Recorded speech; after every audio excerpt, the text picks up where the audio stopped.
So let's start the session, my dear. So in today's session, we are going to look into the past papers, dear. So already we have completed the entire theoretical basis. So now we are going to do the past papers. Already I have prepared chapter-wise past papers also in each area. Actually, for example, in the elements of financial statements, what are the past papers? But before that, I want to give you the taste how it will be if you are going to face the examination as a full paper. So what we can do is we will do in today's session a full paper, and after that we will do the unit wise past paper and the patterns, right? So being said that, so today's session I'm going to focus on let me share the screen for you first.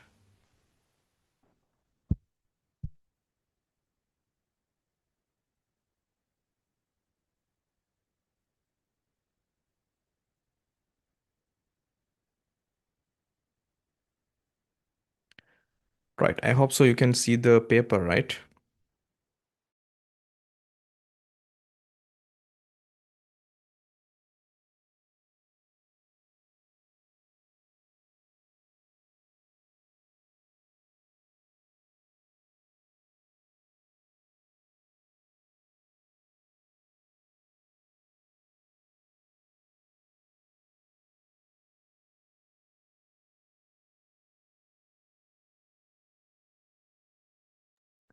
Right, so this is going to be the January 2026 paper, dear.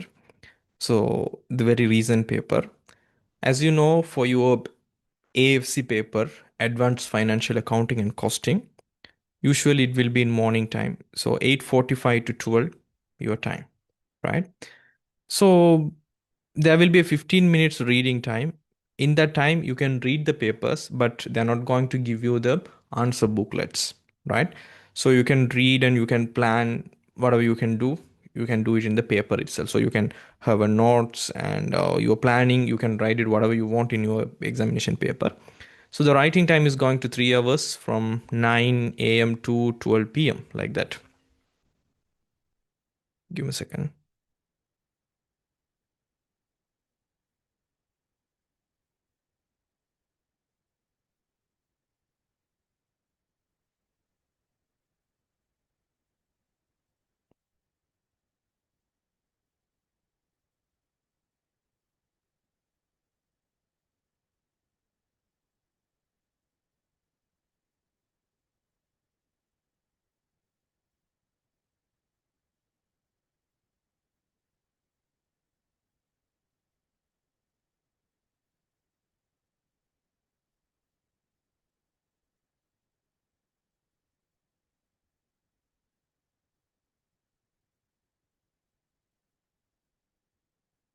Right, let's continue. So it's going to be 3 hours. So all questions should be answered. There is no selected questions like in A level. So answer should be in one language, the medium applied for in the booklets provided. Submit all workings and calculations, state clearly assumptions made by for you. And use non-programmable calculators is only permitted. So FX991 EX model is a non-programmable calculators. So everything is here 100 marks. So now we can start with the actual questions. So you will have OTQs, objective test question, in the section A, right? Section A, OTQ means objective test questions, total for 25 marks, right? So the section A is going to have 1.1, 2, 3, 4, 5 till 1.10. So for these questions, we are going to have 25 marks. So 4 marks questions, 3 marks question, and 3 marks question, 2 marks question, like that. It will it will have the total marks for 25 marks, right? So let's read the first question. Ann Limited acquired a machinery on 1st January 2023 at a cost of rupees 2.5 million. The expected useful life of the machinery is 5 years, and residual value at the end of the 5th year was estimated as rupees 500,000. The machinery depreciated on the straight line basis at cost, the carrying value of the machinery. So most of the time, my dears, the first focus point is the question. What is actually the question mean to us? So in the question, the carrying value of the machinery as at 31st March 2025, it is actually the question. This is your focus area, right? So you know the carrying value formula. Carrying value means from the asset cost, we have to take away the accumulated depreciation. So for your better understanding, what I'm going to do is I'm going to take this portion of the question into Excel sheet, right? So I have taken this question into the Excel sheet now, right? This is the question. And also the carrying value means they are actually trying to, test our knowledge about depreciation, right? So in our theoretical parts, my dears, when I was teaching you about the unit 1, the financial statements and elements, we have studied about preparing financial statement for sole proprietorship. In that, there are some detailed adjustment descriptions. So first, a prepayment adjustment, accruals, income tax, depreciation. So depreciation is actually a systematic allocation of asset cost over their useful lifetime. And I gave you some examples also. I said there are methods like straight line method as well as reducing balance method, right? And specifically, I said to you at that time, we will practice this in the question because it's not a paper of writing in notes. So you have to remember. Let me increase the font size. Right. Usually, the carrying value means it is actually the book value. The another name is book value. Book value means in our financial position, where we will list out our all assets, liabilities, equities, right? That's our financial position. We will prepare as a snapshot, like in this particular date. So carrying value means book value. Book means in our accounting books, specifically, that is our financial position. So what is the value we are going to carry in that books? So the carrying value always the asset costs take away the accumulated depreciation.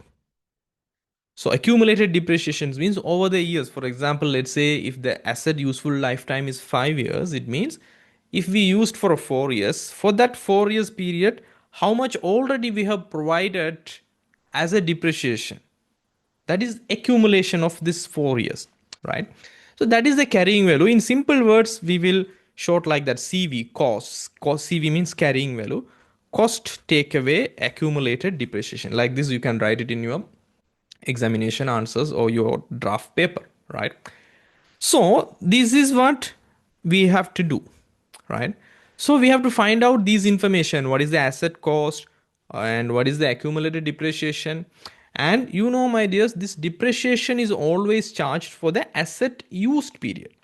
Let's say, for example, you bought an asset and you never used that for a 2 years period. So in that 2 years period, you cannot claim any depreciation. Always the depreciation every month usage, right? So we will calculate for exact months we have used, right? So and limited acquired a machine on 1st January 23.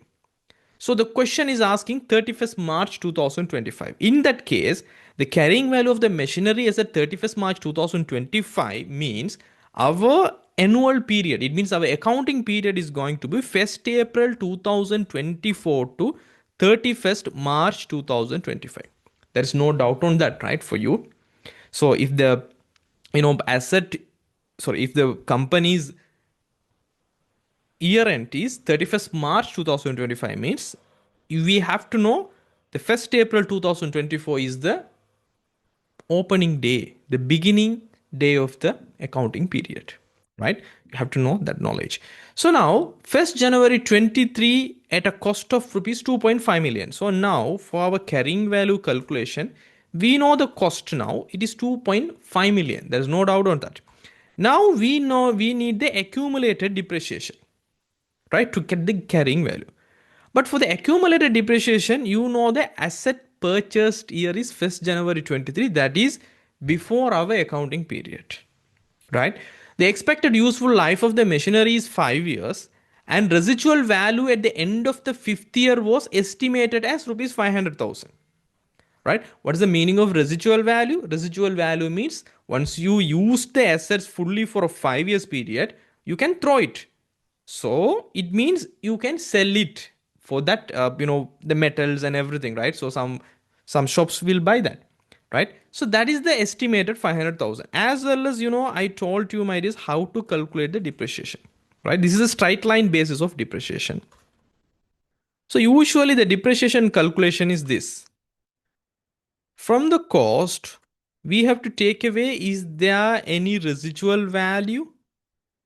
Right? If there is any residual value, we have to remove the residual value, because from the cost, this is actually, my dears, depreciation means it is an annual depreciation. Always depreciation means it's an annual depreciation. For every year, how much the asset is going to lose its value. It means systematically we are going to allocate this 2.5 million over the useful life of the assets. But actually what's going to happen is we can't allocate the entire 2.5 million, even it is a cost. Since we are going to recover this 500,000 at the end of the fifth year, so we cannot claim depreciation for this, because we are not going to use this value of the asset, because we are going to recover that money. So that's what we have to remove the residual value if there is any value the asset is having and within the cost, right? So we are going to recover that money somehow. So cost, take away residual value, and we have to divide by useful lifetime, useful life of the asset, right? Useful life. So this is the formula for the annual depreciation, right? So for example, let's say if we are going to calculate the accumulated depreciation means from the beginning of the asset to now. It means we have to calculate, accumulated depreciation means we have to calculate from 1st January 2023 to 31st March 2025, right? From within this period, how much we have provided as a depreciation exactly, right? So you have to remember that. Now I am going to calculate the depreciation charges, right? Depreciation, right, as a straight line method, straight line basis for each year. If they bought 1st January 23, right, the period we are going to use for that particular accounting period, 1st January 2023 to, always we have to use 31st March, because this company is following the year end from April to March. So even if they bought in January, the year end is going to be 31st March 2023. Am I correct? Because January to December, so January to March, right? So in this period, right, we are going to charge for January, February, and March. It means only 3 months we have used this asset. Now, if we calculate it for annual, right, let's say for example the cost is going to be 2.5 million, right? The cost is going to be 2.5 million, and we have to take away this 500,000 as a residual value. So the 2 million is the amount, we call it as depreciable value, right? Actually the depreciable value is 2 million, the depreciable amount, because depreciable amount means we are going to claim this residual value at the end of the year. So we can't claim that amount as a depreciable amount. So this is a depreciable amount. So depreciable amount 2 million, then we are going to divide for a 5 years. So it will give you 400,000 per year. Per year mean it's going to consist of 12 months period. But we have used only for 3 months. So how to take the 3 months? Now, for annual, it's going to be 400,000. No? So 400,000 divided by, right, divided by 12, it will give you 1 month depreciation, and multiply, it means times by 3 will give you 3 months depreciation. So this 3 months, 100,000 is the depreciation charge, right? Again, another year, it will start 31st March 23 is the year end. So the next year is going to be 1st April 2023 to 31st March 2024. right? It means it's a full year. We know already full year it will be 400,000, right? So this is going to be 400,000. If you calculate it always remember my dears, straight line always straight line basis means same amount will be charged for every year if it is used for a full year, right? Cost take away residual value is 2 million. 2 million divided by 5, it always 400,000, right? So this is going to be 400,000. And again, the next year is going to be 1st April 2024 to 31st March 2025. That is our year. We have to calculate from 1st January 23 to 31st March 2025. So now we are in our accounting year. So 31st March 2025. This is also going to be a full year, no? This is also a full year depreciation needed. So it's going to be 400,000. Always cost take away residual value, useful lifetime. It's going to be same 400,000 because it's a straight line basis. Now you can add all the numbers. If we add all the numbers, it's going to be 900,000, right? So 900,000 is the total accumulated depreciation for this period. So now we know the cost. Now we have calculated the accumulated depreciation. That's going to be 900,000. In that case, the carrying value is going to be 2.5 million. Take away 900,000. It's going to be 1.6 million. 1.6 million is the answer in the second option, right? This is the one, right? You got it? I hope so. You are getting a good understanding, right? So actually I am having these questions also. I can mark it that as we have done. In 26 January, it's about depreciation calculation. Is the second one, 1.6 million. They have done so many things, but easily I have given how to do the question, right? Now let's move to the other question in the paper because we are going to do the question paper fully. Then we will move to the unit wise past papers, right? Now, consider the following events occurred between the financial year reporting date 31st March 2025 and the date of authorization for issue of the financial statements, that is going to be 15th May 2025. Actually, you know what's the meaning of events after the reporting period. The period between the year end and the financial statement authorized for issue. It means the director signed, authorized, right? So that's the date usually. So we know that date 31st March to 15th May. So which of the following events is an adjusting event as per LKAS 10, right?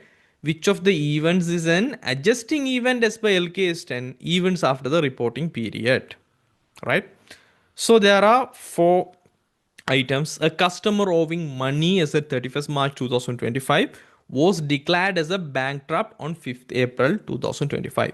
The distraction of a major production plant by a fire on 2nd April 25. Announcement of a major share issue on 15th May 2025. Decrease in the market value of an investment on 18th April 2025. Now, the actual question is how to identify what is adjusting event, what are non-adjusting event. Can you please remember, my dear, when I'm teaching you, right? This is actually the Sri Lanka accounting standards, right? And the important standards we have discussed, the key Sri Lanka accounting standards we have discussed in your AFC syllabus, right? Actually, it's now not AFC. They're calling that as a FCA, right? Financial accounting and cost accounting, right? LKAS 2, right? LKAS 2, LKAS 8, LKAS 10, and LKAS 37. So LKAS 10 is all about events after the reporting period, right? I have given you the definition. Events after the reporting period are those occurrences, both favorable and unfavorable, that happen between the end of the reporting period and the date of the financial statements are authorized for issue. I gave you some examples also. And I told you in the session also, the examples are very important because they will test you with these examples like that they are testing now. See the examples of adjusting events I have discussed with you. Receivables write down. If a trade debtor, it means a receivable, becomes bankrupt after the reporting period, but before the financial statements are issued, the receivable amount must be adjusted to reflect the uncollectible status. So, receivable write down between the events after the reporting period is an adjusting event. And inventory valuation adjustments. If inventory previously reported is subsequently sold for less than its recorded value, it means in the financial position you have recorded as inventory an amount, but you have sold that inventory for a less amount, then it means there is a adjustment needed because the net realizable value is reduced compared to the cost, right? That's what you are selling in the low cost, right? So if inventory previously reported is subsequently sold for less than its recorded value, the financial statement must be adjusted to reflect this lower realizable value. So inventory valuation adjustments, right? Receivables write down, and legal proceedings and liabilities. If a lawsuit related to events occurring before the end of the reporting period results in a judgment requiring compensation, this liability must be recognized and adjusted. If there is any court cases ongoing, right, it is filed for you in the accounting period, but the judgment is coming after your accounting period but before the authorized date, it's an adjusting event. You have to adjust, you have to provide provisions, you have to create liabilities. An impairment of assets, if there are any indications of the impairment of an asset of the end of the reporting period, the assets carrying amount should be adjusted to reflect the reduced value, right? So now you can go and see, is there anything that is available here in the question, right? So in the question you can see right now, my dear, consider the following events occurred between the financial year. The first one is a customer owing money as at 31st March 2025. It means at the year end, a customer is owing a money. It means they have to give us. Was declared as a bankrupt on 5th April 2025. See, the authorized date is actually 15th May, but they have declared bankrupt 5th April. So the bankruptcy is happening in our events after the reporting period, and the customer is in our balance sheet in 31st March 2025. Is it an adjusting event or not? Definitely it is an adjusting event. Why? Here, receivables write down. If a trade debtor becomes a bankrupt after the reporting period but before the financial statements are issued, yes, the receivable amount must be adjusted, right? We have to adjust it. So it's an adjusting event. But other things, the distraction of a major production plant by a fire, right? Fire destroyed a major production factory. 2nd April. Announcement of a major share issue. It means they are going to do a share issue to the existing owners of the company or the general public or IPO. We don't need it. And decrease in the market value of an investment of 18th of April. Everything is happening between the events after the reporting. But you can see, my dears, the examples of non-adjusting events I have provided you in the notes in the book also. In the dividend proposals, let's say the dividends for the shareholders, if we are going to provide any dividends as a return of investment for their shares, the dividends proposed or declared after the reporting period are not adjusted in the financial statements but are disclosed if it is material amount. And if there is any market value changes, decreases in the market value of investments after the reporting period do not warrant adjustments but should be disclosed if material. See the market value. I have clearly said. So decrease in the market value of an investment, it is a non-adjusting event. Right? I have provided you. As well as physical damages.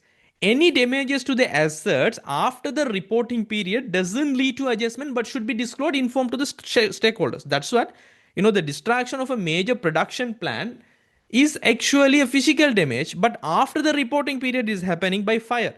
It's not only for fire, any fire or flood or any, natural events. The natural disaster is making some problems. It's not an adjusting event if it is happening after the year end date.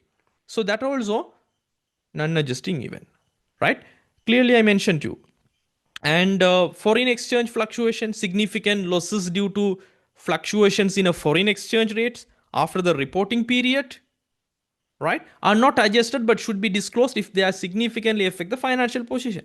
So, my dear, we have to remember announcement of major share issue or announcement of dividends all are non-adjusting event. And clearly, I mentioned a customer bankrupt.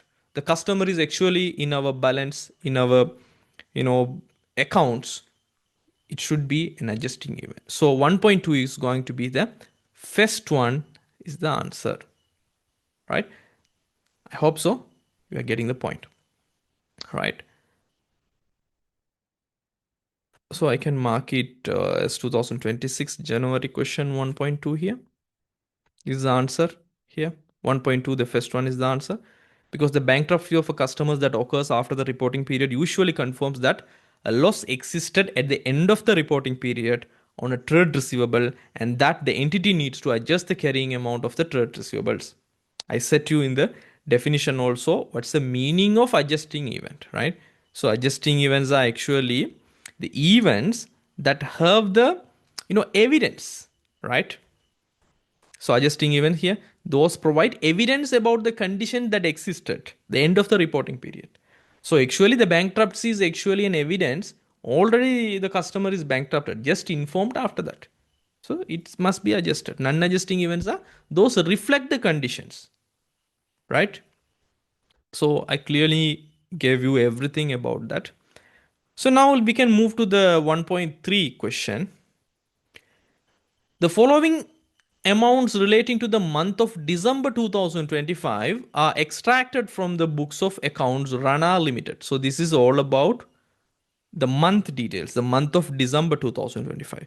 What's the question? Based on the above information, the net salary for the month of December 2025. This is right, net salary. Usually, my dears, net salary in the sense from our gross salary. It means what we entitled, right? That's our gross salary. From our gross salary, what are the deductions, right? If we deducted any amount, let's say sometimes as an employee we have taken some loans, so monthly they are deducting. We have taken some advance payments, and there are EPF contribution by the employee. So these are the deductions from our entitled gross salary they will deduct, right?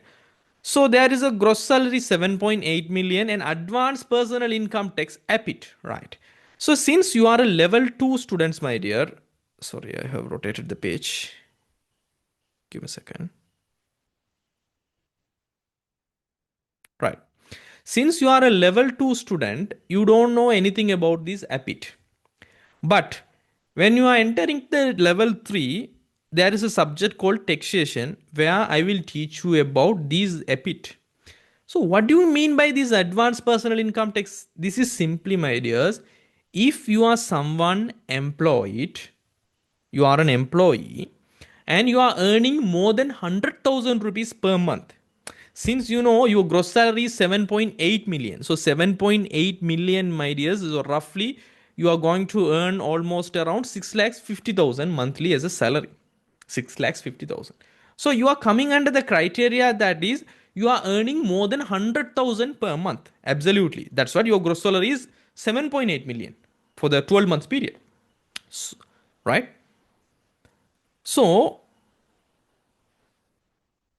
So you are entitled for APIT deduction. APIT deductions means the employer, it means the company who is providing the salary should deduct an amount from your salary as an income tax, as an advanced personal income tax, and they have to remit that to the Inland Revenue Department without your consent. They don't need to ask your consent. But this amount you can claim as a tax credits against your gross tax payable. Once you calculated your entire individual income tax calculation, my dears, there will be a calculation gross income tax payable. From that, you can deduct, yes, I have already paid this amount, so I don't need to pay this amount again as an income tax payer, right? So you will learn about. Simply, it is a every month salary they will deduct this amount here. Since it is absolutely related to December 2025, this 7.8 million mostly the only the December 25 month salary. So this APIT is actually your December month APIT deduction only. So the company contributes to employees provident fund EPF at 12%. Yes, that is the government percentage rule. So the companies contribute. That is important. Okay. The company contributes to employees provident fund EPF at 12%. And employees trust fund ETF is 3% from the gross salary, and employee contributes to EPF at 8%. Now, let me give you some brief introduction about this. Before that, I will take this question portion only to our Excel sheet so it will make more sense to you. Right.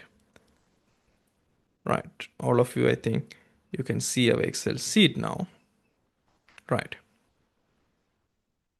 So, my dear, first you have to understand what does it mean by EPF. We call it as Employee Provident Fund. EPF in the sense, my dears, from your gross salary, right? Every month, as an employee, as an employer, right? So you have to deduct some amounts and you have to send to the Employee Provident Fund that is managed by CBSL, Central Bank of Sri Lanka. Why? Because once you retired from your job, right, you need a amount for your retirement period. So for that period, you know, you don't need to depend on other people. So the government put a rule, right? There should be an EPF contribution from your earning time, from your every month salary. You have to remit a particular percentage of amount to the Central Bank of Sri Lanka. And when you are retiring on your age, so we will provide you the entire amount with the interest also, because they are going to invest your money in some projects, and if it is earned profit, they will give you the portion of the profit to you. So, my dears, this EPF, right, for this fund for your retirement, there should be a two contribution. The first contribution from employee. It means the employee should contribute from his own salary, right, from his gross salary, as well as the employer should contribute from their own money, right? So employee contribution actually from gross, from own salary, from salary, right? But employer should contribute from their profit, right? Their profit, right? So employee should contribute, employer should contribute. So on the thing is the company contributes 12%, my dear. So it means the employer is going to contribute, they will calculate this like 12% of your gross salary. So gross salary is just a base for the calculation. Your gross salary is just a base from your calculation, but the 12% of the gross salary they have to pay from their profit, not from your salary. So that's what, my dears, this one is actually a company expense. It's considered as a, it is considered as a separate expense called EPF expense in the income statement more than salary. Salary is a separate expense, and this EPF expense, only this 12% of the gross salary. But employee from salary, they have to contribute according to the law, my dears. That is 8%. Employee contributes is 8%. So now the employee 8% also from gross salary, but it is not considered. You have to remember this. It is not considered as a separate. It's not considered as a separate expense of company. Why? Because it's going to deduct it, right? It's deducted from employee salary, not from the profit. But both should be remitted to CBSL, Central Bank of Sri Lanka, EPF fund by the company. So company is having the liability to remit both amount. It means 20 percentage, 12 percentage from employer, 8 percentage from employee. So 20 percentage of the entire month contribution should be remitted to CBSL by the company. But actually you have to remember this 8 percentage from own salary, employee salary. So company is not going to give from their, from their profit. So company is providing a salary. Out of that salary, they are going to take the 8 percentage and they are going to remit to the CBSL. Like that, the employer contribution not from your salary, they are going to take it from their own profit. So it is actually expense for the company, but the 8 percentage is not an expense for the company since it's going to be paid from the salary. That is already you have classified as a salary expense. So you have to have this clear idea. So the ultimate summary is, my dears, EPF, there are two contributions. Employee should contribute to the fund for their retirement. Employer also should contribute their portion for the employee retirement. But the ultimate distinction is employee is contributing from their own salary, but employer is contributing from their profit. So from the employee monthly salary, only the employee 8 percentage should be deducted, not the employer 12 percentage, because employer should contribute from their own money. That is their profit, right? And also you have to remember this ETF, my dears, it is an employee trust fund. This is also another fund for your retirement, but the ultimate thing is it is contributed only by the company, right? That is 3%. That is 3% as per the ETF Act. Contributed by only company. It means your employer. So there is no deduction from your salary. So by only company in, so 3% contributed only by the company from their profit, not from your salary, right? So for the December month, my dear, so the December month net salary means what? To your bank account, how much you are going to get, right? Your gross salary is 7.8 million. Your gross salary is 7.8 million. From that, okay, your gross salary is 7.8 million. There is an APIT table, right? Advanced personal income tax table for each employee category, how much they are earning more than 100,000. So there are something that is taxation, but specifically they are giving for this December month 660,000. We have to remove from your gross salary and we have to pay to the Inland Revenue Department directly because of the income tax law. So they are saying 7 from the 7.8 million if your gross salary, we have to remove the 6,60,000. So we can't pay you this to your bank account. So once you are filing your income tax calculation, you can provide this as a deduction, right? Right. They are going to remove that.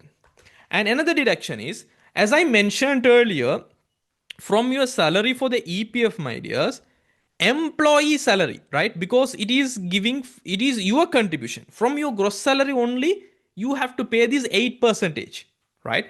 So your gross salary is 7.8 million. So 7.8 million, my dears, from 7.8 million, if you calculate the 12, it is 8 percentage. Your contribution 0.08, if you multiply it by 0.08, it will give you the 8 percentage of the 7.8 million. It's going to be 6,24,000, right? So 6,24,000 actually from salary, as I mentioned earlier, from salary, from your gross salary, only the EPF employee contribution only we can deduct. You have to remember the employee contribution of EPF and ETF contribution is entirely by the company's own money, not from your gross salary. So we have to remove this 6,24,000 only from your gross salary, because the employer contribution of the EPF 12 percentage and the ETF that is solely contributed by the company is company's expense, not they can't deduct from our gross salary, right? So these are the only two items. The first one is our APIT calculation, because we can claim that against our gross tax payable, as well as employee contribution of 8%. Please remember, again and again I am repeating, ETF contribution and EPF contribution of the companies, the employer part, cannot be deducted from your gross salary, right? So for your bank account, my dears, for the December month, 7.8 million, take away 6,60,000 and 6,24,000, it will be credited for your December month, for your salary account, 6,560,000. That's something we call it as net salary, right? So net salary means how much it's going to hit your bank account, right? So what is it in the answer? So fourth one is having the answer, 6,516,000. Simple. So the ultimate learning point is here. There are two approved contribution by the government and must contribute by private sector, right? EPF and ETF. For EPF, both parties, employer and employee, should be contributed. Employee 8%, employer 12%. ETF, only company should contribute at 3%, but only EPF employee portion should be removed from the gross salary, and other things, employer contribution 12%, ETF 3%, it should be borne by the company. So they can claim as EPF and ETF expenses in the income statement as an expense, no problem. But employee 8%, they can't claim as an expense, because already it is an expense under the salary. You are just taking their salary and pay. So you can't claim employee 8% as a company's expense. So what I'm trying to tell you, my dears, let's say, for example, if Rana Limited is preparing the income statement, right? So let's say Rana Limited is having an income statement and they are having administrative expenses, right? So in under the admin expenses, right? Let's say they are having something called EPF and ETF expenses, right? How much they have to show there. So the employer contribution, we never calculated, right? That's 12%. It means from the 7.8 million, 12% means 0.2. That EPF 936,000 plus the ETF 3% means 0.03, 234,000. So this is the amount they can claim as an expense. 9,36,000 plus 2,34,000, only the amount they can claim an expense, right? And APIT is not an expense, right? We are simply taking their gross salary and we are paying to the Inland Revenue Department, just a middleman, right? So APIT, I can say like this, APIT and EPF employees portion shouldn't be considered as expense of the company, since already it's there as a salary expense, right? That's it. So that's the knowledge part you have to have here. So sometimes they can ask different version of the question. Now you are good to go with any questions if they ask, right? Now let's move to the 1.4. These adjustments also I told you, right? In when we are preparing 1.3 also, I told you about the adjustment called salaries, EPF, ETF, and payee. I said employee compensation and statutory deductions. Let's say EPF is employer 12%, employee 8%. So net salary to the bank means only we can remove the employee portion of the 8. And ETF already I introduced you, always it's 3%. So I told you simple examples, right? So we are now practicing the knowledge. Right. Now let's move to the 1.4th one. XYZ Limited has obtained 2 buildings on rent. So During the year ended 31st March 2025. So the year end is very important here. So 31st March 2025, the company has paid 2.4 million. So paid means what? Actually, as a cash, they have paid 2.4 million as a rent. Right? Doesn't mean it is a rent expense for the year. Right? It's a paid amount as a cash. So the following balances were appeared in the books of accounts of XYZ Limited, and they are giving us two balances: 31st March 2025, 31st March 2025, as at 1st April 2024. The question is actually the correct rent expense, right? The rent expense for the year ended 31st March 2025 was, right? Let's take this question part, right? Let's take this question part to our Excel sheet.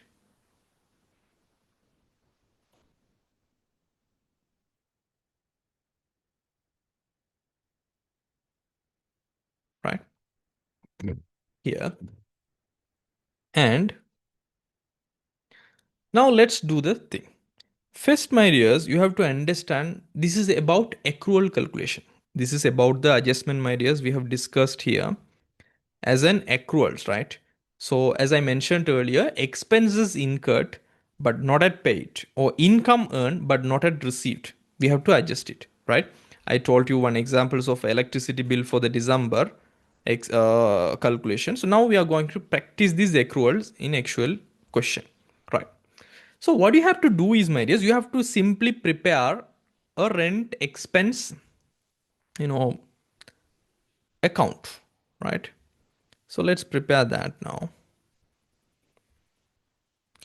I am going to prepare a simple T account for your better understanding, since it's a question we are doing very fast. It is a rent expense account, right? And ultimately, you have to think everything in the cash. First, you have to think, how much actually we have paid as a cash, and what is the double entry it's going to relate. The first thing is, my dears, 31st March, right? By the year ended 31st March 2025, the company has paid rupees 2.4 million as a rent, right? It's a 2.4 million as a rent, right? So in this case,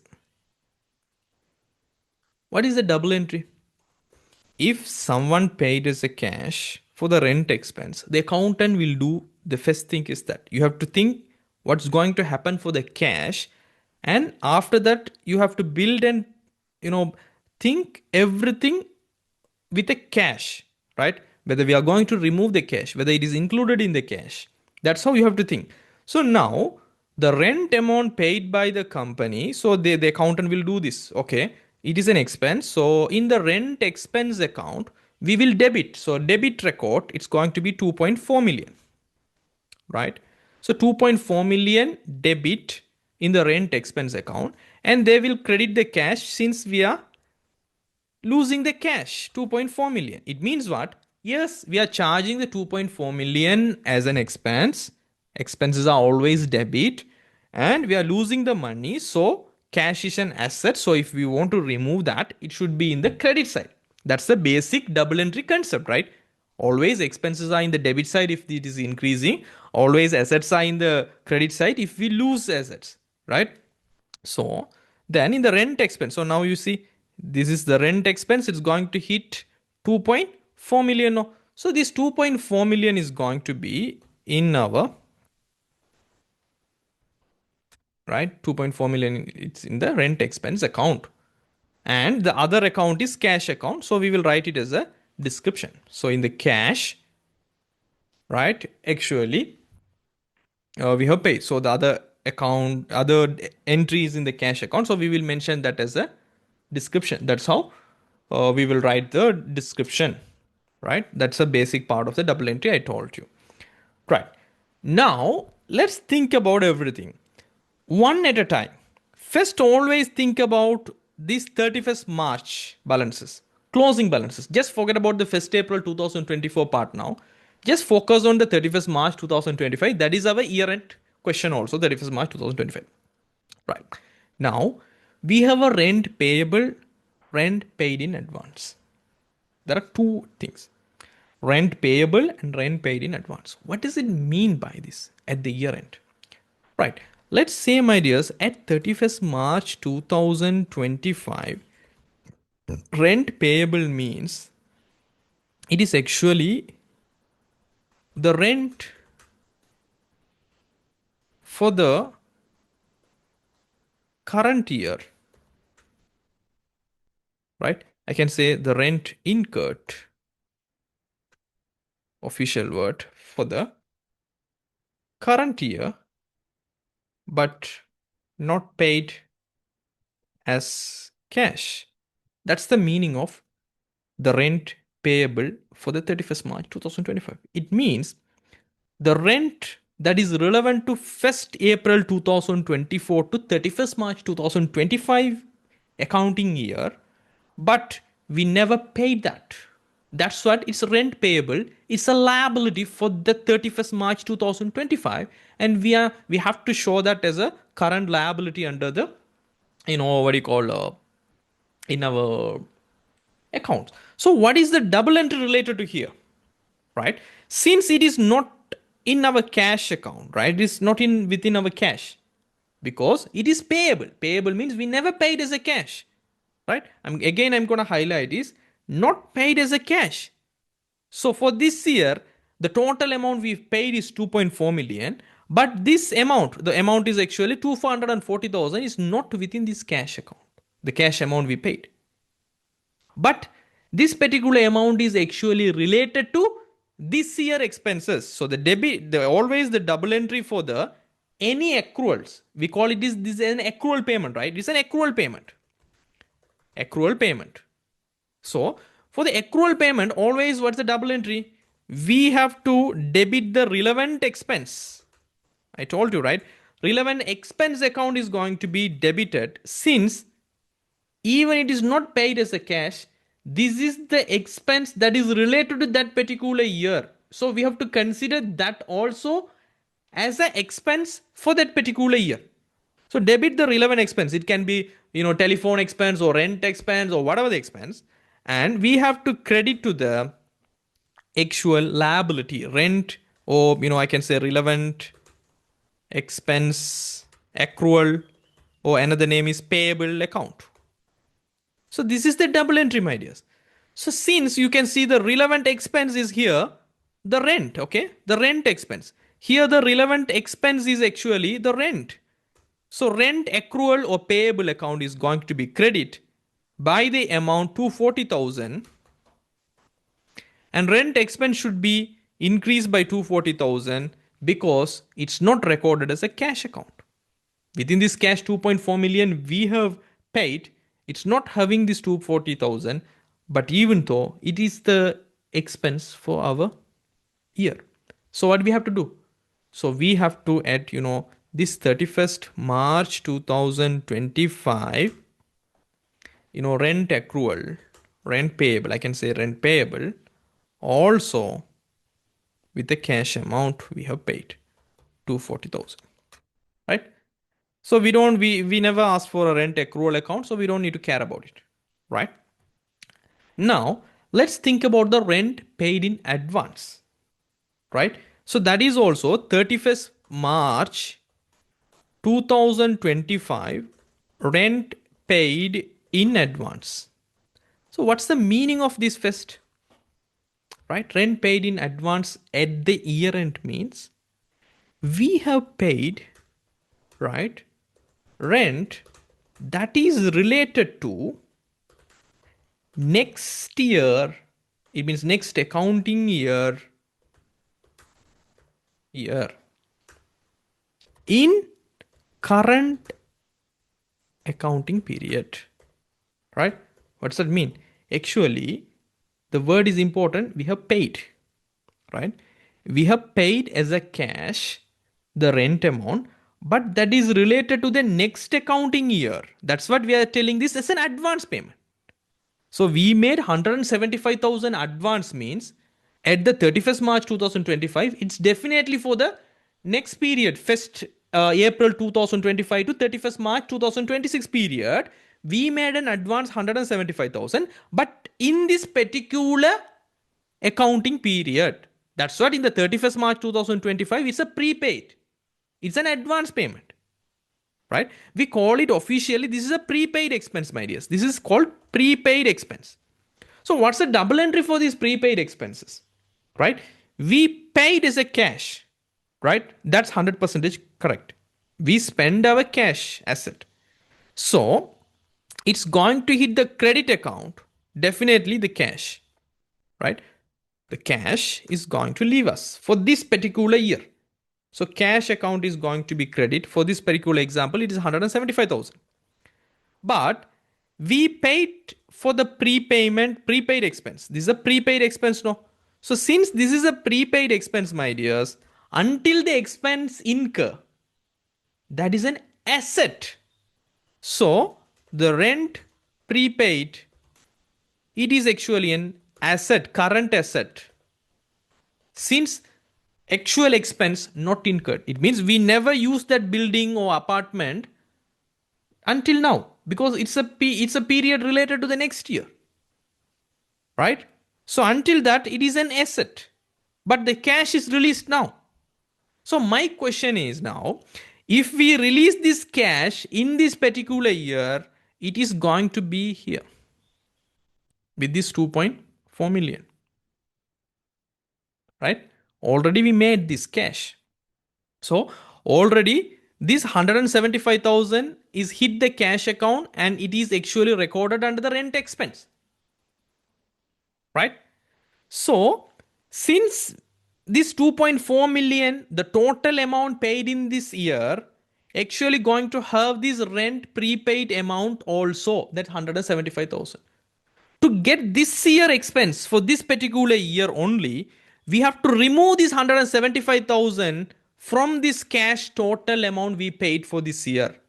So the adjustment is going to be what? This prepaid amount 175,000, since it is a, this is going to be the year end, no, 175,000, so we have to mention here. So 31st March 2025, rent, advance or prepaid, whatever the name you can use, right? It's going to be, should be removed from this cash 2.4 million, since all the amount paid relevant to the rent is 2.4 million. That's what they said, right? Here, see, during the year ended 31st March 2020, the company has paid 2.4 million as a rent. But it is included for the next year payment also, that is 175,000. So we have to remove this 175,000 here, since we need to get the this year only related rent expense, right? So now we finished this one, right? They never talk about the rent prepaid asset account or cash account. So I told you, for your knowledge purpose, prepaid expenses are always asset until the expenses occur, right? So now let's focus on the 1st April 24 balances, opening balances. Here, see, rent payable as 1st April 24. What's that meaning? 1st April, right? 1st April 24, that's a opening period. What's the rent payable means? It's actually, my dears, the rent, right, that is incurred for the previous year, right? Not for this particular period. So 1st April 24 means actually they are mentioning about the balance that is carry forward from 31st March 2024. So 31st March 2024 to next year means the next day, 1st April 24. So the rent incurred for the previous period, previous year, but not paid till 1st April 24. But it should be paid in this year cash payment. That's the rule, right? So before you make any payment for this year, my dear, you should pay your previous year balance, no? Otherwise, how they are going to allow, right? They're not going to allow. So 1st April 2024 means the rent incurred for the previous year, my dear. The rent payable, the rent relevant to the previous year period, but we never paid as a cash. but not paid as a cash on 1st April 24, but it should be paid in this year, the current year, cash payment. It means what? For this 2.4 million, it should be considered the 1st April 2024 rent amount. So we paid 2.4 million.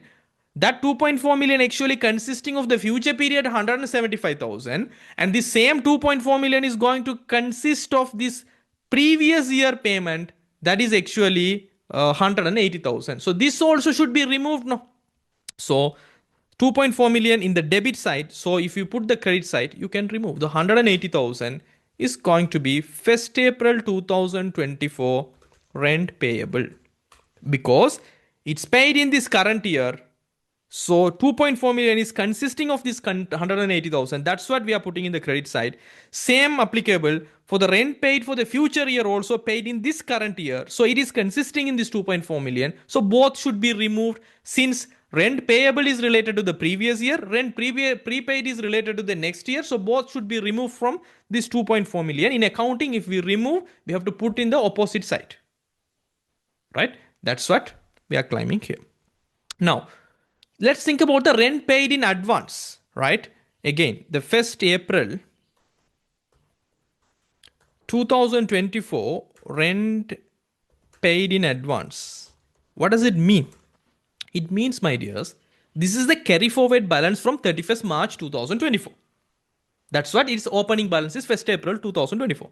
It means the rent actually paid, right? Actually, the rent, I can say here, the rent paid in cash in the previous year for the current relevant rent period, right? For this year, payment actually made in the previous year as a cash.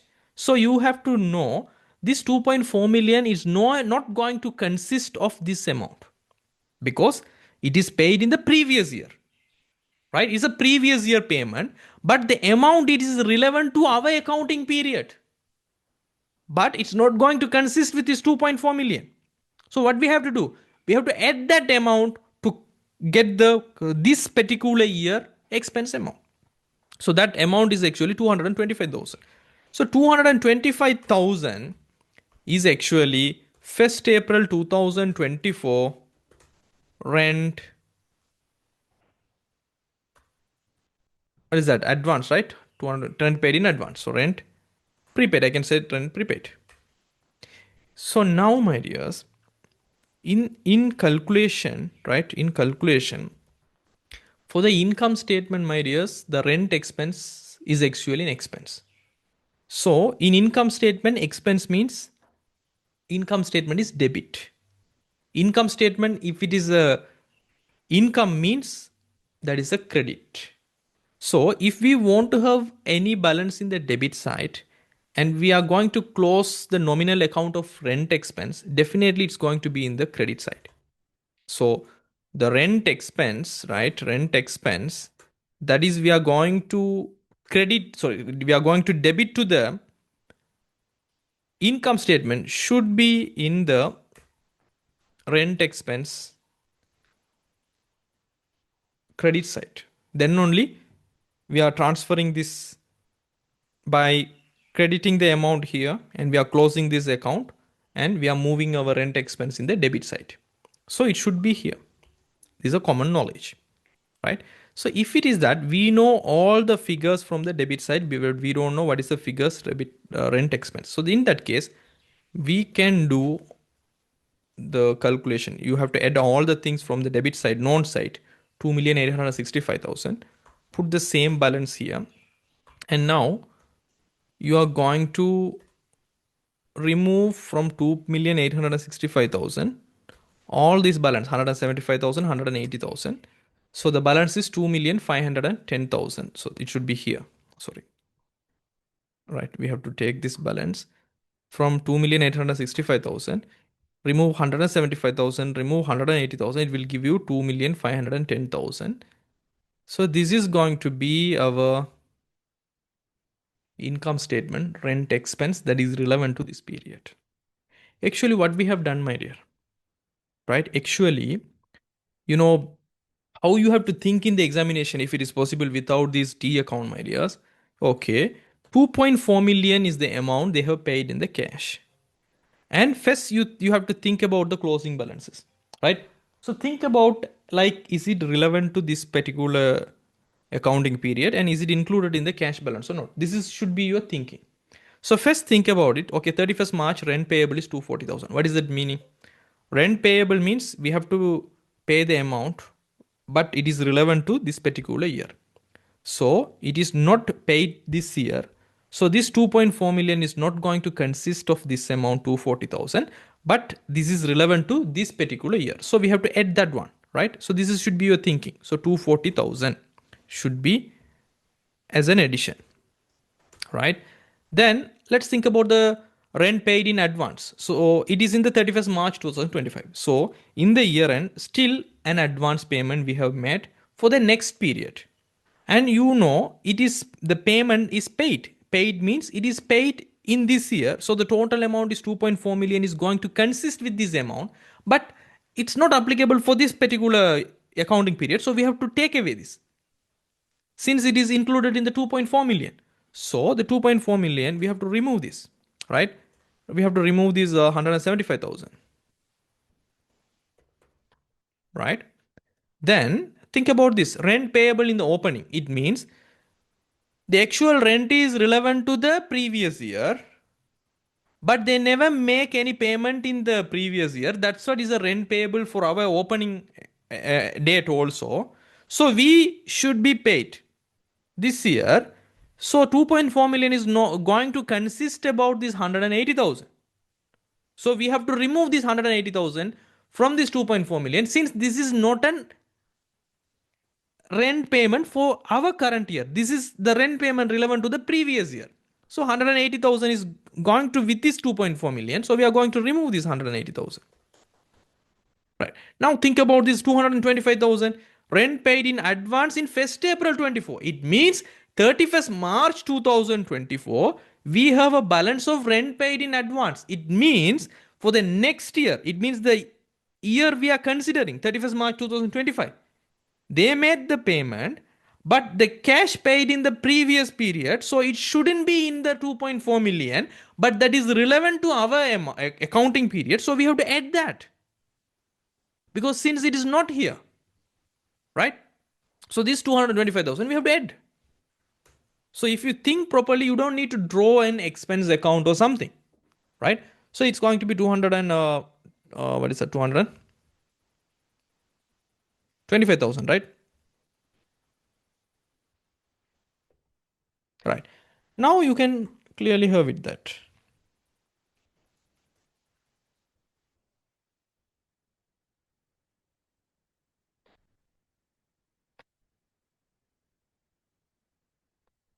I can do the calculation for you.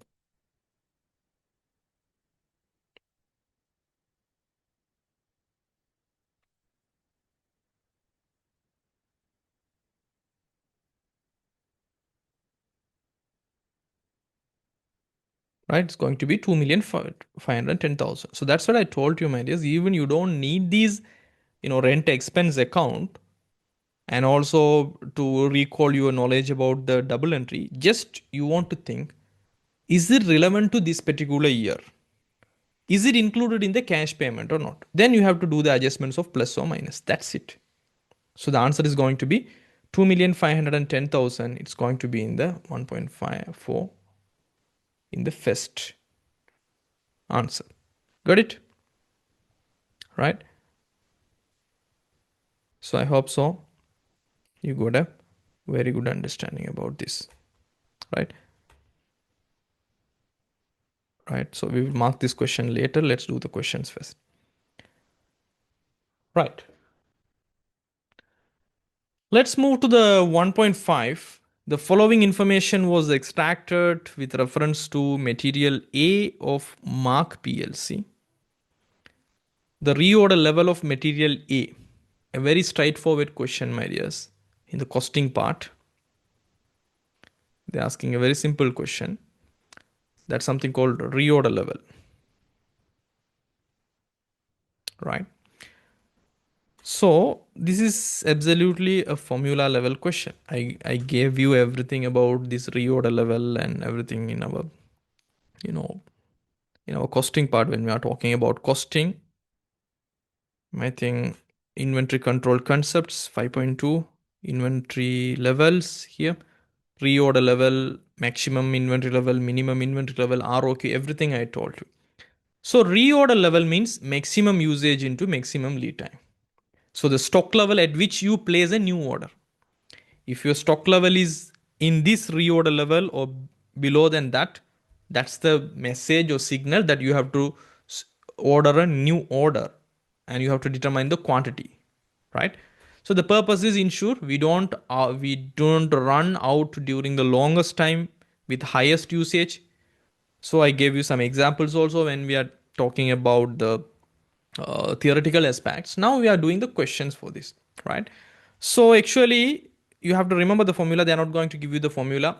So you have to remember maximum usage into maximum lead time will give you the reorder level quantities. So the maximum usage they have directly given 400 kilogram. Okay.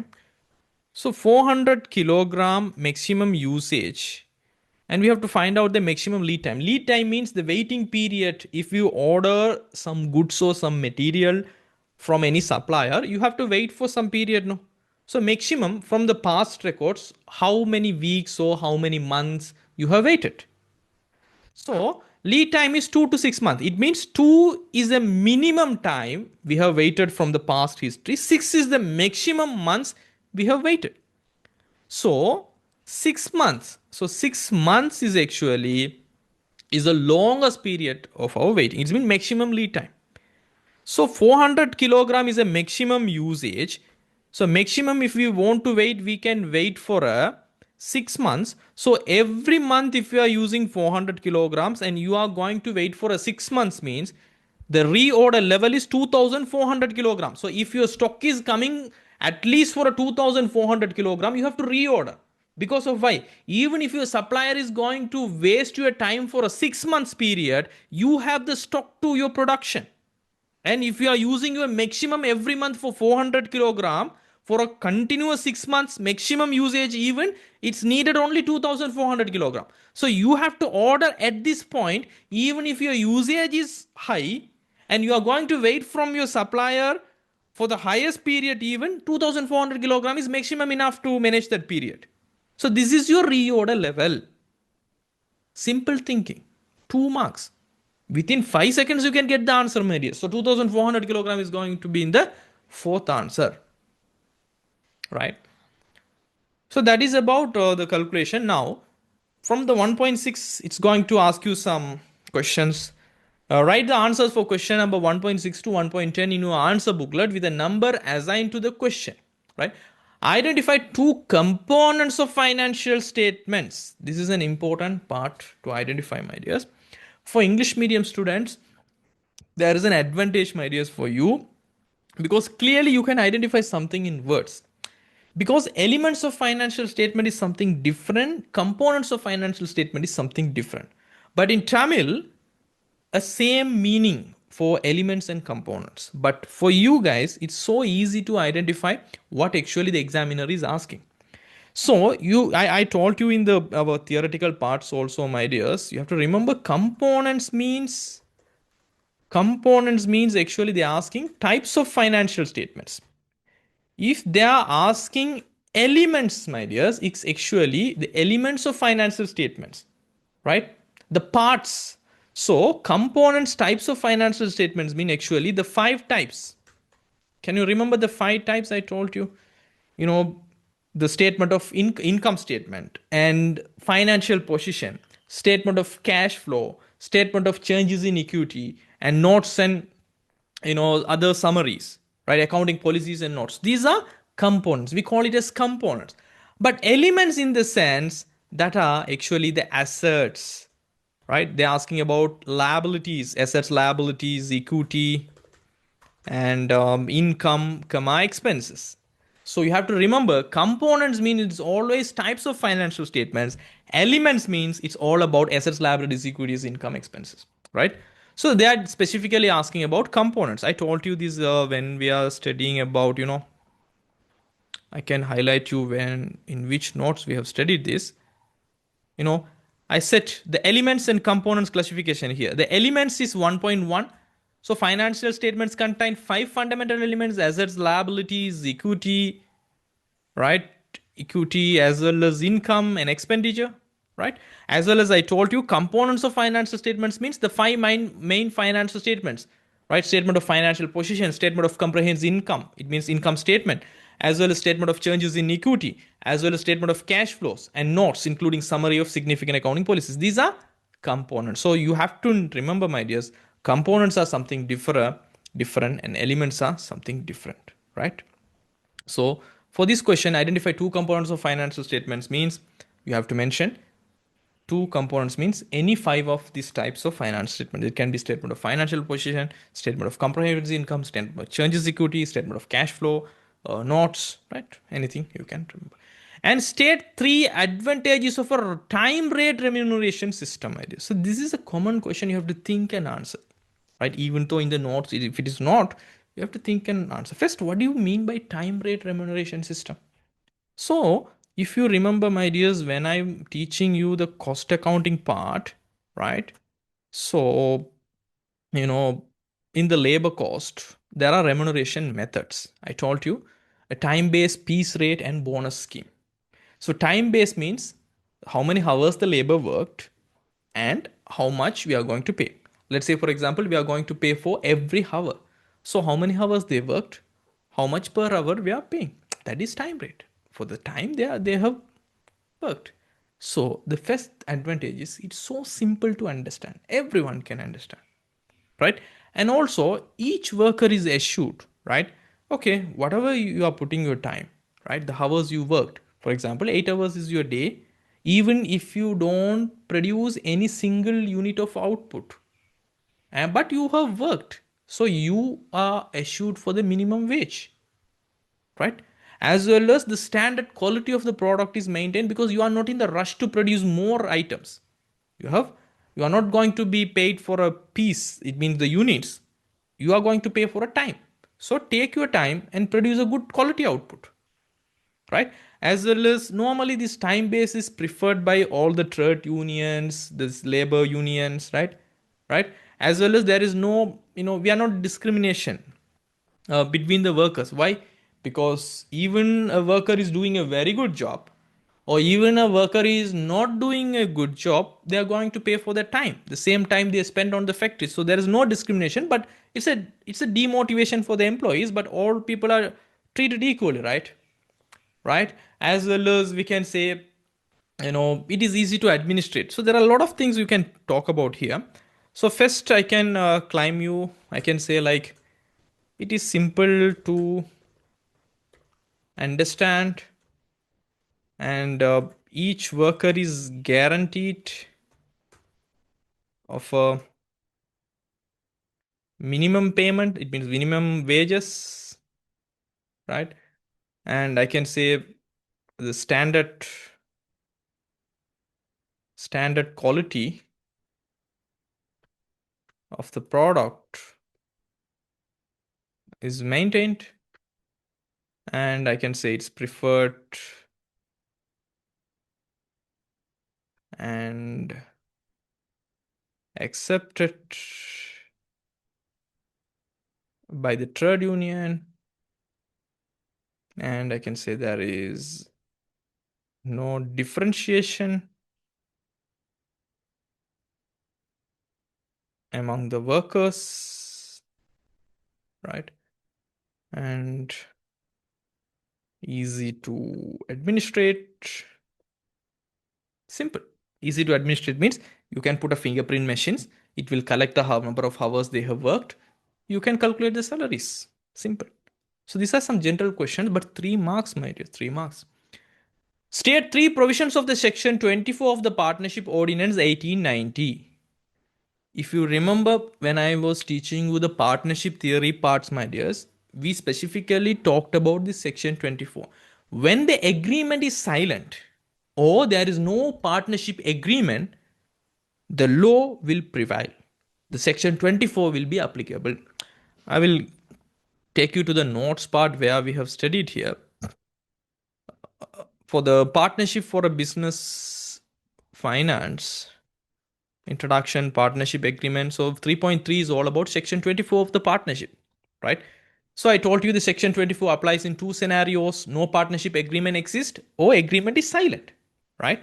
So in these two things, and the importance are resolving the contradiction between partners, settling disputes. So these are the items. Out of these seven, you can mention any of these, right?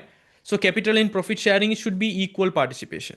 So the capital contribution also should be equal, profit and loss should be equal. That is the law. And interest on capital, no interest for the employed capital. And partners providing loans beyond the capital contribution 5% we can pay. And any remaining balance owed to retired or deceased partners earns 5% per annum interest, right? And management, the participation rights, all participants have equal rights, no management fee for the, you know, participations, and all partners possess the equal decision making authority. And if there is a new partner's admissions, everyone should agree. Partners resignation also the same rule. There is no majority rule, right? And accessibility business record is all business records and documents must be maintained at the business premises. Every partner has unlimited right to examine the documents. Transparency, I talk about the reimbursement of expenses, right? Partners are entitled to full reimbursement for expense incurred during the partnership for business activities, right? But only expense related to business is, you know, refundable. And decision making authority, major decisions should be with anonymous consent. General matters concerned of partners. So, you know, I have discussed everything clearly, right? You have to write it. Only three provisions. You don't need to mention everything. So you can mention partners are entitled to introduce equal capital. Partners should share the profit or loss equally. Partners are not entitled for, you know, interest for the capital, but if they provide loan, they can get 5% of the interest, right? All partners have to have the rights to participate in the management. And if there is new admission or new resignation, everyone should be agreed. All the books should be in the primary place. Every partner can examine that, right? If there is any partnership activities expenses a partner incurred, you have to reimburse, right? As a partnership, right? So you can write any of these, my dears. Simple question. And now let's move to the 1.9, that is about calculate the wet payable account balance as at 31st December 2025. So wet payable, actually it is related with wet, right? Let me take this question to our Excel sheet for a better understanding.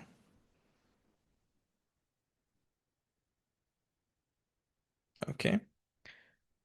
So before that, you know, my dears, when I was talking about our chapter 1 about preparing sole proprietorship, I think the detailed adjustments are VET and WHT. I said value added tax and withholding tax accounting. Normally, withholding tax, they are not going to test you in accounting papers. That is solely for taxation paper. But VET, I can introduce you. So, about VET, my dears, the part you have to remember. So, VET is something called value added tax. Value added tax paid on goods and services as well, right? Services. So, value added tax paid on goods and services. So, this is the first thing. It means what's going to happen is, my dears, this VET actually considered services, I can say the second point is considered as indirect tax. It is considered as an indirect tax. If you come for my taxation class, I will explain you clearly. So indirect tax means, my dears, the indirect tax. So indirect tax is meaning to say a tax burden can be shifted to other people. right? The tax burden can be shifted to other people, means it's an indirect tax. So what's going to happen is here, my dears, the government say, right? The government is going to say to the companies, right? Who is manufacturing and selling goods and services, okay, companies. Government is saying, okay, companies should pay value added tax, let's say for example at 18 percentage, okay. But what the company is going to do is, because this tax is imposed to the companies, right, the people who are making and selling goods and services, so the company is going to shift this 18 percentage tax burden to the consumer or the customer, actually in their bills. Right. Now, you're going to get a very good understanding. What's going to happen is, my dears, when, let's say, for example, when you are going to any a good restaurant who is registered for VAT collection, right? So, let's say, for example, your bill is 2000, right? And in the bill 2000, you can see 18 percentage VAT, 360. So, your bill is going to become 2360. And they will add service charge and others and that, so it's going to increase. So ultimately the government is imposing the VAT to companies, but companies simply shifting this burden to the consumer who is gonna use this product or service by simply adding with the bill. It means with the invoice. That is, my dear's, VAT, but it's only be collectible by the VAT registered companies. So you have to remember, the companies are like a middleman, like collecting the VAT from the consumer and paying to the government. They are the middleman here. So it's not the income of the companies, right? You have to remember, actually, for companies, VAT is not an income, right? It's not an income for them. It is an actual income. It is an income of the government. It's a government income. Companies are just a middleman collecting from the customers and paying to the government. But here, my dears, you have to understand there are two categories of VAT. So when we considered VAT, there is something called input VAT as well as output VAT, right? So input VAT and output VAT. Output VAT means, my dear, right? When you are making any sales, right?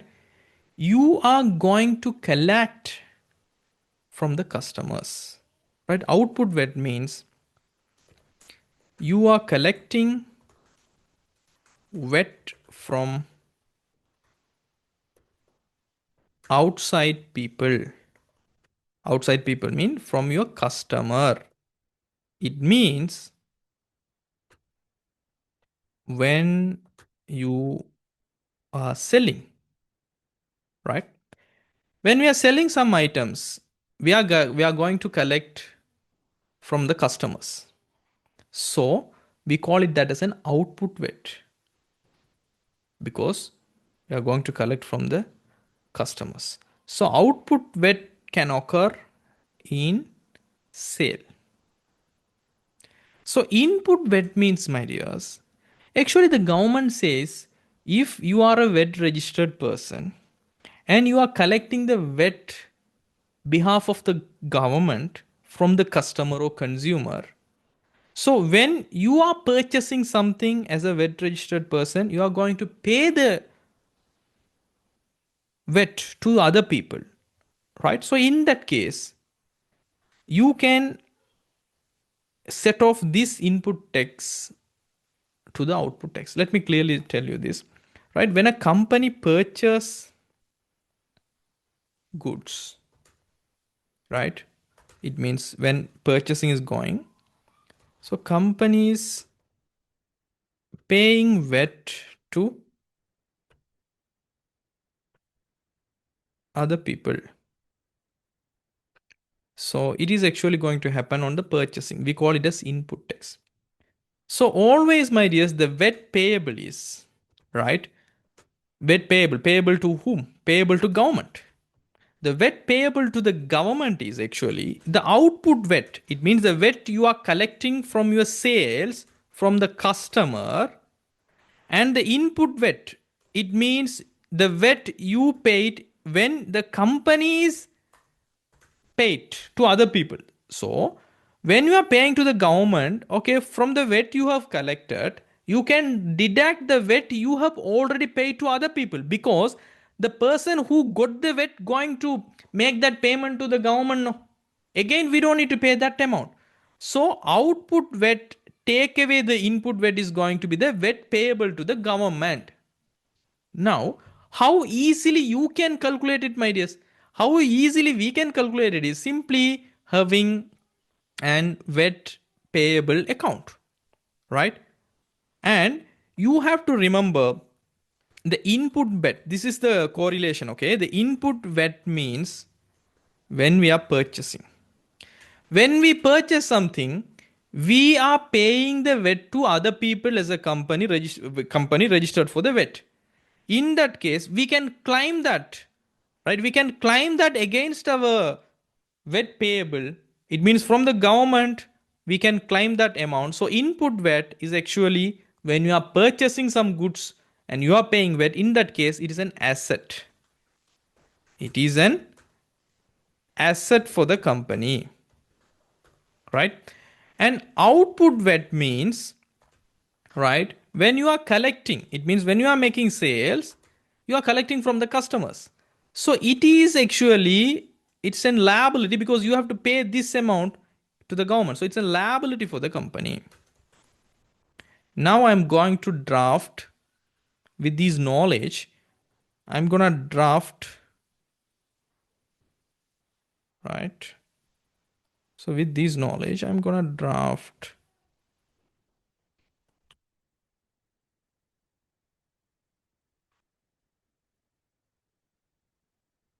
right? So this VAT payable account, right? So this is the balance will be. So it can be a, my dears, you have to remember it can be an asset type of account or it can be a liability account. So based on the balance we are going to get, it will determine this VAT payable, sometimes VAT prepaid account, right? So VAT payable, usually we call it as VAT payable account. So what's going to happen is, so I'm going to have a lines here, right? So in the VAT payable, I'm going to take this question a little bit here so you can clearly see this, right? The first thing is Synergy Private Limited is a value-added tax registered company, so they can collect the VAT and they can pay the VAT. They can claim the input tax against the output tax. That's the meaning of a registered company. The following information is relating to quarter ended 31st December 2025. So quarter ended, what's the meaning of quarter? Quarter means, my dear, 3 months period. Quarter means 3 months period, right? Usually, if the company's accounting year is starting on 1st April, means April to April, May, June is a 3 months quarter.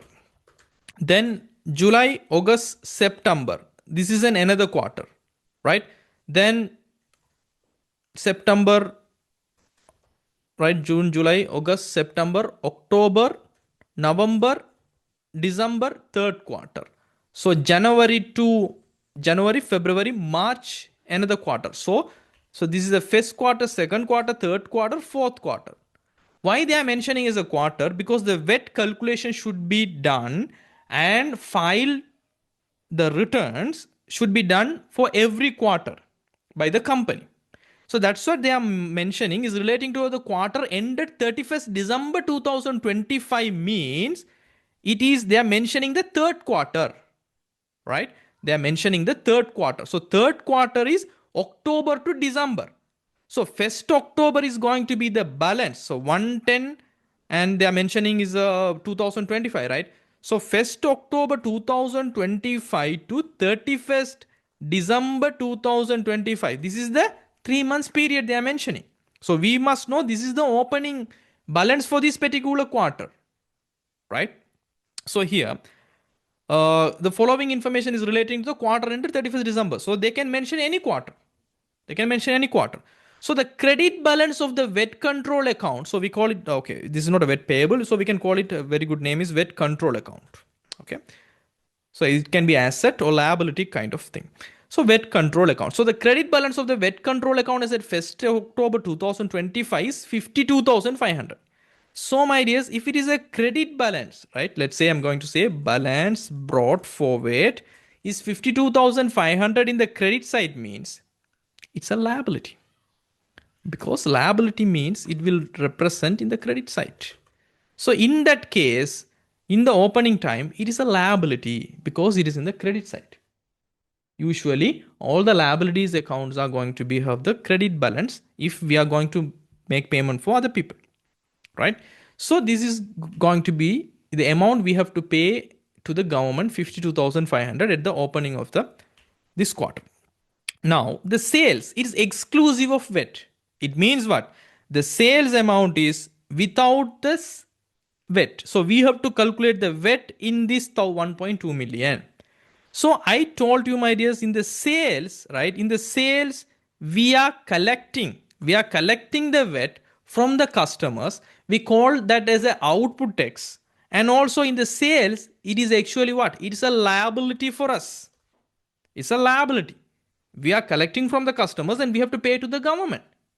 So in that case, if the liability is increasing, we have to record in the credit side. That's a basic rule of the double entry. So sales 1.2 million. Are we going to record this 1.2 million as a VAT? No. This is the base amount. For this 1.2 million, they specifically said all purchases and sales are supported with the tax invoices and applicable VAT rate is 18%. So tax invoice means if you have the tax invoice only, you can claim the input tax also. So they clearly mention everything is having the tax invoice and the VAT rate is 18%.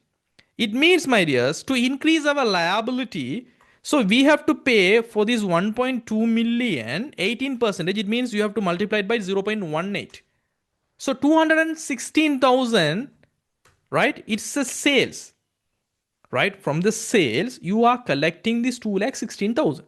So it's going to increase your VAT liability, right? Then again, in the purchase, I told you specifically, when we are purchasing, right? Let's say, for example, we purchase some items from other VAT people, VAT registered people, 5,50,000. It's having the tax invoice. That's what they mentioned. Tax invoice is available for all the purchases and sales. So for this 5,50,000, we paid within this 5,50,000, 18% as a VAT, right? It's a VAT exclusive amount, right? So this amount we can claim from the government. That's what I said. Purchase is an asset, right? So sales is a liability, means it's a credit side entry. It's a credit side entry, right?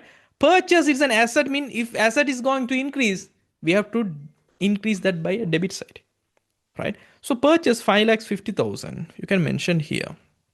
It's going to hit the debit side, since you can, remember like this. If it is a purchasing time, VAT is an asset. You can claim against your output tax. Since the output tax is here, 2,16,000, you can claim it against this.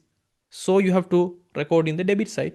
Otherwise, you can remember, if there is a purchase, in that case, the VAT we are paying is an asset, so we have to debit. It means it's going to reduce our liability. So how much? So the amount is actually exclusive of VAT, 550,000. So 550,000, we have to calculate the 0.18. That's going to be 99,000, right? Now the sales returns also exclusive. Now, my dears, in the sales, we have to pay 2,16,000. When the customer is returning our items, we can't charge them the VAT also, right? We have to return the amount with a VAT they have paid, because there is no sales, so there is no VAT collected. So in that case, the sales return, it's already in 216,000. So now from this 216,000, we have to calculate the VAT for this amount and we have to reduce that amount. So if we want to reduce the amount that is already recorded in the credit side, we have to record in the debit side, right? So the sales return, right? So how can we calculate the sales return? Actually, exclusive VAT is 65,000. So you have to calculate the 0.18 percentage, 11,700 we have to remove because we never collected this, because it's goods actually refunded with the VAT amount. So we never collected anything. So we have to remove this, right? So that's it. So now you have to think which side is higher amount. In the debit side is 110,700. In the credit side is 268,000. So the higher amount we should get that balance first. So this is going to be 268,500. So the same 268,500 is going to be here. So the balance carried forward. Give me a second.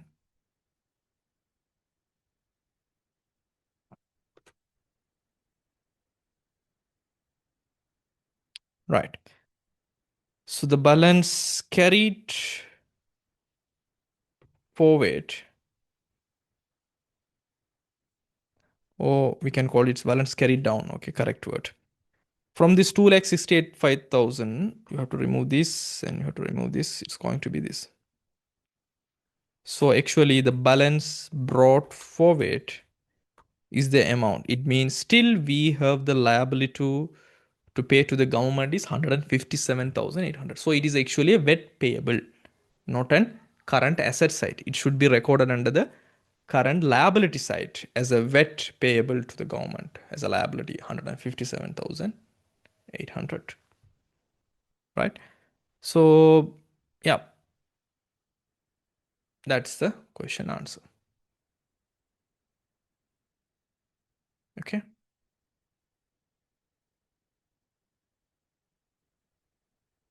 That's it, right? You can check with the suggested solution also. That's the correct answer. Okay, now let's move to the 1.10. The following information was extracted with a reference to job number 205 of Lanka Limited. Right, this is a job costing, a costing question. Right, so I can take this question for our better understanding.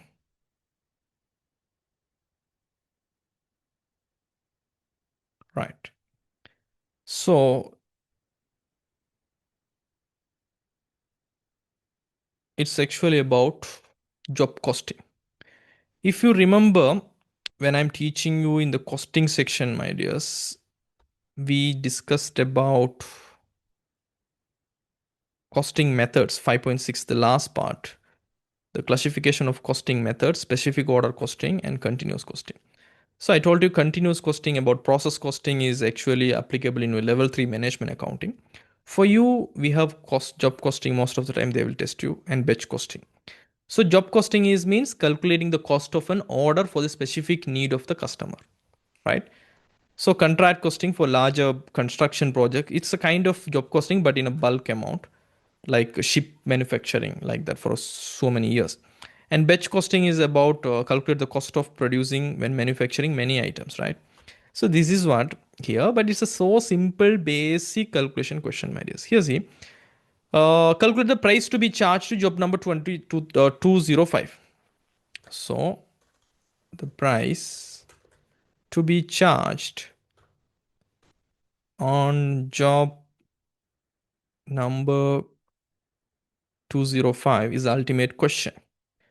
So we know it's involving with these particular cost. First one is direct material, DM, right? So the direct material is 150 kilograms at rupees 150 per kilogram. So we incurred rupees 150 for every kilogram we have used, and we used 150 kg. So it will give you the direct material cost incurred for us. 150 into 150 is going to be 22,500 in terms of rupees. And for the direct labors, my dears, 75 hours at rupees 600 per hour. So we are paying them rupees 600 per hour by time rate. And we have used for this particular job number 205 is 75 hours of labors. So in this case, so 600 into 75 hours, it's going to cost us 45,000. And the other cost is about production overheads. And so in the production overhead, they say department Q and R. So there are two departments. So department Q, 150% on direct labor cost. So department Q, production overheads means what? I told you production overheads means when you are having these materials and labor in the factory should have a electricity, factory should have a some sort of a supervision, factory should have a heating, lighting. There are a lot of cost, right?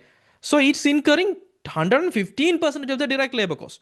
So now we know 115%. So it means the 115% of the direct labor cost means the direct labor cost is actually 45,000. So from the 45,000, we have to calculate the 115%. So 45,000 to get the 150%, what you have studied in your business mathematics section, we have to multiply it by 1.5 because 1 is equal to 100%. Again, if you add 0.5, it is equal to 50%. So 150% means 1.5. You have to multiply by 1.5. So 67,500. And department 2 is actually 60% on the direct labor cost. Again, direct labor cost is 45,000. So if you miss the calculation of 45,000, you are missing the production overhead calculation also. So again, 60% means 0.6 only. So 0.6 into 45,000, it will give you, give me a second. Okay, it will give you 27,000. So in that case, the total cost incurred for you, my dears, 162,000. So that is the total, the total production cost. We call it as total production cost. But that's not a question. The question actually the price to be charged. So price always will going to consist of profit, right? So the question says the company keeps a 20% profit on selling price. This is what important, my dears. This is what important because they are specifically mentioning about selling price, right? So there are two concepts, a margin method and markup method, right? So margin method, my dears, usually profit, they will call it as profit on selling price. The word they will use it on selling price in which they are making their profit. And markup in the sense profit on cost on the cost, production cost. Okay. So that is markup. So margin selling price means always the 100% is always for the selling price. Markup in the sense 100% we will consider for the cost. What's that mean by 100%? It means usually, my dear, sales take away cost. Okay. So sales, if you have a sales amount, if you take away the cost of that, you will have the profit, right? So in that case, usually if you are going to have a profit, let's say for example 20% profit means you have to consider if it is a margin method. If it is a margin method, 20% profit on sales. Let's say they are mentioning 20% on sales, 20% on sales, or they will say margin 20%. In that case, what does it mean is the sales you have to consider as 100%. So the cost should be 80% to get the 20% profit, right? That's the meaning of this. Let's say, for example, in some question, my dears, they will specifically say the profit is 20% markup. Or otherwise, they will say 20% on cost. In that case, my dears, you have to remember sales take away cost and profit. This format, let's say, for example, they specifically mentioned 20% profit, but on cost. In that case, the cost should be considered. The amount we are removing should be considered as 100%. So if we want to take 20% profit, but the cost should be 100%, in that case, 120% is the sales. So this is what when they mention about markup, right? The method they are using is markup, or they specifically mention the profit actually we are doing in cost. So in this case, they mention 20% profit on the selling price. It means this is something, right? So this is the margin method is they are mentioning. Indirectly, they are not putting that terminology margin, but 20% on sales. So in that case, my dears, we know the production cost 162,000. So margin method is the production cost is actually equal to 80%, not 100%. So how you are going to calculate the 20%? profit on sales means this 162,000 equal to 80 percentage. So you have to divide by 80 and you have to get the 20 percentage profit. You also you multiply it by 20 to get the correct profit. Right? You remember, right? So what does it mean is total production cost is, you see here, this 100 and I'm going to have you the exact numbers. 162,000 is equal to this, right? 80 percentage. It means we need to get the 20 percentage. It means this 162,000 equal to 80 mean divide by 80. What's the number we need? 20 or 100. If you need 100, multiplied by 100. If you need 20, multiply by 20. In this case, we need the profit. So we have to multiply it by 20. So it will give you 40,500. So if we want to have 40,500 as a profit and cost is 162,000, so the sales price is going to be what? Right? The 162,500 plus this, it's going to be this. Then only if you remove this part, it will give you the 40,500. So in that case, the selling price to be charged is, right, 162,500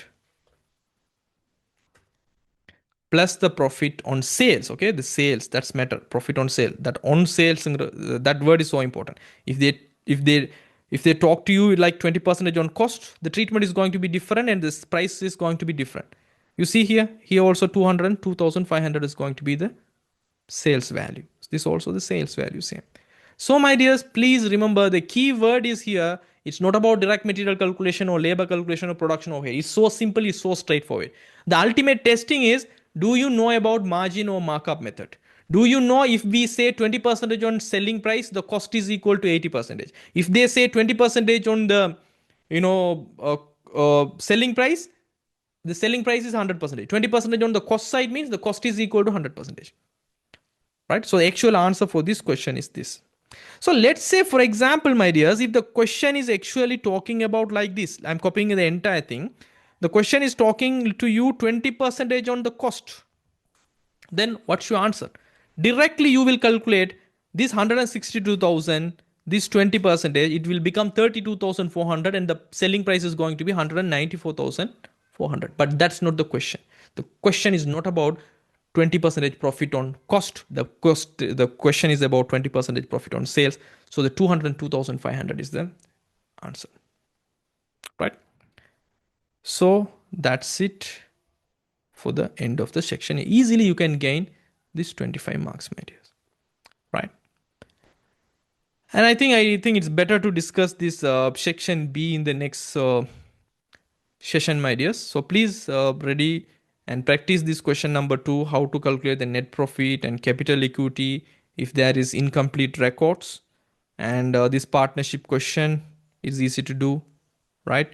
And we will prepare the member subscription income and expenditure account and profit reconciliation between financial account and cost accounts.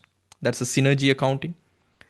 And we will calculate the economic order quantity, and after that and the full question about the profit or loss and other comprehensive income for the company's financial position. So simple. This particular subject is so simple, my dears. You're going to have very easy questions, but the practice is more important. So I think it's time to end today's session. Let's see all of you in the next session. Have a great day. Thank you all. See you. Bye. Start the session from section B. That is actually consisting of 50 marks. So 50 marks in the sense question 2 to, I hope so, question 6 included under the section B. It means there are 5 questions. Each question will give you 10 marks. There is no choice. You have to do all the question, right? So there is no selection like in A level accounting, right? So we will start from the first question itself.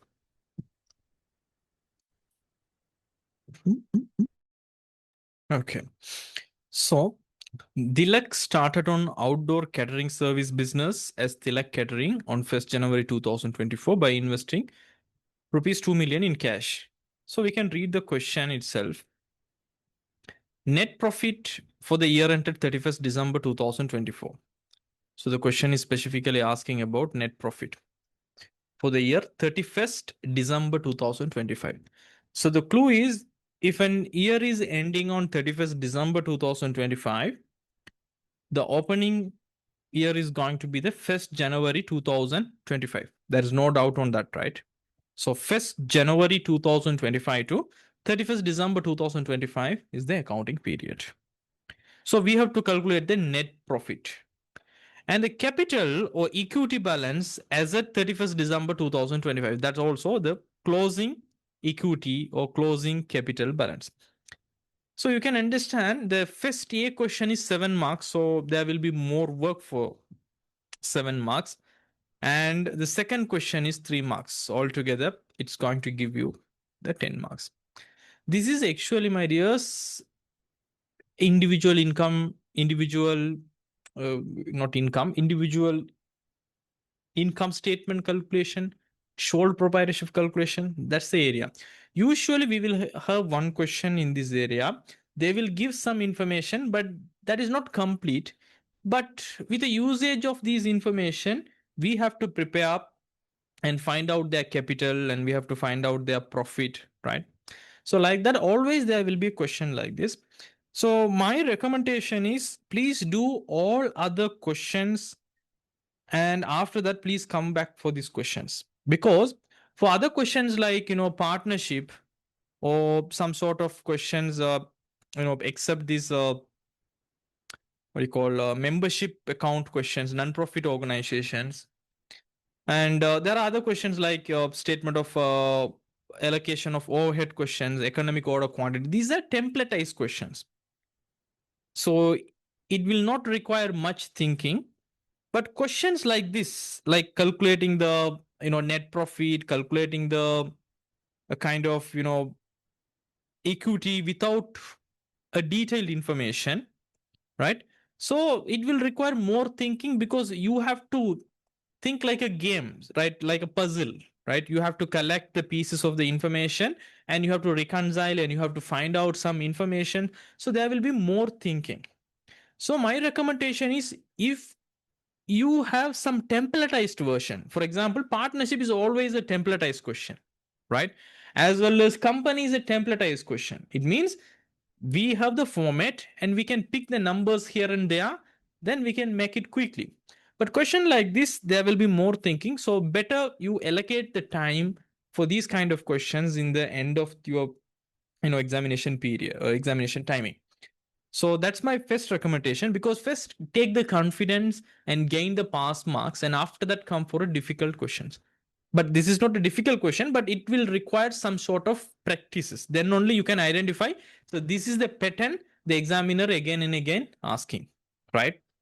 Now, first for these kind of question, first you have to get the rough idea, how the question will be, what's happening in the business actually, then only we can work on it. So first read the question fully. Tilak started an outdoor catering services business as Tilak Catering on 1st January 2024 by investing rupees 2 million in cash, right? So 2 million he invested in cash on 1st January 2024. My first question is 1st January 2024, is it our opening year? No. Most of the students are making mistake. It is a new business. No. Our business is ending on 31st December 2025. It means it's going to start from 1st January 2025. So before 1 year ago, he started. So 1st January 2024, it's not our accounting beginning period. Most of the students are thinking it's like a new business. No. And however, it has not maintained proper books of accounts, and the following information is extracted from the business for the year ended 31st December 2025. So these are the informations, and the business not maintain proper books of accounts. So we don't have proper income statement, proper recorded ledgers. No. So within the available information, we are going to recreate everything from the scratch. Right. So this is the information for the 31st December 2025. So other assets and liabilities of the business are as follows. So they are talking about the assets and liabilities on 1st January 2025 and 31st December 2025. It means the opening assets and liabilities and closing assets and liability. So machinery at carrying value, this is important. Most of in this question, they will give you the PPE at carrying value because it's easy to compare and take the depreciation values, right? So they're giving the machineries at carrying value. You know the meaning of carrying value. Cost takeaway accumulated depreciation is the meaning of carrying value. So in the both date, what is the carrying value they have given? And trade debtors, inventories, cash and bank balances, but they never mention about 31st December 2025 cash balance. So we have to find out if we need it. And trade creditors, accrued electricity and water, and no property, plant, and equipment were purchased or disposed during the year 2025. Right? Most of these kind of questions, they're not going to involve you with a complex calculation, my dears. So most of the time, there were no property, plant, and equipment were purchased or disposed. So there is no disposal calculation or there is no additional calculation. So actually, the difference between two carrying value, absolutely it's going to give you the exact depreciation for the annual period because there is no addition, there is no disposal. So all the sales and purchases were made on credit. All the sales and purchases were made on credit, and purchases made during the year were rupees 3.2 million. An amount of rupees 9.6 million was collected from the trade debtors during the year. So the important word is here, all the sales and purchases were made on credit. Credit. That's important because we have to find out sometimes the total sales, total purchases, the cash collected from the customers, or the cash paid for the purchase, paid for the supplier. In these cases, it should be only with credit sales. Otherwise, they have to separately give the cash shell. You will understand why they are mentioning this kind of information. And initially, the business was operated at Tilak's homes, and as a result of the expansion, it has been shifted to a rented premises from 1st July 2025. Rental expenses, most of the time, they will test you because of the accrual, prepayment, actual relevant, expense for the year, right? So they will test you to calculate these kind of items. So initially, the business was operated at Tilak's home. And as a result of the expansion, it has been shifted to a rented premises from 1st July 2025. A payment of rupees 720,000 has been paid as 2 years rent. Right. So there is an advance payment for another year. But we made 1st July 2025. Our year end is 31st December 2025. Right. So we have to calculate the correct relevant rent expense. Right. At the timing of signing the rent agreement on 1st July 2025. The payments made for the electricity and water is 96,000 during the year. So already I can remember there are accrued electricity and water we have to adjust here. So this is the entire payment we have made. And 2 full-time employees are deployed in the business. Each employee is entitled to a monthly salary of 60,000. In addition to the salary, an incentive of 10% was paid to employees on cash collected from the trade debtors during the year. So what's going on here, my dears? First, you have to understand the business context here, right? It is actually an outdoor catering service business. It means, like for event like weddings and things, they will supply the food. That is catering service business. So they have started with 2 million cash on 1st January 2024. Now we are in December 2025 period. We have some assets and liabilities in the opening and the year-end balances. This business never acquired any assets, or they never disposed any assets during this accounting period. And every sales is credit. After that only we are collecting the cash, right? As well as now we shifted to a actual rent place from the owner's place, and we have to pay some electricity and water. The total amount we paid is 96,000, and there are some accruals and prepayments, maybe balances there in the question, right? This is how you have to understand first, right? And there are 2 full-time employees and we are paying monthly 60,000.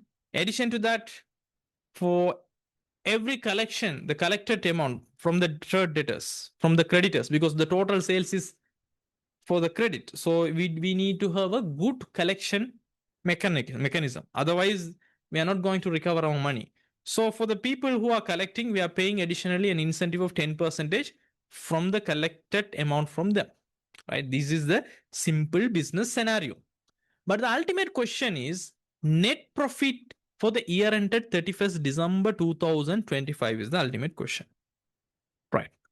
So, my dears, think what we have studied. Right. So, regarding the net profit, what we have studied. Right. So, the net profit, my dears, I can show you in right net profit in the sense actually they're talking about the profit, right? Or we can say PAT, profit after tax, right? So, how to calculate? Let's keep it simple. Profit, okay? How to calculate a profit? Just think in a common sense way. So, profit is actually we can calculate either first method is we can prepare an income statement, right? In that income statement, we will identify what are the income and what are the expenses. Then directly we can calculate the profit. That's what we call it as net profit. Otherwise, there's another method, net assets methods. Can you remember the formula? It's a formula method. Can you remember the profit formula? But we have studied, right? From the closing equity, take away opening equity, right? Closing capital, right? Take away the opening capital or equity, right? Can you remember that? Is there any drawings? We have to add that. Any additional capital? We have to remove that. So this formula will give you the net profit. So these are the two methods actually we studied to find out the net profit. There is no other way, right? So for these kind of questions, my dears, usually I will recommend you to go with the first method, right? So most of the AAT questions will work with the income statement method, and I will prove you these. Right, I will prove you these with how to calculate with net assets method also, right? But for the moment, we will stick to income statement method, right? So let's work on the answer script. So we will prepare an income statement, a very simple income statement.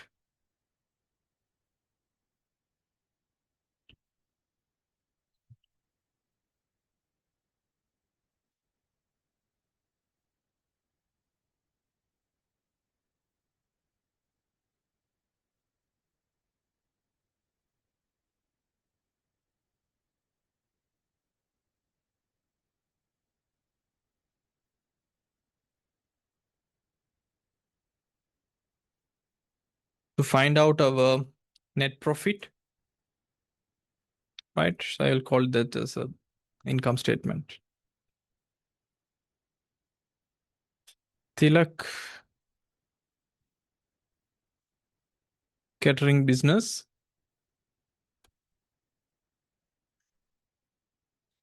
Income stated for the year ended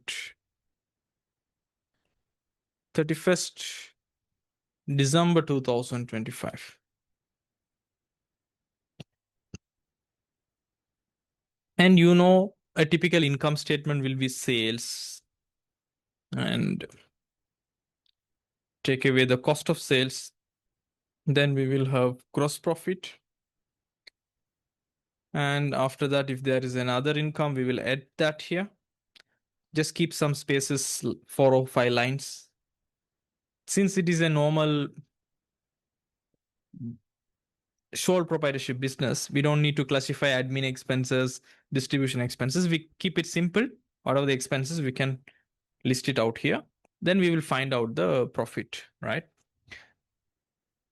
Now we have to find out, my dears, this is all about the income statement. So income statement, we have to look into the income and expenses only.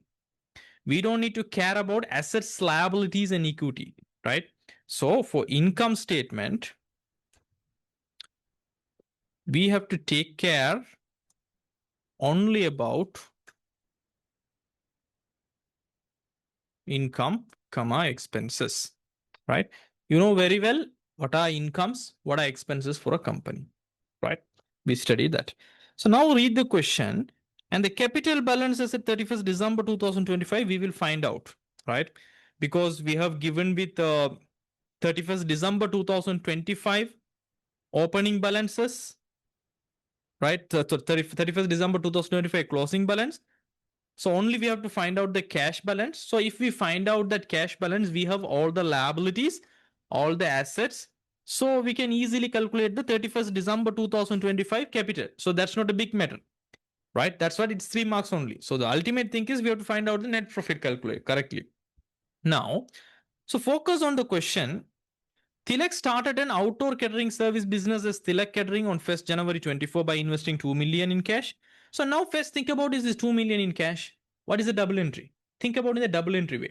So if he is investing his own money, the debit record in the cash account, right? The debit record in the cash account and is going to be credit in the capital account. But for which accounting year? This is for 1st January 2024 to 31st December 2024. So they should calculate it and entered correctly. That's what we are having the cash and bank balance 1,530,000 on 1st January 2025. So we don't need to care about this investment because it is not in our accounting period. So it's already recorded and they might spend so many things with these 2 million and they earned income and they made some expenses. We don't know any details about that. But at the end of the year, and the opening of our accounting period, we are having a cash balance amount 1,530,000. So it's already recorded. And also, this is not a new business, right? So it's a 1 year old business. However, he has not maintained proper books of accounts, and the following information is extracted from the business for the year ended 31st December 2025. Now, let's care about this machinery at carrying value. Now, you have to think, my dears, what can be any income or expenses with the details. So my question is, if you are reading machinery and carrying value means from the particular cost, they have removed all the accumulated depreciation on 31st December 2025 for this balance until 1st January 2025. It means 31st December 2024. So if they removed all the accumulated depreciation and these two balances are actually increasing 1st January 2025 without any accumulated depreciation, right? When we removed all the accumulated depreciation, the worth is 2.2 million, but now it is 1.8 million only. It means it is reduced. In this case, what is the actual expense, right? Actual expense reduce this amount.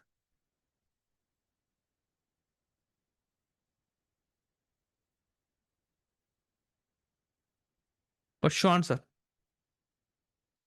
Please remember this point, my dears. If there is no any new assets purchase or any asset disposal, then the carrying value between opening and closing period, right? Then I can add here difference between carrying value disposal, then carrying value between opening and closing period will give you annual depreciation, right? So this is the point. Why? Because you see here in the opening, we have the worth of machinery 2.2 million, right? We have the worth of machinery 2.2 million. And once we removed all the accumulated depreciation, right? Again, we are having only 1.8 million. All the accumulated depreciation means what? Accumulated depreciation till 31st December 2025. So accumulated depreciation 1st January 2025, if we remove all the accumulated depreciation before 12 months, it is 2.2 million. If we remove all the accumulated depreciation on 31st December 2025 after 1 year, it is 1.8 billion. Means between these 12 months, what is actually reduced this machinery? That's the annual depreciation of machinery, right? So we can say annual depreciation is actually an expense. So I can provide here machinery depreciation. Machinery, I can provide machinery annual depreciation. Simply 2.2 million carrying value, take away 1.8 million carrying value. So 2.2 million, take away 1,800,000 will give you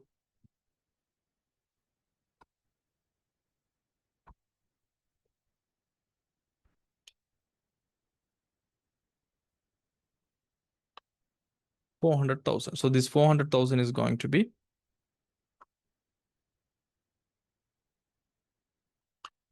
expense, machine depreciation expense. Any questions?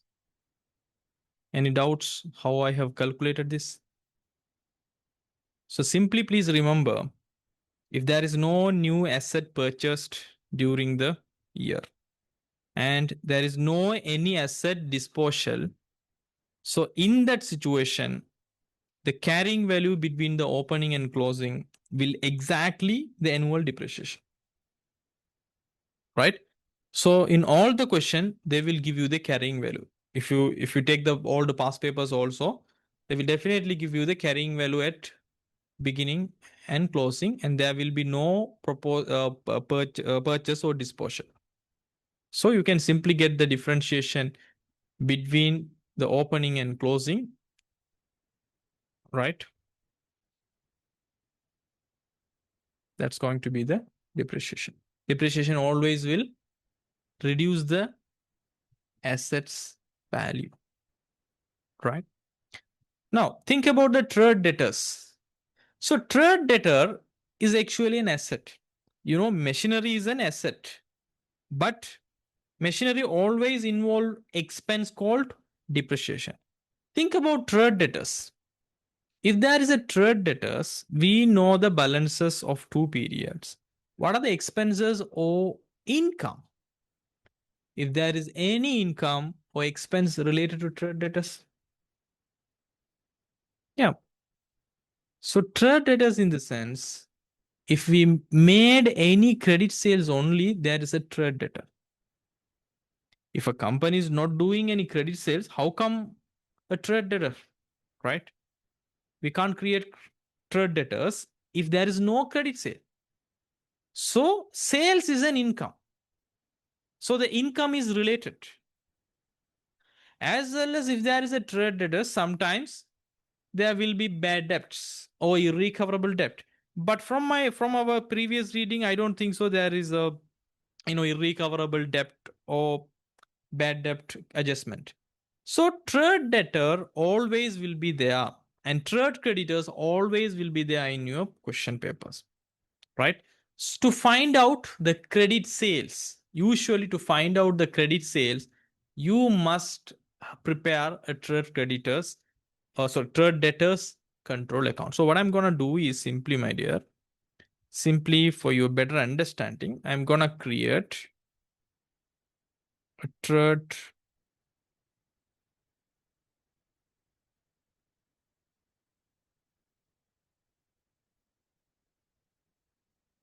debtors account.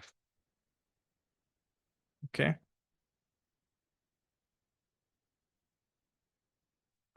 And a trade debtors account is an asset type of account. So usually the balance will be in the opening side. So balance brought forward will be here, right? I'm giving the format.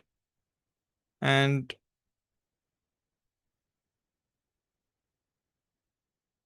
if we summarize it,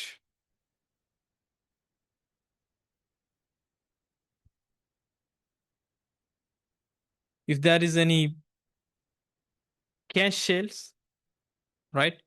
We are not going to record under the trade debtor because cash shell debit, we will receive the cash. So debit record the cash. Directly we will credit the sales account. But if there is a credit sales, we are not going to receive any cash. So we will create an asset called trade debtors or receivable. So debit the trade receivables account and we will credit the sales account. So you have to remember, I will teach you here also. Credit sales double entry is we will debit the trade debtors account and we will do the credit entry in the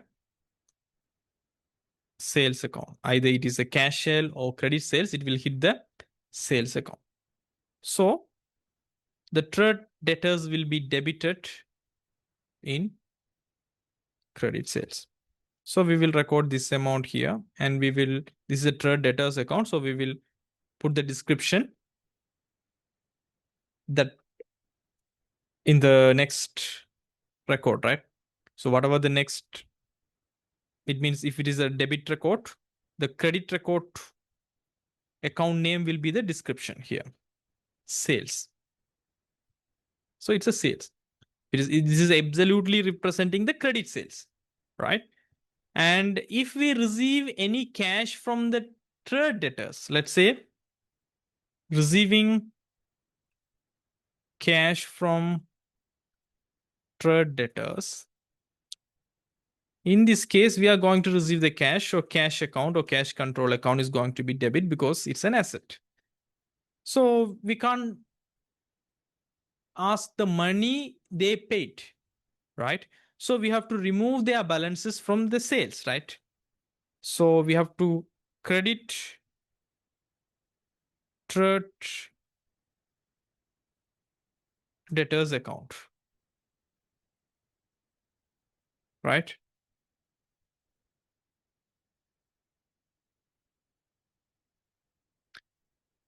Usman Fauzan, trade debtors means we call it in Tamil, Vyapara Kadan Patra Kanakku, right?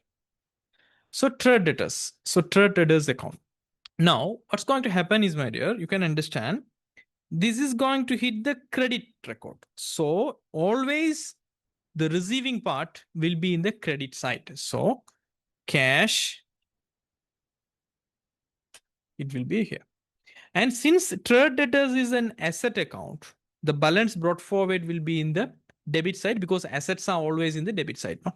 So there will be a balance carried down side here, and we will have some amount here. Then the balance brought forward, that's a new balance, right? So this is the format of a simple trade debtors. And if there is any, bad debts written down or any recoverable debt, so let's say, for example, any irrecoverable debt in the sense bad debt, right? So what's a double entry? It's an expense actually. So expenses are always debit because it will increase the expenses. So bad debt account, we will create an expense in the income statement. So we will create a expense account. So bad debt account, bad debt is debit, and the credit will be always trade debtors because we will directly remove the irrecoverable or bad debt from the trade debtors account, right? Trade debtors account. So this is how it will work. So if there is any bad debt, so it will be in the credit side of the trade debtors, right? So if it is, it will be in the credit side, right? So this is how a template of the trade debtors account, right? Now please find out what are the available information about the trade debtors here, because in any point they never mention about the sales. They only mentioned about all the sales and purchases were made on credit. Why? Because if we find out the sales from the trade debtors account, this amount, right? If we are going to recreate this trade debtors account and we are going to find out this value, it's totally credit sales, right? It's totally credit sales. So there are two options. The first option, they have to give the separate balance of the cash sales, and we can find out the credit sales from the trade debtors account. Then we can accumulate both the balances and we can give you this is the sales amount for the income statement. But very smartly they have written here all the sales and purchases were made on credit. So if we find out the sales amount from the trade debtors account, it is absolutely the total sales. We don't need to care about cash sales because there is no cash sales as per the question. So our ultimate objective is we have to find out this sales balance. For that, definitely they have to give all other balances, right? Let's find out that. Here we have the opening balance, right? We have the opening balance. That opening balance is 4,80,000, right? So the opening balance is 4,80,000 on 1st January 2025. So I can take this balance 4,80,000. So this is going to be our trade debtors account opening balance. Then they have provided the closing balance 6,70,000. So this is going to be our balance brought forward and balance carried down balance. So we know the balance carried down and balance brought forward. Right. That's the only information. And what are the other information related to trade debtors?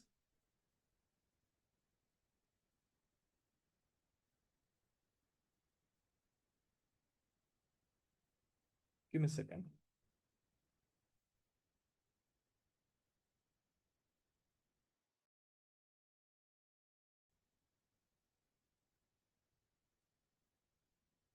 Right. So all of you can hear me properly, right? Can you please confirm me the mic is changing? That's what I'm asking.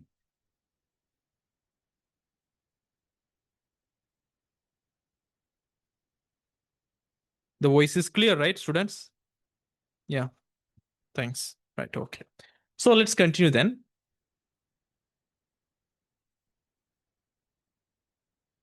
Right. If the volume is mic and good, then fine. Let's continue. Now we have to find out if there is any bad debt. No, in these questions, there is no bad debt. So we can actually put 0.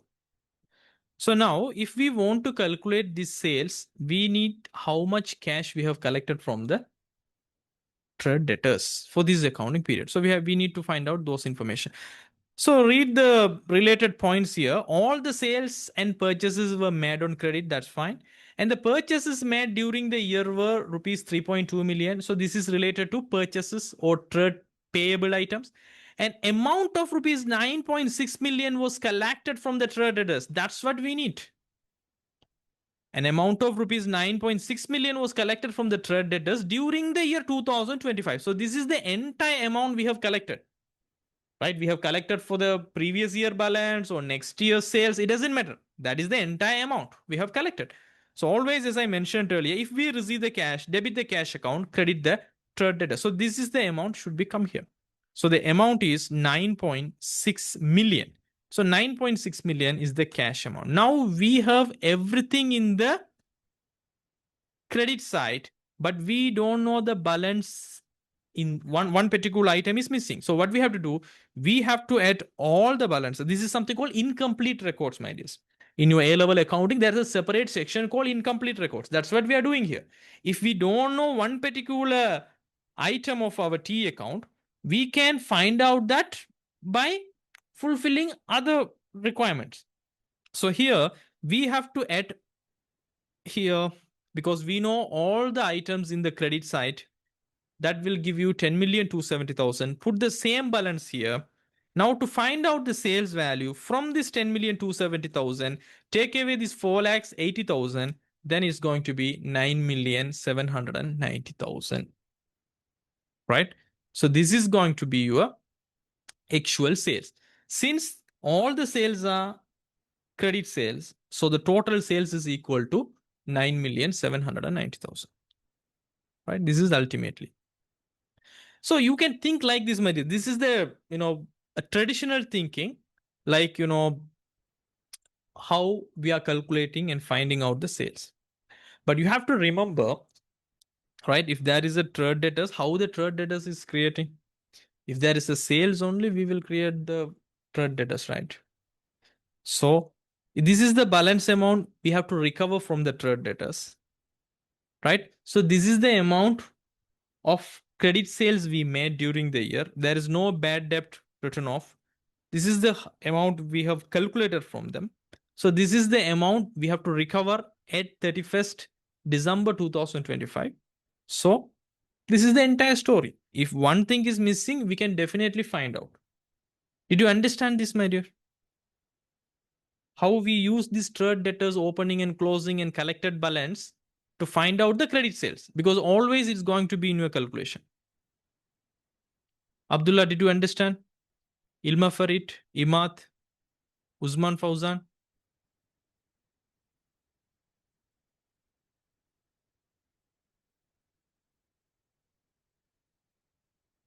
Right?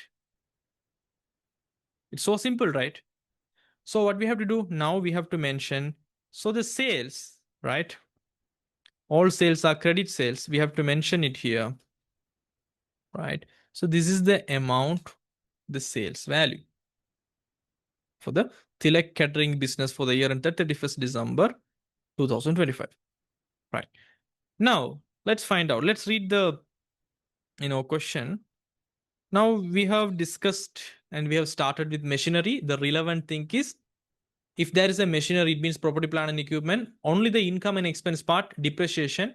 And if they show any property, plant and equipment, it will create an other income. But there is no property, plant and equipment purchased or disposed. So there can't be any income of, disposal. But definitely there will be a depreciation. So we calculated that. And trade debtors, if you read the trade debtors, you should come to know that there is a trade debtors means we can find out the credit sales. That is the ultimate income. Otherwise, if there is any bad debt, then they will give you other information, right? Let's say, for example, if they want you to calculate the, what you call the bad debt, my dears, they will give you the other information. The balance brought forward will give you, they will give you the balance carried down, they will give you the sales, credit sales, they will give you the cash collected, but you have to find out the bad debt. Then it will be an expense. So that's how they will give you the trade debtors, right? You have to find out the relevant income is missing or relevant expenses if there is any missing. And let's talk about the inventories, my dears. So inventories, where we are using in our income statement usually most of the time. If we want to calculate the cost of sales, how we can calculate the cost of sales? The formula: opening inventory plus purchases, take away the closing inventory, will give you the cost of sales. That is the ultimate calculation, right? We have done this from A level, right? The cost of sales means, the cost of sales in the sense. So we need the opening inventory, right? It means the inventory we have to sell, right, at the year beginning. So amount. Then if you purchase any extra inventory more than the opening inventory, so if you add these two balances, it will give you the total available inventory, right? Available inventory to sell during the year. And if you remove the closing inventory means once you sold everything, what is remaining? So if you remove that part, it will give you actually what you have sold. It means the cost of the sales you have done, right? This is the entire formula of calculating the cost of sales, right? Opening inventory plus purchase, then it will give you the available inventory for that period sale.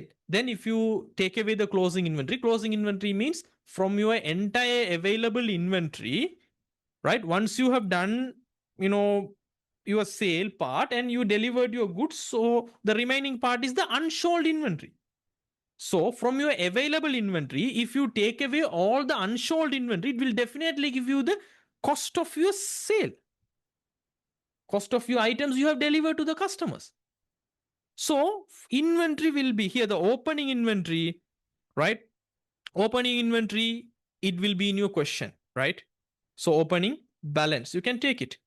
If you want to calculate the purchase is always cash plus credit, right? Right? If it is a sales, the total sales revenue means cash sale plus the credit sale. If it is a purchase in the cost of sale calculation, always it should be cash plus credit. But in the question, they have specifically told you, my dear, all the sales and purchases were made on credit. There is no cash purchase. So if you find out the purchase from the trade payables account, right, that will be the entire purchase amount. So we will calculate the trade debtor, right? We will create, sorry, not trade debtors, trade payable account. Then we can find out the actual total purchase. That is a credit purchase. That is equal to the total purchase since there is no cash purchase. Then we have the closing inventory. So that is a closing balance is already there. Then easily you can find out the cost of sales now. So how to do that? Since it's the same applicable rule, how we have find out these sales. Now I'm gonna copy the same items, right? But this time it's about trade payables account. I will give you the format, what are the repeated items and how to templatize this kind of questions in the unit wise analysis. This is since we are doing the full paper, it will give you some snapshot idea. So trade payable account, my dears, it's a liability account. So the balance brought forward is going to be always in the credit side, right? There will be an amount. And if you make any credit purchase, right? So I will give you the, double entry also. If there is any credit purchase, my dear, we are not paying anything in cash, but it will create a liabilities. That's something called trade payables, right? So if we make any purchase, debit record the purchase account. Since usually the purchase is an asset account, but sometimes it is considered as an expense account, but it doesn't matter for us. So purchase account actually an asset account until you sell the asset. Once you sell your asset, it will become an expense in the cost of sales. But it's a different argument, no need of for that. So we will debit the sales. If we make for cash or if we make for credit, doesn't matter, it will hit the purchase account. If we do the credit purchase or cash purchase, always it will end up with the purchase account. Like sales, if you do cash sales or credit sales, always it is in the sales account. Write that. So debit the purchase account and the credit will be what? It's a liability. So trade payables account, right? So that's how it will be created. The credit purchase.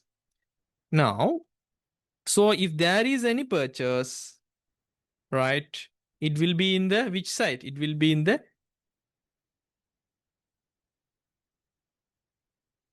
credit side, right? That's what I'm putting here, credit side. And if we pay any amount, let's say, like we are receiving cash from debtors, no, like that, if we pay, right, paying cash to trade debtors, what's going to happen? We will lose the cash. So the credit is going to be the cash. Also, it will reduce our liability that is already recorded in the credit side. So the debit record will be in the trade payables account to reduce the purchase already recorded, the amount we have to pay, right? Then the credit will be the cash account. So always remember, if we paid any cash to our trade payable, it will be in the debit side, right? So these are the basic information you have to remember, right? So if you know that, you can do. And if there is any closing balance, always the balance brought forward should be in the credit side since it is a liability. So the balance carried down the same amount will be in the debit side. Now we have to find out the informations. So in the question, give me a second.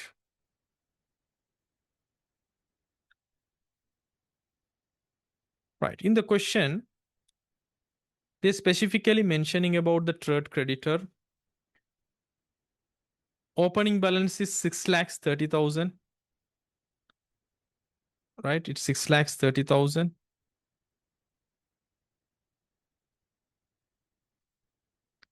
Then the closing balance is 7,20,000. So this is going to be the balance carried down balance in both sides. And we have to find out how much we have paid for the payables during the year. So that is in the notes, right? All the sales and purchases were made on credit, and purchases made during the year were 3.2 million. So all the sales are credit, means 3.2 million is actually the credit purchase, right? So the purchase is given, right? The purchase is given here during the year were 3.2 million.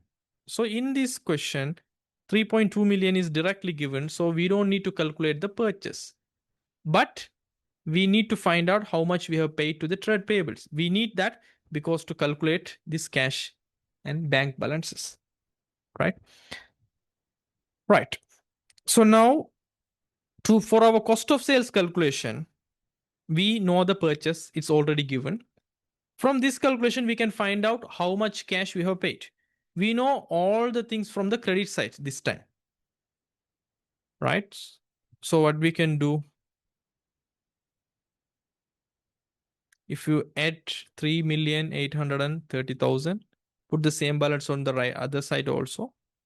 So from this 3,830,000, if you remove this 720,000, it should be 3,110,000. So we find out how much we have paid for our payables, right? So this is how we have to use the trade debtors and trade payables account to find out the missing piece. Always remember, for this kind of questions, you have to prepare trade debtors account, trade payables account in every question, most of the time. Most of the time, in every questions, you have to create a trade debtors account and trade payables account to find out at least one item. It can be credit sales or credit purchase, or sometimes the cash collected from the trade debtors or cash paid to the trade payables. Any items, it will involve the trade debtors and trade payables account, right? Now, we were discussing about the inventory. Now we know the opening balance, we know the closing balance, we know the purchase. It means the total purchase since there is no cash purchase. So we know everything to calculate the cost of sales. So we can directly go and calculate it. No problem. So the cost of sales, we know the opening inventory is 16,300 plus the purchase is directly mentioned here 3.2 million, right? This 3.2 million is directly mentioned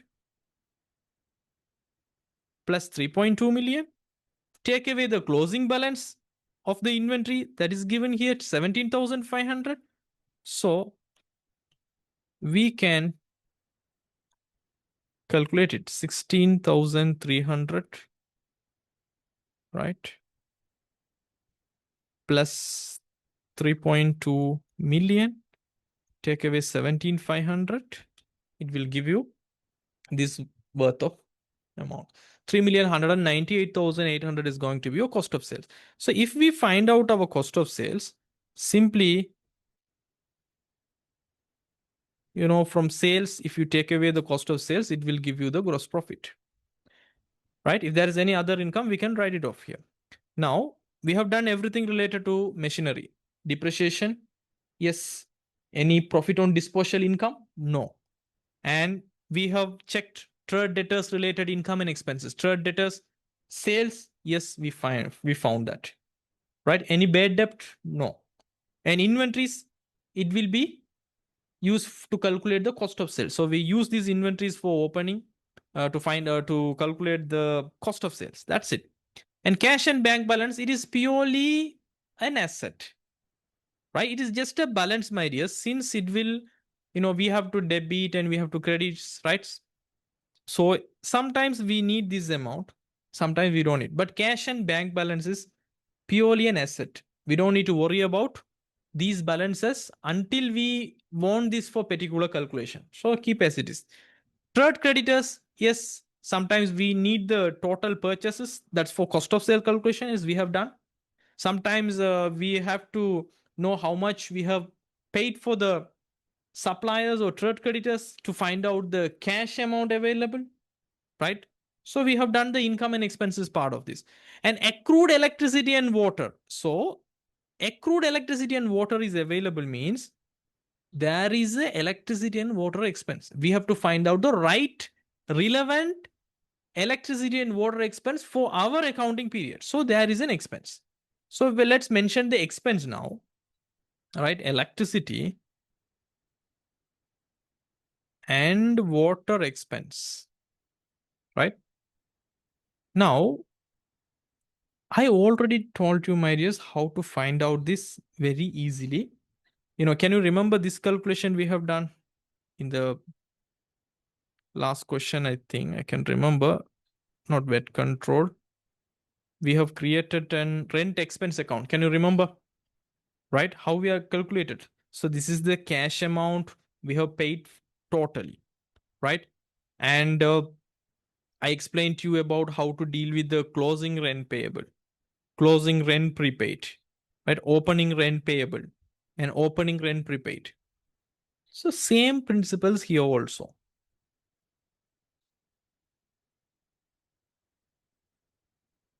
So electricity and water expenses. So let's create an electricity and water expense account for your first understanding.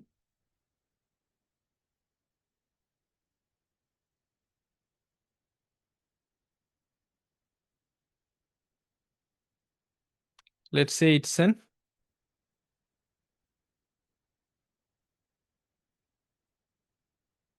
electricity and water expense account.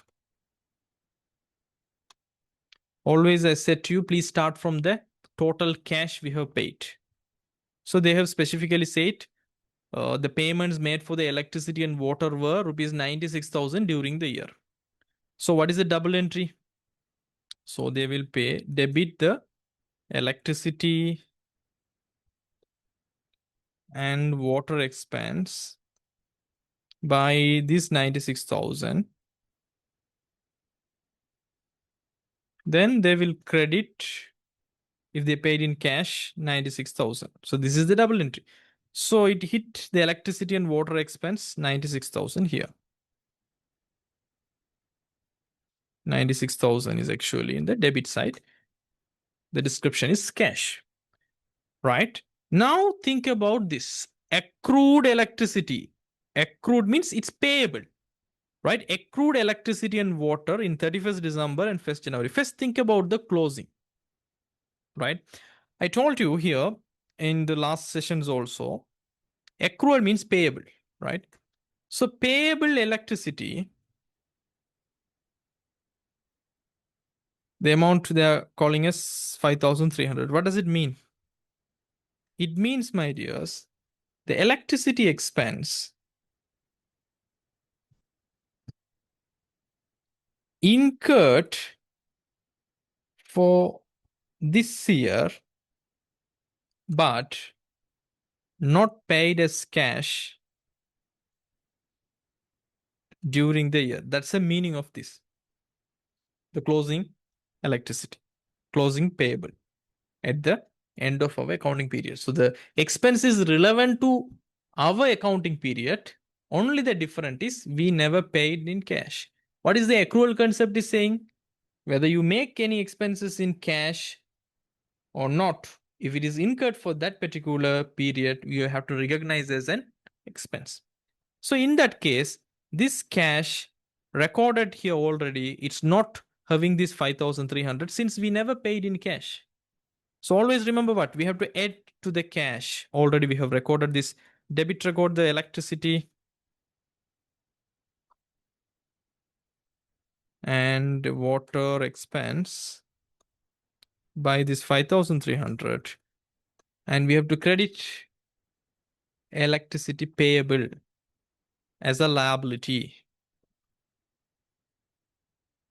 5,300. We call it as electricity accrual or electricity payable, whatever the name, as a liability, right? 5,300. So now we never asked for electricity payable account. Only the related thing is electricity debit records, since it is not involved in the 96,000. So 5,300 should be here. You know, the description should be electricity payable, right? Since it is a closing, we can have it here. It's a closing balance now. Now let's think about this 6,200. It's an opening accrued electricity, right? Now, opening electricity accrual. It means opening electricity payable. The amount is 6,200. What does it mean? 6,300. It means the electricity expense opening means the previous year end balance. So the electricity incurred in the previous year. So it's related to previous year, but not paid in previous year, but it should be in the cash payment during the year. You got the point, right? So this is an electricity payment actually incurred. It means we use this electricity and water in the previous period, but we never paid for that period. That's what the balance is coming as a payable. So if we pay for this period 96,000, this 96,000 should include the 6,300. No. So this 6,300, it is included in this 96,000. So we have to remove that, right? So this 6,300 should be removed. How to remove in accounting? If there is something in the debit side, we have to record in the credit side. So it will remove automatically. So 6,300 is going to be the opening accrual. You got it? So how to find out the electricity payment that is related for our accounting period? Simply, we have everything now. The removing part, everything is here.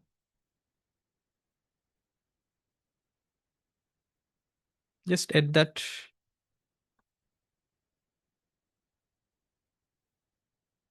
They have given, okay, 31st December 2025. This is an accrued electricity and water. Electricity payable 5,300. Right.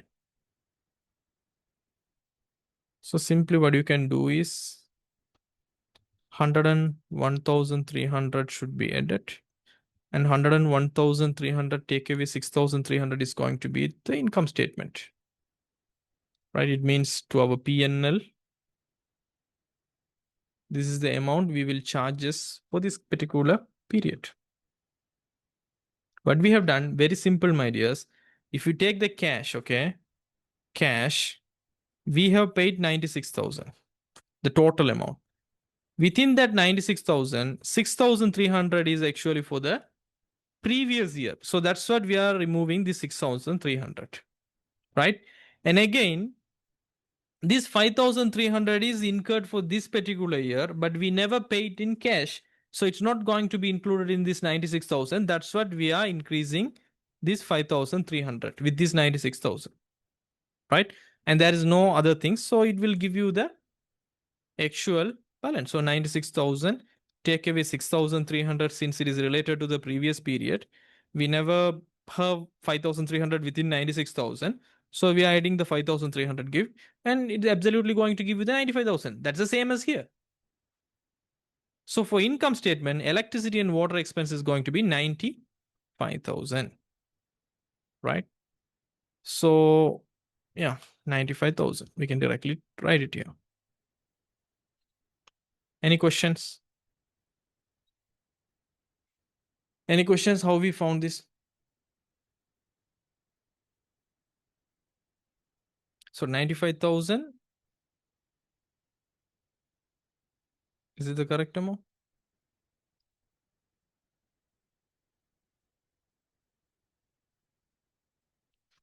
5,300, 6,200. Okay, this is 6,200, no? Thank you. So 9,500. Yes, 9,500 is an electricity and water expense.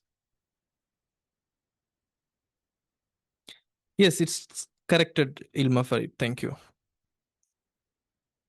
Any questions how to identify these electricity and water expense?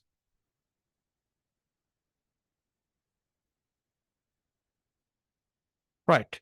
So machinery, depreciation involved, profit on disposal involved, trade debtors, credit sales involved, and how much we collected involved. Inventories, it involved with cost of sales calculation. Cash and bank balances, we need it if they want to particularly know the cash flow. Trade creditors, we can use these account to calculate the credit sales and how much we have paid to the creditors. Accrued and electricity, we used to calculate the relevant electricity and water for this particular year. So other assets and liabilities of the business are as follows we used. And the second note is no property, plant and equipment were purchased or disposed during the year. Yes, very happy. All the sales and purchases were made on credit and purchases were made during the year were 3.2 million. Yes, we used this 3.2 million to calculate the cost of sales. An amount of 9.6 million was collected from the trade traders. Yes, we use this to calculate the credit sales. That's done. Initially, the business was operated at deluxe homes, and as a result of the expansion, it has been shifted to rented premises from 1st July 2025. Right?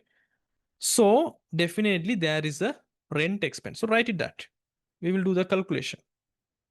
Rent expense. Now, it has been shifted to rented premise from 1st July 2025. So the rental period, actually relevant my dear here, the rental period is 1st July 2025 means full month of July. July, August, September, October, November, and full month of December. So December is our year end. It means 6-month period. 6-month period only we have to calculate the rent. So payment of 720,000 has been paid as 2 years rent at the time of signing the rent agreement on 1st July 2025. Right? So already they have fully paid on 1st July 2025 720,000. But is it 720,000 is completely related to our period? No, definitely not. So easily how can we do? So 720,000 is paid for 2 years means 24 months. 24. So if you divide by 24, it will give you 1 month rental expense. But for us, we need the 6-month period. So if you multiply again this by 6 months, it will give you the 6-month rental expense. Right? Others are assets. Until that expense is incurred, it is a prepaid rent. Prepaid rent is always an asset for a company. Right? So it's going to be 7,20,000 divided by 24 multiplied by 6. It will give you 180,000. Otherwise, what you can do? You can do something similar this also. 720,000. If you divide it by 2 years, okay? If you divide it by 2 years, it will give you the 1 year rent 360,000. Then again, you have to divide by 12 to get 1 month, and you have to multiply it by 6 to get the same 180,000. However, the answer is 180,000 anyhow. Right? That is rent expense. And yeah, the payments made for the electricity and water were rupees 96,000 during the years. That's done. 2 full-time employees are deployed in the business. So they are going to talk about the salary expense. So each employee is entitled to a monthly salary of rupees 60,000. So first do that. The first thing is salary. They said 60,000. So rupees 60,000 for two people. So let's say, for example, for one person for a 12 months, we have to multiply it by 12. Again, it is for two people, so we have to multiply it by 2. So 60,012 will give you one person yearly salary. If you multiply it by 2, it will give you the two people yearly salary. So 60,000 multiplied by 12, again multiplied by 2, it's going to be 1,440,000 is the salary expense. But not only that, in addition to the salary, an incentive of 10% was paid to employees on cash collected from the trade debtor. Now, see this beauty. If you don't calculate the cash collected from the trade debtors, you cannot calculate the incentive of 10%. No. That's what we have collected, we have find out this cash collected is 9.6 million. We know 9.6 million cash collected, but it's already given directly, right? An amount of 9.6 million was collected. So we have to find out the 10% of 9.6 million. Simply what? We have to deduct 10, so it will give you 960,000. So again, the incentive. So the incentive is already we have collected 9,600,000 from the customers. So we have to pay to our employees, those two employees, 10% charge, right? So that is an incentive, total incentives. In this case, 9,600,000 multiplied by 0.1, it will give you the 10% value of 9.6 million. That is 960,000, right? Is there anything else? No, right? Now, there is no other income. So I'm gonna add all the expenses. That is 3,075,100. So now happily I can calculate the profit. It means the net profit. Profit means it is actually net profit. Since it's a simple question, there is no tax things are involved. So gross profit, there is no other income. Take away all the expenses relevant to this year. 3,516,100 rupees is going to be our profit, right? So this is your answer for your, what's the question? A. So you can bracket, you can mention this is the answer for A question. What's the B question? Capital equity balances 31st December. This is so easy, my dear. So how to calculate this? So, equity in the sense, in our theory parts, I told you, right? Equity is assets take away liabilities from your total assets. If you remove your total liabilities, the remaining portion is equity. That's what we call it as net assets. The residual interest of the owners. Once they settle all the liabilities from their total assets, the remaining portion, that is equity, that is for the owners. So the question is asking the capital or equity balance is 31st December 2025. It means closing. It means closing equity, the question. Closing equity means from closing liabilities, we have to remove all the closing assets. From closing assets, we have to remove all the closing liabilities. Then it will give you the closing equity. We have to find out, already it is listed here. Only the balance we have to find out, the cash and bank balance, right? The cash and bank balance we have to find out. So how to do that, right? Simply, we can have a account or we can have some sort of calculation. Then we can simply find out the cash. That's what they have given you, the 31st December 2025, how much the assets we are having as a cash, right? So simple, right?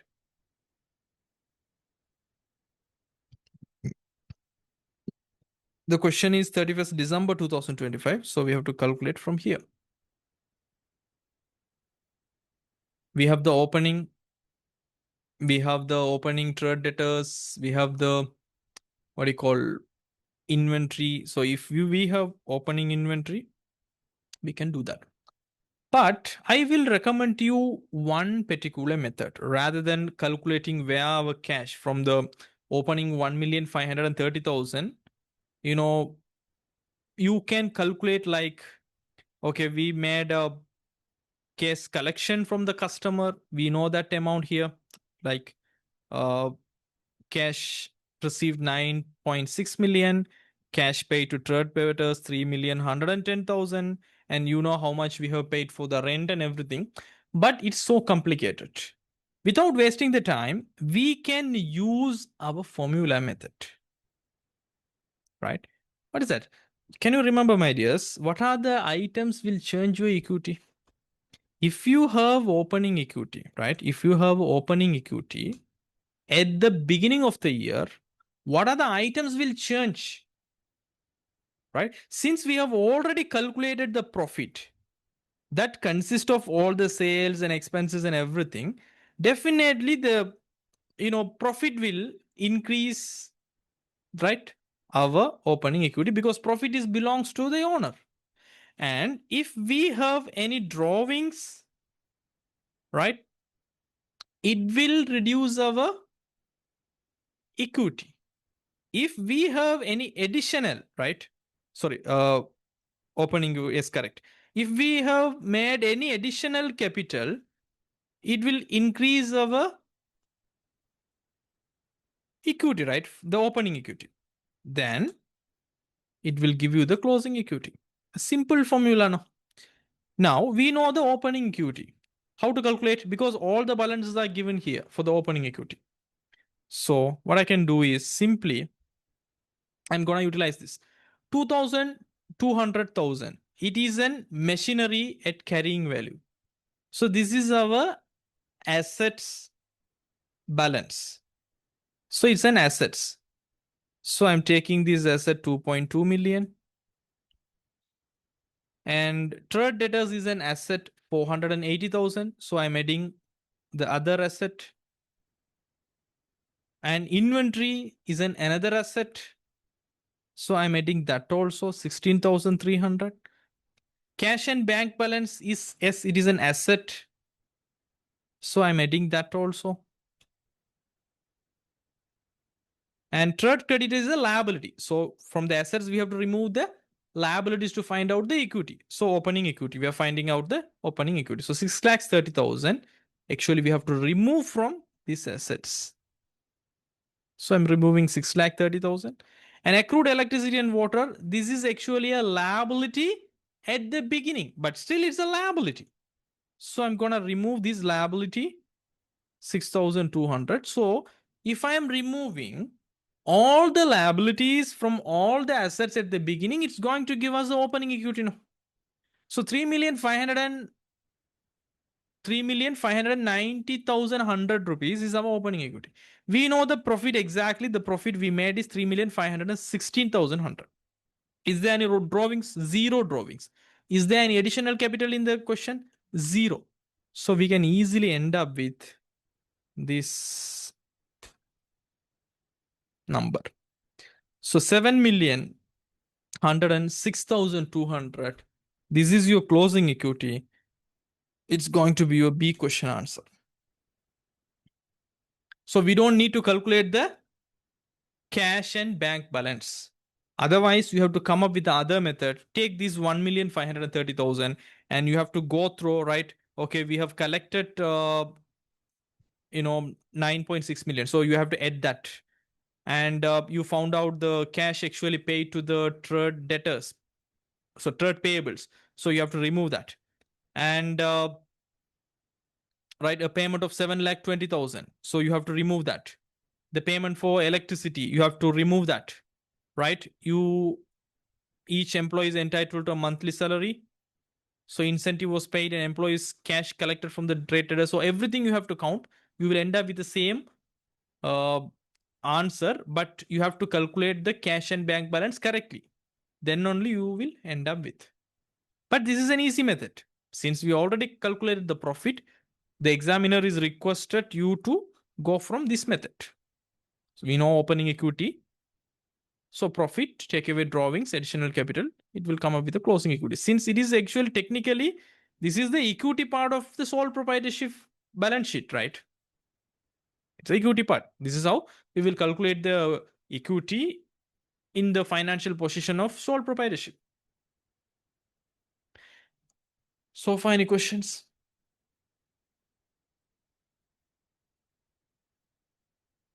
Any questions?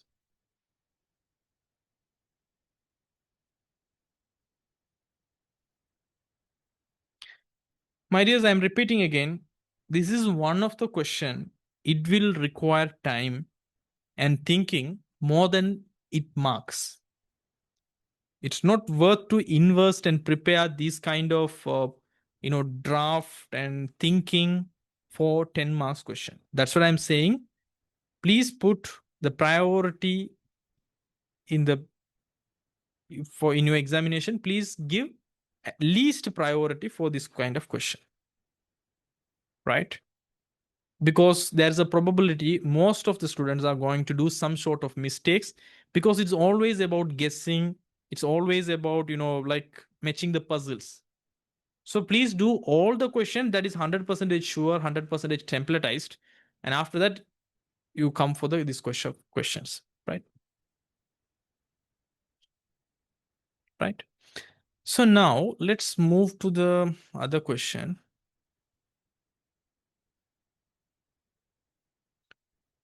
Hilan, Nilan, and Dilan partnership. I think better we'll do this question in next session. Okay. Because you have to understand one by one, otherwise it will be overload. So please do this question and take your understanding and take your lessons to the next session. So this partnership question is going to be always templatized, but you have to practice a lot, right?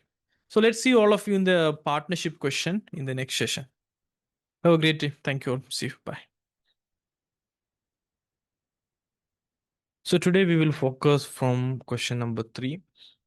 That is, Hilan, Nilan, and Dilan are partners of H&D Associates. Actually, the question is going to be prepare the following of H&D Associates for the year ended 31st December 2025. So here also the year is ending on 31st December 2025. It means the year start is 1st January 2025. So don't forget it that. And they're asking two accounts, partners capital accounts and partners current accounts. So capital account is one question for 5 marks, and partners current account is another B question that is also for 5 marks question. So partnership is always a must question, a must try question, because in every examination you are going to have a question in the partnership, right? So always you have to practice how to deal with this kind of question, right? So let's read the question first and get some idea of partnership. And after that, we will slowly move and practice this question. Hilan, Nilan, and Dilan are partners of H&D Associates. So there are 3 partners.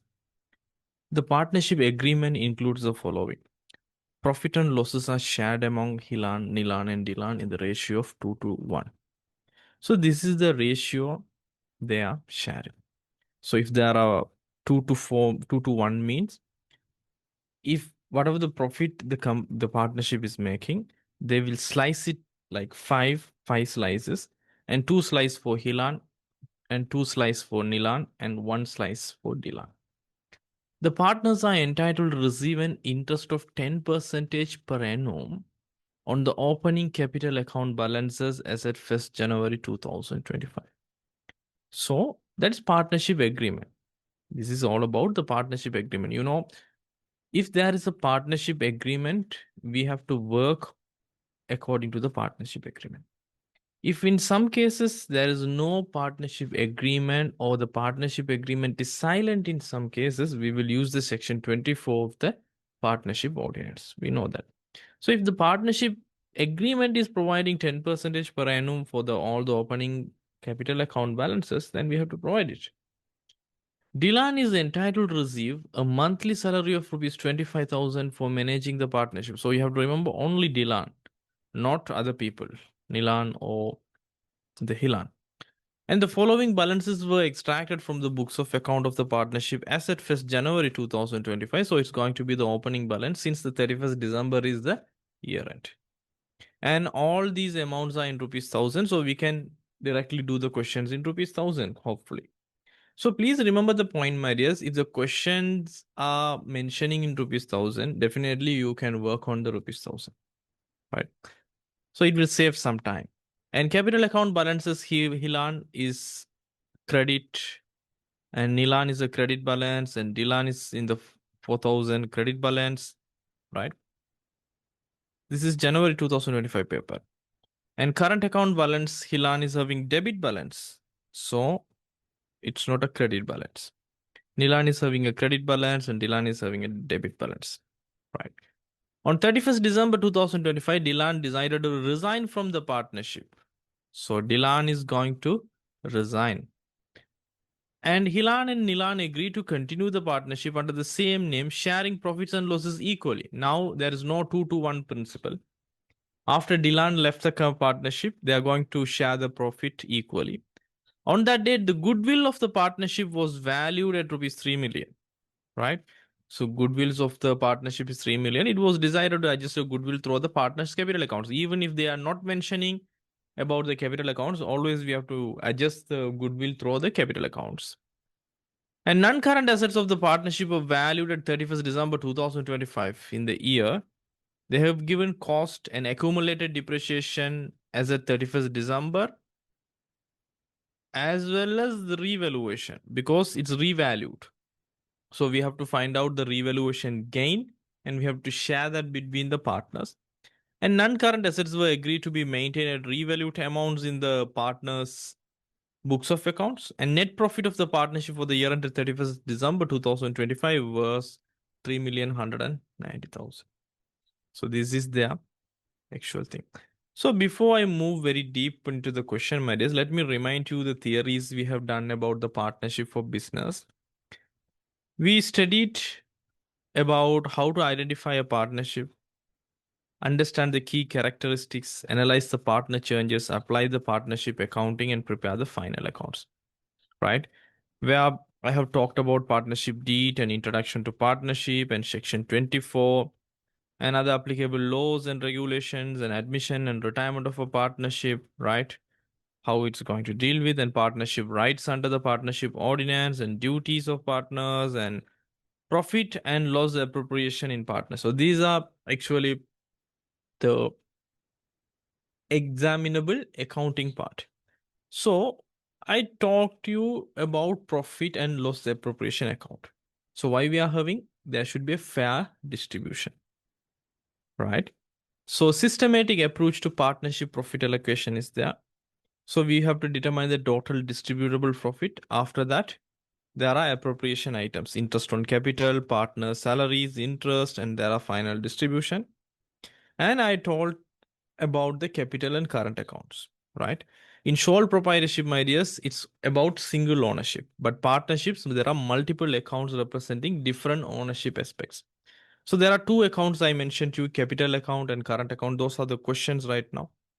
So capital account is long-term equity account representing each partner's initial investment. So whatever the thing is going to affect for the long term, it will be in the capital account, right? That's the thing.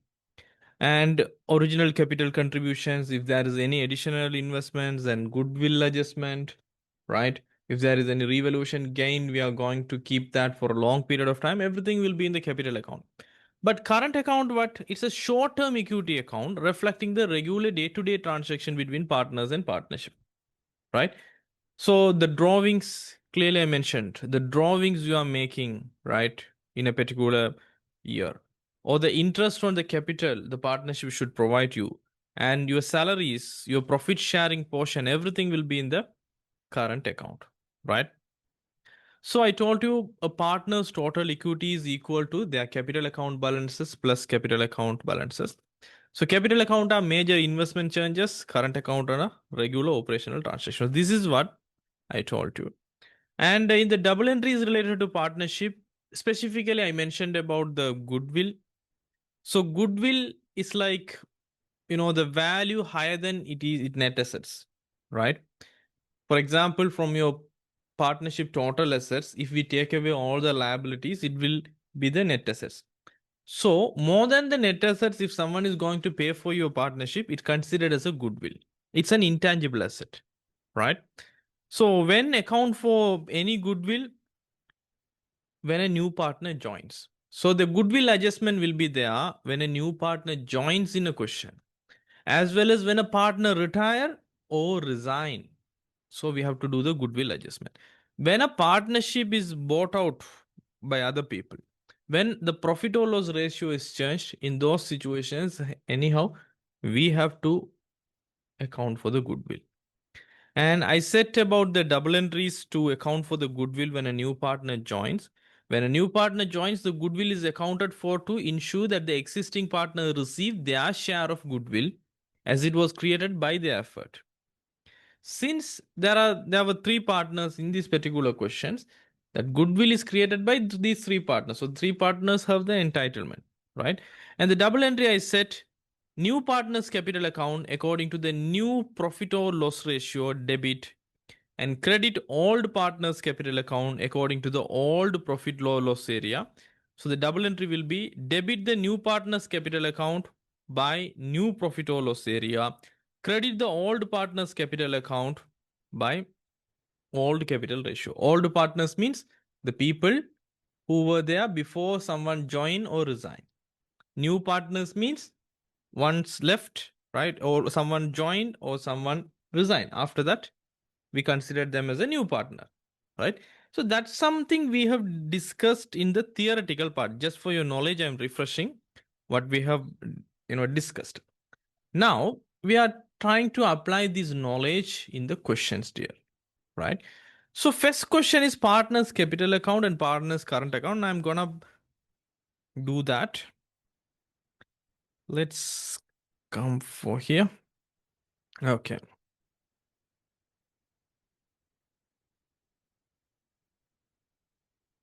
So we have to do the partners capital account. So how a partner's capital account will be, a description will be there. And there are three partners, Hilan, Nilan, and Dilan. So this is the debit side, right? So what I'm gonna do is, just for knowledge purpose,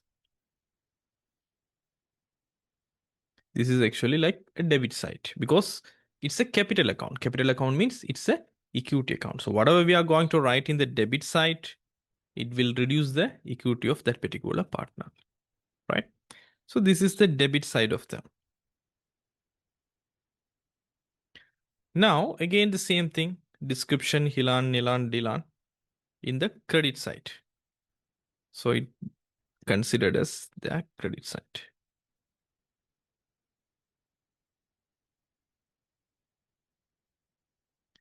And we can label this account as a partner's capital account.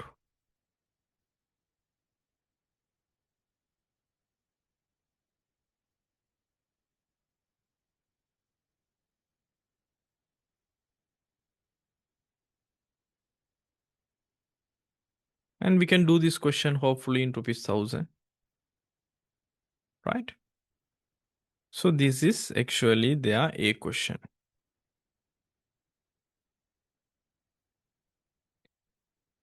So I'm gonna copy the same for the partner's current account also.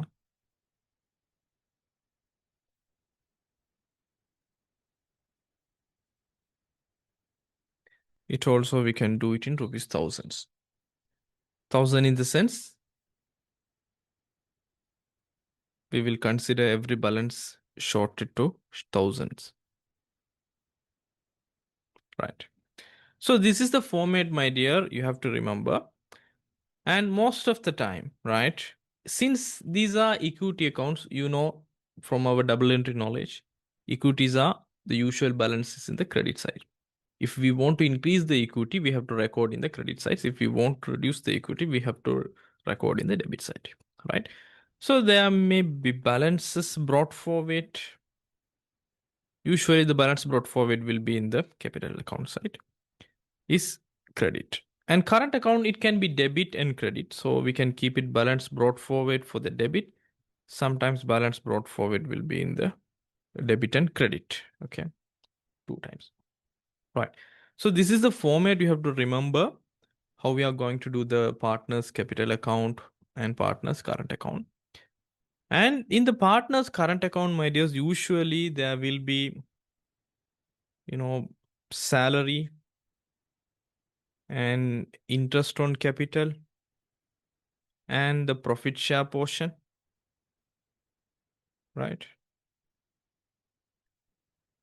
If there is any drawings, it will be in the debit side,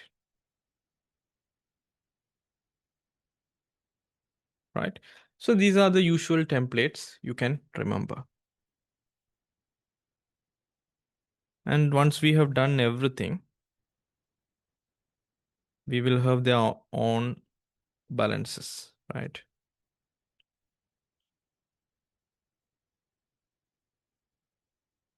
Right. This is the format of the partner's capital account and current account. So for this profit share, we actually need a profit appropriation, right? To calculate this profit share for each partner, we must need a profit appropriation calculation. So for that also, we need a simple profit appropriation calculation. Even the question is asking only about partners, capital account and current account. We need these figure, profit share for each partner. So indirectly, it is included in the question, profit appropriation, right? For this, we will take the net profit from the accounts, right? And we will take away some items. The items we will take away is if there is any partner's salary, right? Because the partner's salary is already we are going to record in the current accounts directly. So after that, what is the profit? Then only we can consider the profit share here. So salary is considered directly in the current accounts. So we can't keep that under the net profit, right? After that. So we have to remove any partner salary, right? So in this question, we will consider that. And after that, if there is any interest on capital,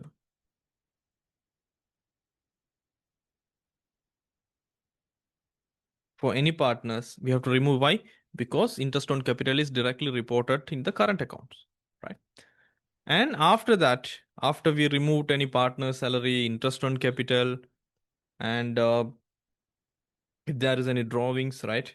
So whatever we mentioning in the current accounts, that is reducing the net profit. Drawings is not going to reduce the profit since it is directly related to the current account. So we will deal that when we are having that. And after that, we can consider the profit share, right? So this is a just template. And after that, we will adjust it according to the question, right? So now let's look into the question, right? Let's read the question simply. Partners are okay. Hilan, Nilan, Dilan. Okay, they can share 2 to 1 respectively, no issue. The partners are entitled to receive an interest of 10% per annum in the opening capital balances 1st January 2025. So now we have the capital account balances here, my dears. So this is the capital account balances. So we can take all the capital account. Hilan, Nilan, Dilan, all are having credit balances 8,000, 8,000, 4,000. What I'm going to do is take the balances 8,000, 8,000 and 4,000. Just I copied the balances. And now we have to provide the interest on capital. The partners are entitled to receive an interest of 10% per annum on the opening capital account balances at 1st January 25. So these are the opening balances. So we have to provide interest on capital for this opening balances, right? So for that, what we have to do? Very simple. Interest on capital. It's every month or every year. It's a daily activity. So it will be in the current account. So for 8,000, 0.1, it's going to 800. Like that, 800, 800, 400. Those are the interest on capital, right? We have provided to them. Let's read then Dilan is entitled to receive a monthly salary of rupees 25,000 for managing the partnership. So only Dilan, but it's a monthly salary. But we are preparing the accounts for the year. Don't forget about. So salary is here, only Dilan. So zero salary for Nilan, zero salary for Hilan, and this 25,000 is for monthly. So 300,000, right? So actually, what is the double entry here, my dears? The double entry is very simple. If we are making double entry for salary, it will hit the salary expense account, right, in the income statement, and we are crediting the Deland current account. That's what we have put in the credit side, right? The interest on capital also the same scenario, right? So if we are providing the interest on capital, not in cash, we have to provide. That's what it is in the equity account, right? So the equity the company has to pay to these people are going to increase, as well as the interest on capital. The interest is actually an expense for the partnership. So it will hit the interest expense account in the income statement, and we are crediting the, the partners, the relevant partner current account, because we have to provide.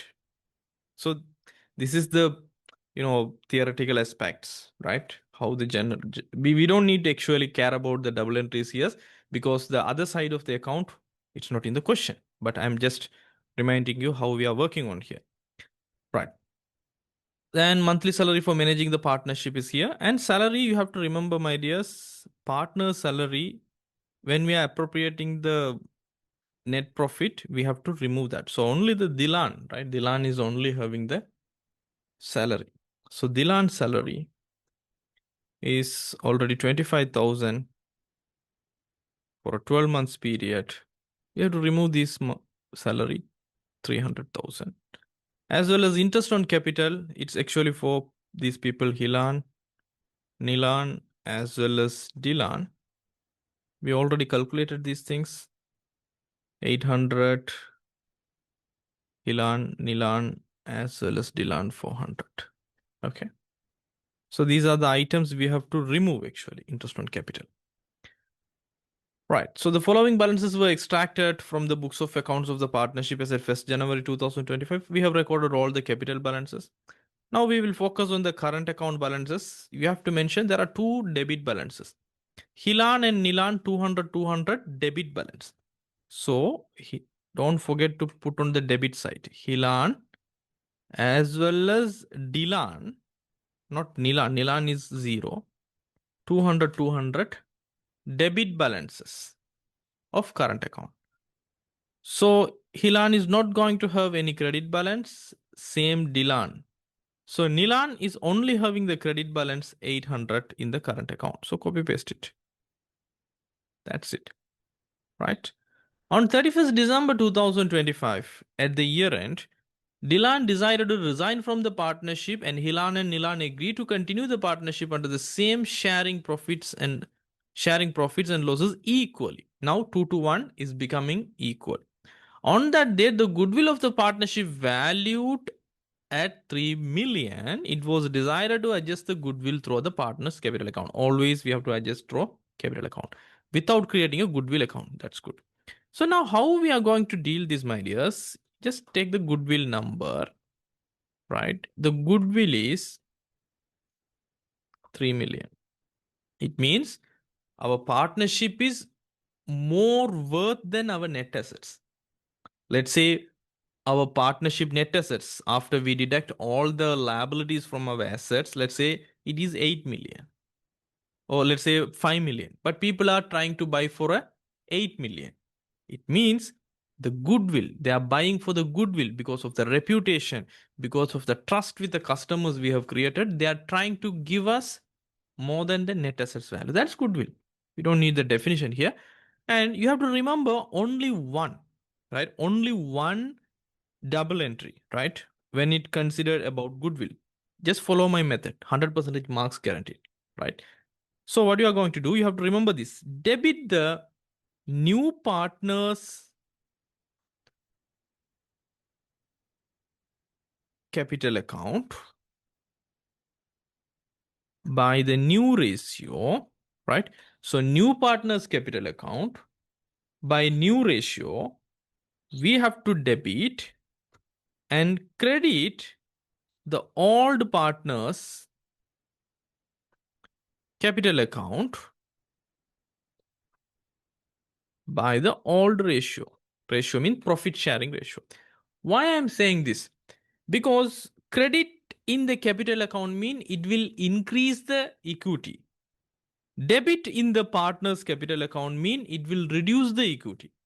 So always old partners means before they leave the partnership, before someone join as a new one. So these are the people created this partnership. So we have to provide their portion with the old ratio, and we have to take away the new partners. If anyone is new joined or resigned, we have to take away. Then only it will be adjusted. So for the moment, don't think about the logic behind how the double entry is going to work, but please put in your mind, we have to debit the partner's capital account, right? It means new partners account with a new ratio debit. We have to provide, so old partners capital account always with the old ratio we have to credit. So how it's going to work out? Let's see this. Now I'm going to do the debit record. So debit new partners. New partners after Dilan resign, it will be Hilan and Nilan, right? So I can say Hilan capital account.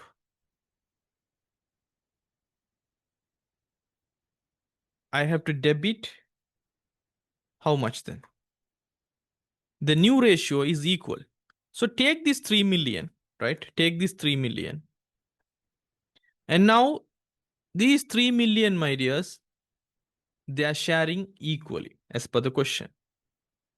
So equally means two portions, right? You can divide by 2, right? So one portion for Hilan. Again, debit record the new partner Nilan. So Nilan capital account, we have to debit another portion. So the new ratio is equal. So 3 million is the total goodwill. So we are going to debit their capital account by their new ratio equal. So 1.5 million, 1.5 million each. Then what about the credit then? So the credit entries are, please remember old partners. Old partners, we have to consider these three people, Hilan, Nilan, Dilana, old partners, right? So Hilan capital account, we have to credit, as well as Nilan capital account, we have to credit. Then Dilan capital account. Since these are the old partners, we consider them as old partners. As you know, 3 million is the total amount. And the old ratio is what? So the new ratio is equally, right? So you can consider as 1 on 1. This is, I can remember 2 to 1, right? If I'm not mistaken. So how to do that? 2 to 1 means the total slice we have to do this for this 3 million is 2 plus 2 plus 1. So 5. So it's like a pizza. Take this 3 million and slice it like 5 portions. 2 portion is for this Nilan and Hilan, and 1 portion is for Dilan, like that. So what we are going to do, take the 3 million, divide by 5. So 2 portion is for Hilan, 1.2 million. The same 2 portion for Nilan also. But only 1 portion is for Dilan. So I'm going to change the formula to multiply by 1. It will be 600. So total 3 million we have done. You got the point? Now what we have to do, we have to apply. You don't need to write it. Once you understand the concept, my dears, you don't need to write and waste the time. You can directly apply in the question. I will do that when we are doing the other question papers. I will do it how to make it fast. How to do the questions fast. Since this is our first paper, I'm trying to explain you everything with a reasoning power, right? So now what we have to do, just do this in the capital account. So deal Hilan 1.5 million. So you can mention as goodwill. And we are going to debit the new partners 1.5 million, 1.5 million. That is Hilan and Nilan. So, and again, a goodwill adjustment. Hilan, Nilan, Dilan 1.2, 1.2, 600. So 1200, 1200 and 600. So this is just goodwill adjustment. That's it. It will adjust automatically. So the key part you have to remember this debit record as per the new ratio, debit the partner's capital account. Old ratio, all partners capital account. Right? Slice the total goodwill and do the job. Right? So let's move on. Non-current assets of the partnership were revalued on 31st December 2025. It means at the year end, they have revalued their property, plant and equipment. What does it mean by revaluation? It means in LKAS 16, my dears, I told you specifically, you will learn very specifically details about LKAS 16 in your FAR, financial reporting in your level 3. So they are allowing assets to be valued at historical cost or revalued amount, right? Both methods are acceptable. So the land and buildings, the cost is 6,000. It means 6 million. And its accumulated depreciation is 31st December 2025 is 200,000. Since it is including building, it's having accumulated depreciation. You know, land, we never depreciate. So we can find out from this cost and accumulated depreciation, the book value of the land and buildings, or the net book value, or the carrying value, we call it, right? So you have to remember, my dears, I'm talking a moment to mention you.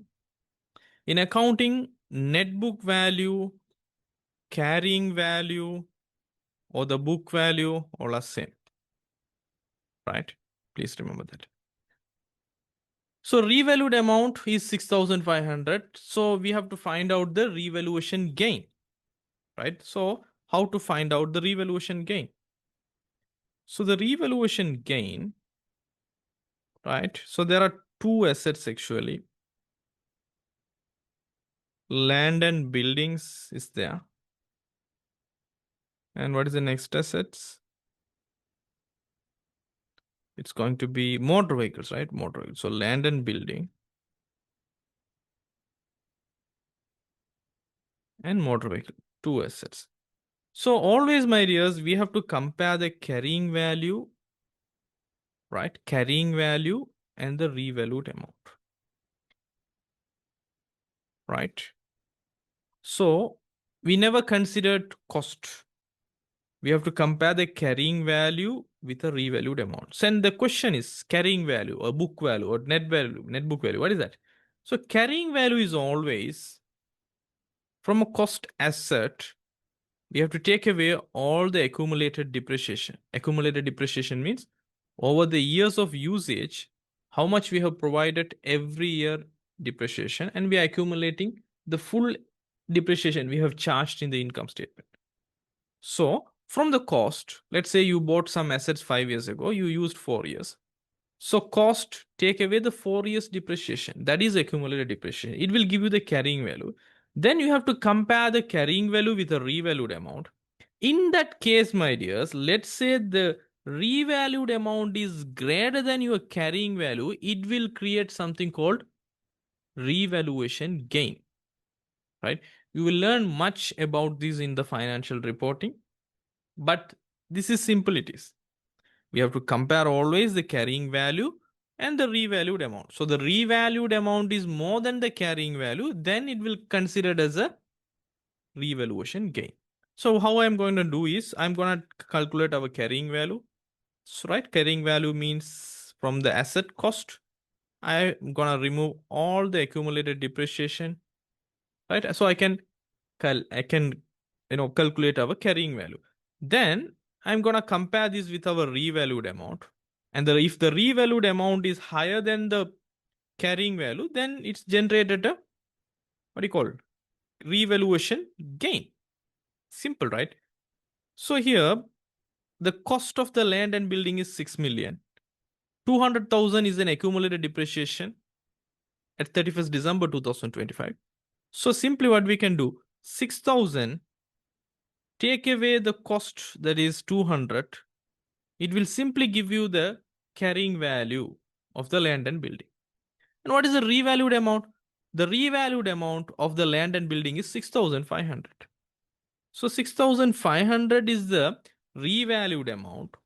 The carrying value as per the accounting, our net book value is 5,800. It means actually it is increased the value of the asset.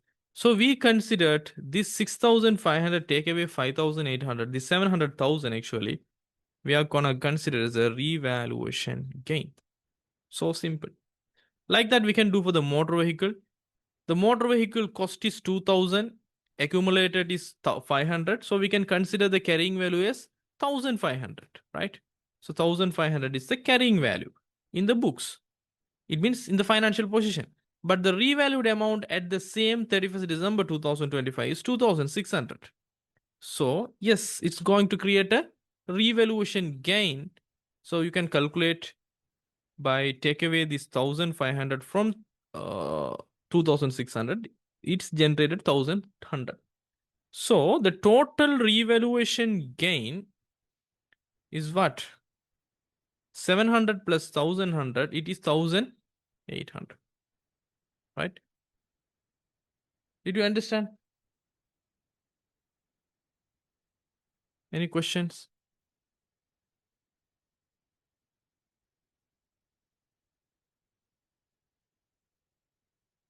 Any questions from you?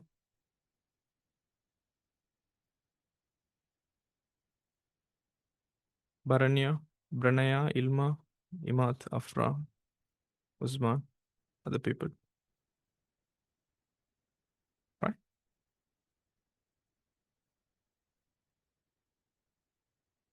So this is the total revaluation gain. So my dears, this total revaluation gain 1.8 million, to whom it belongs to. Since the Dilan, the person Dilan, right? So we can see in the question also, the person Dilan is going to resign from what date? On 31st December 2025. It means at the end of the year, he is going to resign. As well as the revaluation happened on 31st December 2025. So actually, he belongs to this revaluation gain because the revaluation happened in 31st December 2025. So he also in the partnership. So he also belongs to this particular gain, right? So we have to share to him also in the old ratio, right? That is 2 to 1. So these three people belongs to this, 1.8 million, right? So we have to share by the ratio 2 to 1, profit sharing ratio. And since it is related to the long-term capital, right? It's not the revaluation gain is not going to happen every month or every year, right? They will do it in a particular period of time, every 5 years, every 6 years, they will do that. So it's related to the long-term thing. So always it will be with a capital account. So the revaluation gain will increase the partner's capital account balance. It means it will increase the equity, what the partnership is going to provide them. So the revaluation gain, the total 1,800,000, we are going to share with the old ratio. So 2 to 1. So we have to slice it by 5. So 2 portion for Hilan. So 720. Since Nilan also receiving 2 portions, same 720. But Dilan is 1 portion. So 360. Altogether, it is 1,800. So this is how we shared. So what's the double entry here? Simply, the double entry, what we will do is, my dears, particular asset account. Let's say, for example, the capital gain, how we are going to deal this is, there is a separate thing we will learn, but for you understanding, the double entry will be we will debit the cost account of the increase part. Let's say, for example, let's say, for example, 700 is generated by land and buildings. We will debit the land and buildings cost account by 700, and we are going to credit revaluation gain account, the 700. And same like that, if the motor vehicles are, having the revaluation gain 1100, we will debit the motor vehicle cost account by 1100 and we will credit the revaluation gain. That's how the double entry is going to work out, right? Now we have shared the revaluation gain, the partnership generated, right? You got it? Right. And net profit of the partnership for the year ended 31st December 2025 was 3,190,000. So the net profit is actually, we need here 3,190,000 if I'm not mistaken. So now we have to find out the profit share portion, right? The profit share portion. For that, we already know Dilan only going to receive the salary. So from this net profit, right, we have to remove the partner's salary, right? Because why? In the partner's salary, my dears, this 300,000 we have to remove from the net profit, right? And the interest on capital, we have to remove these from the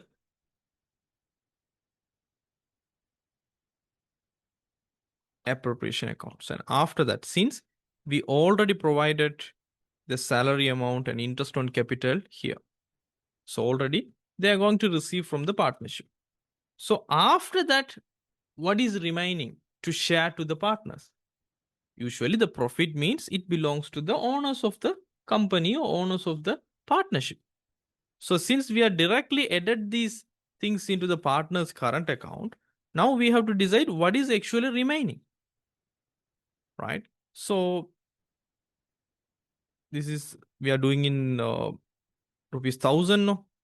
If you are going to do rupees 1,000, let's put it as 300, right? Right, it's going to be 2,000. So then from the net profit 3,190,000, 300 is Dilan's salary. 2 million is the total interest on capital. Already we have provided them in the current account. What is remaining? 890,000. Now we have to share this, right? This is called profit share. So this is also belongs to these three people, no? So Hilan and Nilan and Dilan. Dilan also with the partnership at the year end. So he also entitled for this profit share. So we have to share with the old ratio. Now 890 divided by 5 slices, 2 for Hilan, 2 for Nilan, and only 1 for Dilan. Right? So this is the profit share. So all up, you have to put in the bracket since we have to remove this. Ultimately, the appropriation account, the profit appropriation account should become 0 because we have to share all the profit. So 890 take away 890, absolutely it's going to be 0. So now already this partner salary Dilan's one is in the current account. Hilan, Nilan, Dilan interest on capital is already in the current account. So you have to record only the Hilan, Nilan, Dilan profit share. So the profit share in the current account for Hilan 356. Same amount is applicable to Nilan and Dilan 178. But we have to mention it in positive balance, right? Now, a very important thinking, my dears. Now, Dilan is going to resign or retire from the partnership. So, he is no more from the next day of the accounting period. We are doing the accounts on the 31st December 2025. So, 1st April 2025, he is no more. we can't keep him any balances. The first option is we have to settle them. Whatever the balances have to provide, right? Otherwise, we have to put on an account, a called loan account. It means a partnership have the liability to pay Dylan. So what we are going to do is in this situation, like partners resigning or partners, retiring. So we have to deal these entire balance, entire things the company or the partnership is owing to that particular partner. We have to transfer that amount into a loan account, or otherwise we have to, if you settle, you have to provide into the cash, right? So what we have to do, first calculate the Dylan case. How much we have to provide to the Dylan, right? So let's calculate the Dylan partner's current account now. In the current account, we can identify.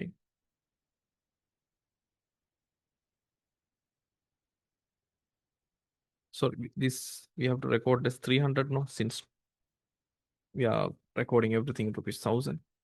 So 878 is the Dylan amount from the current account. The partnership should pay 878,000 to Dylan as per the current account. Also, in the beginning of the period, Dylan should pay partnership 200,000. That's the meaning of this.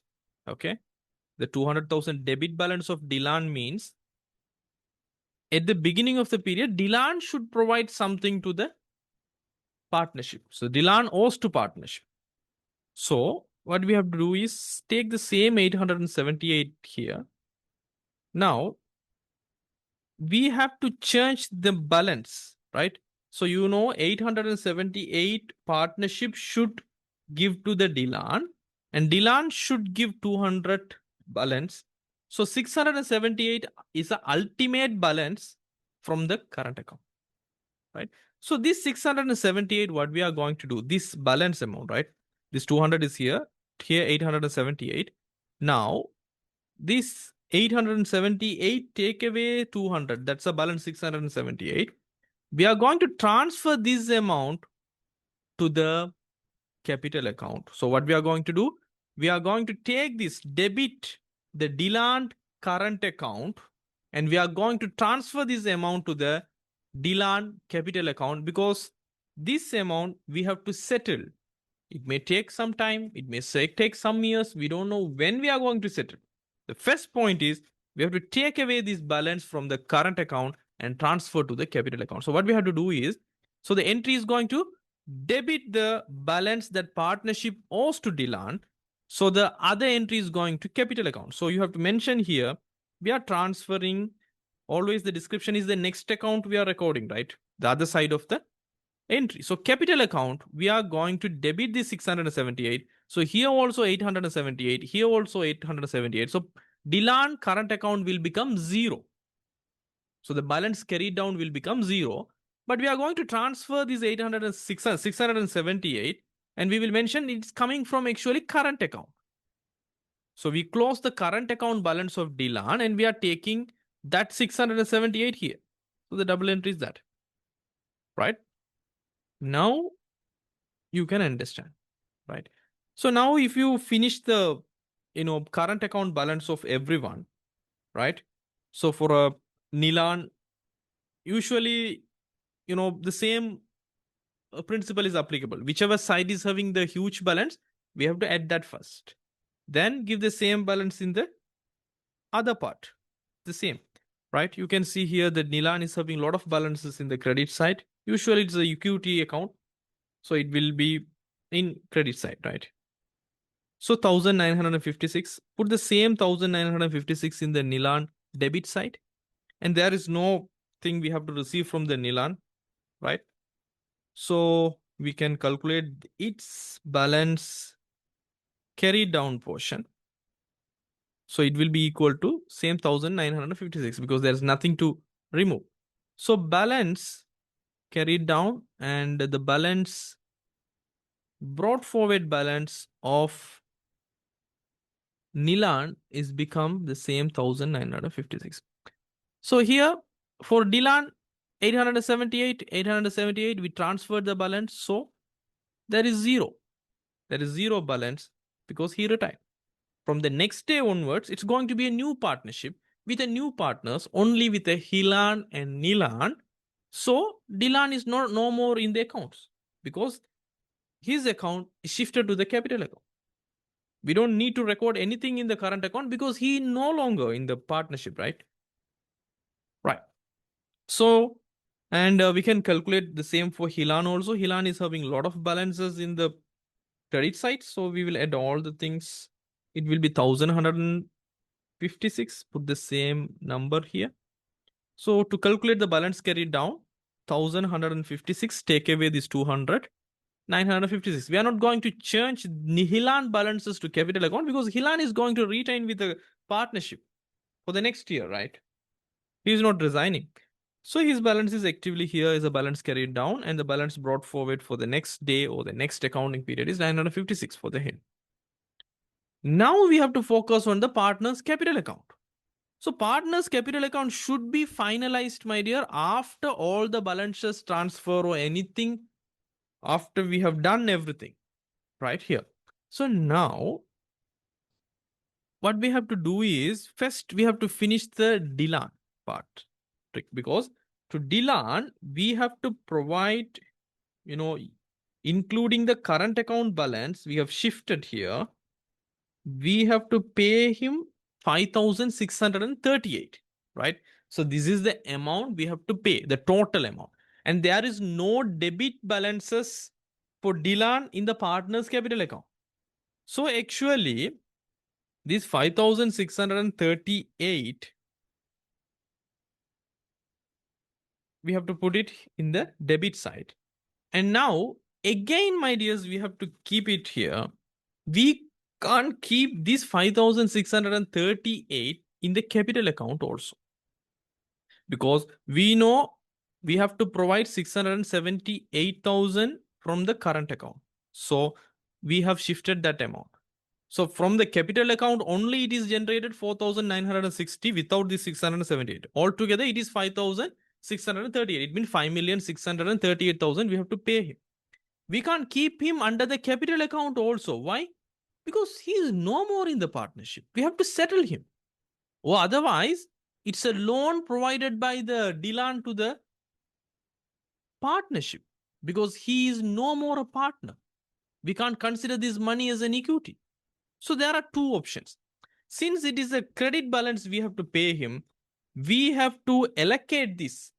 We have to change this 5,638 by taking this 5,638 from the partner's capital account.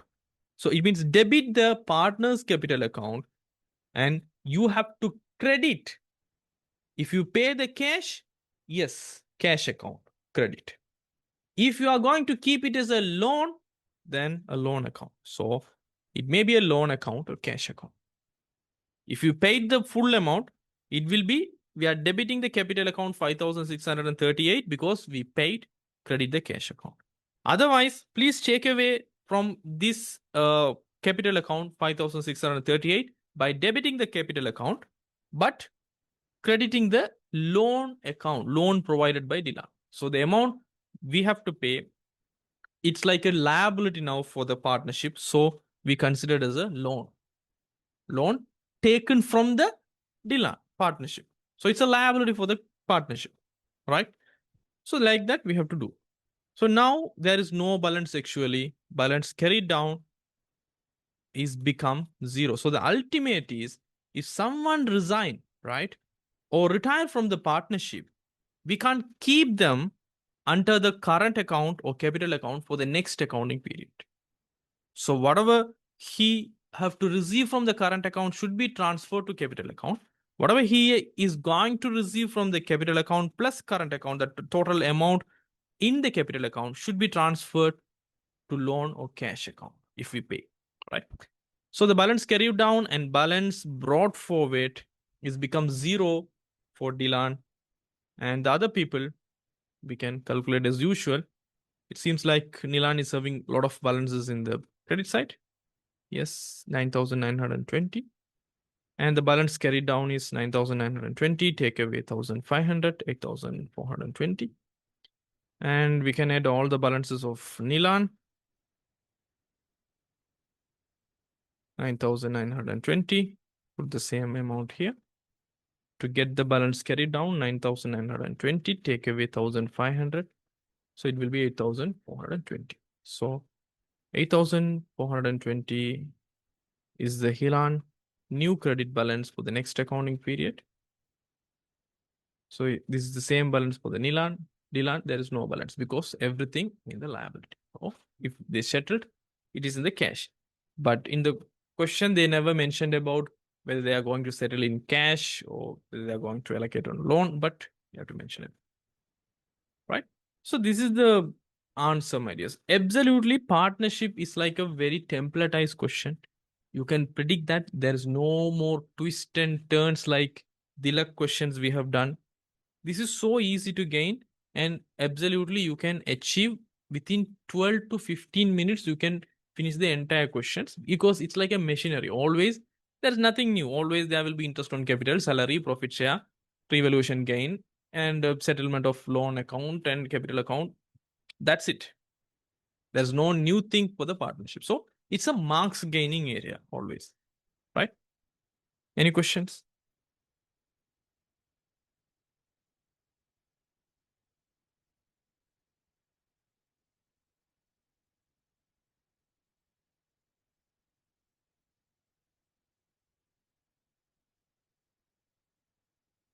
Right?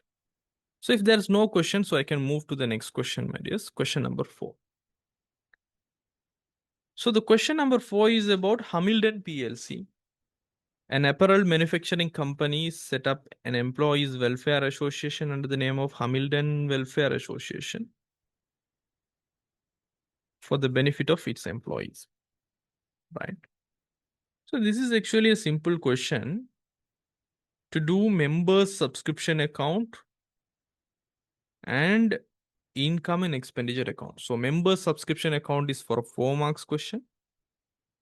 Income and expenditure account is for 6 marks question. Right? So please learn the non-profit organization things, my dears. And I think it's better we will do this question in the another session because your mind should be very fresh, right? So please learn the things how a member subscription account format I have given, how to deal with opening accrual, closing accruals, and opening, advanced received amount and closing advanced received amount. And please join the class by next session. So I will do this member subscription account and income expenditure account. Okay. So that's it for today's session, my dears. See you all of you in the next session. Have a great day. Thank you. Bye. So let's start the session, my dears. We are in the financial accounting and costing part, where we have covered the entire syllabuses and we are focusing right now in the syllabus areas. And in today's session, we are going to focus on the question that is all about non-profit organization. Already we are working with this January 2026 paper where we have done all the section A question and we have done this DILAC question and this partnership question. And we are going to work on this Hamilton PLC question 4. It's all about non-profit organization. If you remember from our theory sessions when I was teaching you about not-for-profit organizations, we have to prepare the financial statements based on incomplete records. Incomplete record in the sense how we are doing the calculations in the, if you remember how we have done the Tilak question, like we have preparing the third receivables account, third payable accounts to find out the credit purchases or credit sales or how much money we have collected from the third debtors or how much money we have paid actually to the third payable. So this is actually the meaning of incomplete records. It means we don't know all the balances, but we have enough information, but one piece is missing. To find out that one piece, we will use the existing information. That is called incomplete records. and explain the reasons for preparing financial statements for a not-for-profit organization, and we have to prepare a set of financial statements for a not-for-profit organization using accounting principles. So I have explained all about these theory things, comprehensive account analysis, key principles, and the member subscription account. This is so important because this is what will decide your entire marks. I told you about the member subscription account, right? So this member subscription account, from a particular accounting period, if we received all the money, it means subscription in the sense it is the main income of non-profit organization because they are not selling any items. They're not for making any revenue. They're not going to have any cost of sales like other organizations. So the main income is going to be from their members, right? So if they receive the entire amount, it will be in the cash, right? So the cash account is debit, they will put under the member subscription account, right? So from that, opening accrual, opening prepaid, closing accrual, closing prepaid, if there is any written down from the opening accrual amount, everything we can do it. So I have already given you this format. So just for your memory, I'm talking here also. So this is what's so important, this member subscription account. And a little bit I told about life membership, right? Some organization in single payment they will settle the every year's annual membership payment through something called life membership, right? So these are the things we have studied. Now it's time to apply our knowledge we have gained in the paper, right? So So they have asked two questions. The first one is member subscription account and income and expenditure account, right? So income and expenditure account, it's a same kind of income statement, but actually we never call it for as income statement or profit or loss statement since it is an organization exists for not making profit, right? So being said that I can take these our you know member subscription account here. I just want to remind you how it's going to work. When we receive any amount of cash in the current period, we will record in the member subscription. And you have to think first closing accruals. For example, closing accrual means this year revenue, right? For this year revenue. But we never received as a cash, but it is related to this period. So we never recorded in this cash amount. So we have to add that closing accrual, right, with our income. Until we receive, right, it's going to be in our financial position, right, as an asset because it's like a trade receivable. We earned the revenue, but we never received as a cash. But still, it's a revenue as per the accrual concept. That's what the closing accrual always we have to add with the cash amount we received because it's not going to be with this cash. As well as think about the closing prepaid. Why we are deducting this closing prepaid from the cash amount? Because closing prepaid in the sense in the last month or the last period of our accounting period, we receive the revenue, it means prepaid from our members. They have paid the subscription charges, but that is relevant to the next accounting period. So the money we received is actually in the cash account, right? So, but it is not relevant. That is not applicable for particular accounting period we are working on. So we have to take away this closing prepaid since it is related to the next accounting period. That's what we are removing the closing prepaid. Then think about the opening accrual. Opening accrual in this sense, the revenue that is related to the previous year, but we never received as a cash in the previous period. That's why it is a closing accrual in the last accounting period and it's coming as an opening accrual. So we should receive this amount in the current accounting period. So this 11,000, for example, it's going to consist of this opening accrual, but the amount we receive, it's not related to our accounting period. That's what we are removing the opening accrual. Now think about the opening prepaid. Opening prepaid in the sense, the money, the subscription amount, the revenue that is related to our current accounting period, but it was paid as a cash in the previous accounting period. That's what is a closing prepaid in the previous accounting period, and is an opening prepaid amount in the this particular accounting period. So for this particular accounting period, we never receive this as a cash, but still it is related to our accounting period. It's not within the cash amount, so that's what we are adding this opening prepaid. And if there is any write down, right, because we expected to receive last year's accrual payment, last year's subscription amount, let's say for example 900, but our organization decided within that 900 opening accrual we have to receive from the last year's, we will write off this amount. So this is in the 900, so we have to remove this. So this is the entire concept, my dear. So everything you should think, the center point should be in the cash. Whether is it relevant to this particular year as per the accrual concept? Is it included in the cash? If it is relevant and it is not included in the cash, we have to add. That's what we are adding the opening prepaid. That's what we are adding the closing accrual. Right? It is relevant. It is not related to the accounting period. Right?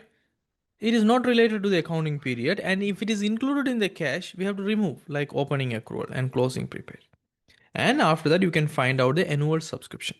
Why annual subscription? It means the revenue we have to recognize in the income statement or income and expenditure account, because the revenue side means income statement should be come to the credit. That's what we are debiting. We are taking the amount. We are closing this particular revenue account and we are taking the balance 11,000 to the credit side. That's what annual subscription in the debit side of the member subscription account. This is the basic fundamental idea how the member subscription account is working. Already I explained this very clearly in the theory sessions also, my dear. Now, for your memory refreshment, I just want to let you know how it's working.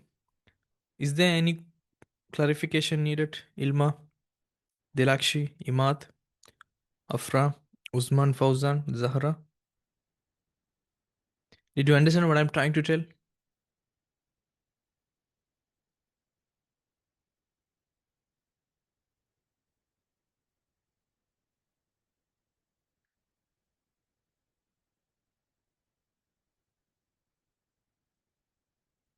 Right?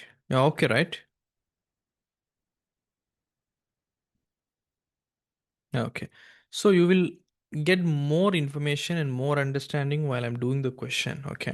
No worries. And you can watch the recordings after we have done the classes. Right. Now let's focus on the question. So the question is here, dears. Hamilton PLC, an apparel manufacturing company, has set up an employees welfare association under the name of Hamilton Welfare Association for the benefit of its employees. Right. So the Hamilton Welfare Association has not maintained a proper accounting record. So what means? Because they don't have any proper information, because they are not gonna maintain a proper accounting. However, it was able to get the following information from the books of accounts of the Hamilton Welfare Association. Now the receipts and payments of Hamilton Welfare Association for the year ended 31st December 2025. So you have to know the year beginning is 1st January 2025 and the year end is 31st December 2025. So receipts are here and payments are here. And they're talking about cash and bank balance of the association on 1st January 25, the opening cash balance and interest income and membership subscription per month. And during the December, 25 members have paid their membership. So everything is there. Let's read the question first. Members subscription account, right? So that is an account. They are not talking about prepare an income statement or something. They are specifically asking, please prepare the members subscription account and show to us what is the actual income for this particular year ended 31st December 2025. It means what, how much amount we have to recognize as a subscription revenue. right? So that's the ultimate question, right? So now we will work on this member subscription account, right? So I'm gonna prepare a member subscription account. Let's keep this sample account.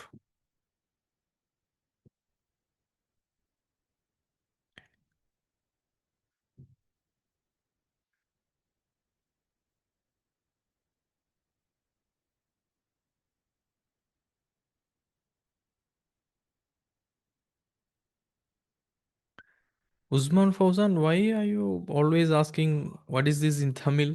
Right? It's called Sanda Kanak, right? Subscription mean, right? If you want, please take the excess of Tamil medium classes. You don't need to pay anything, so you can understand more, right? So I'm gonna prepare subscription account. So this subscription account, as I mentioned earlier,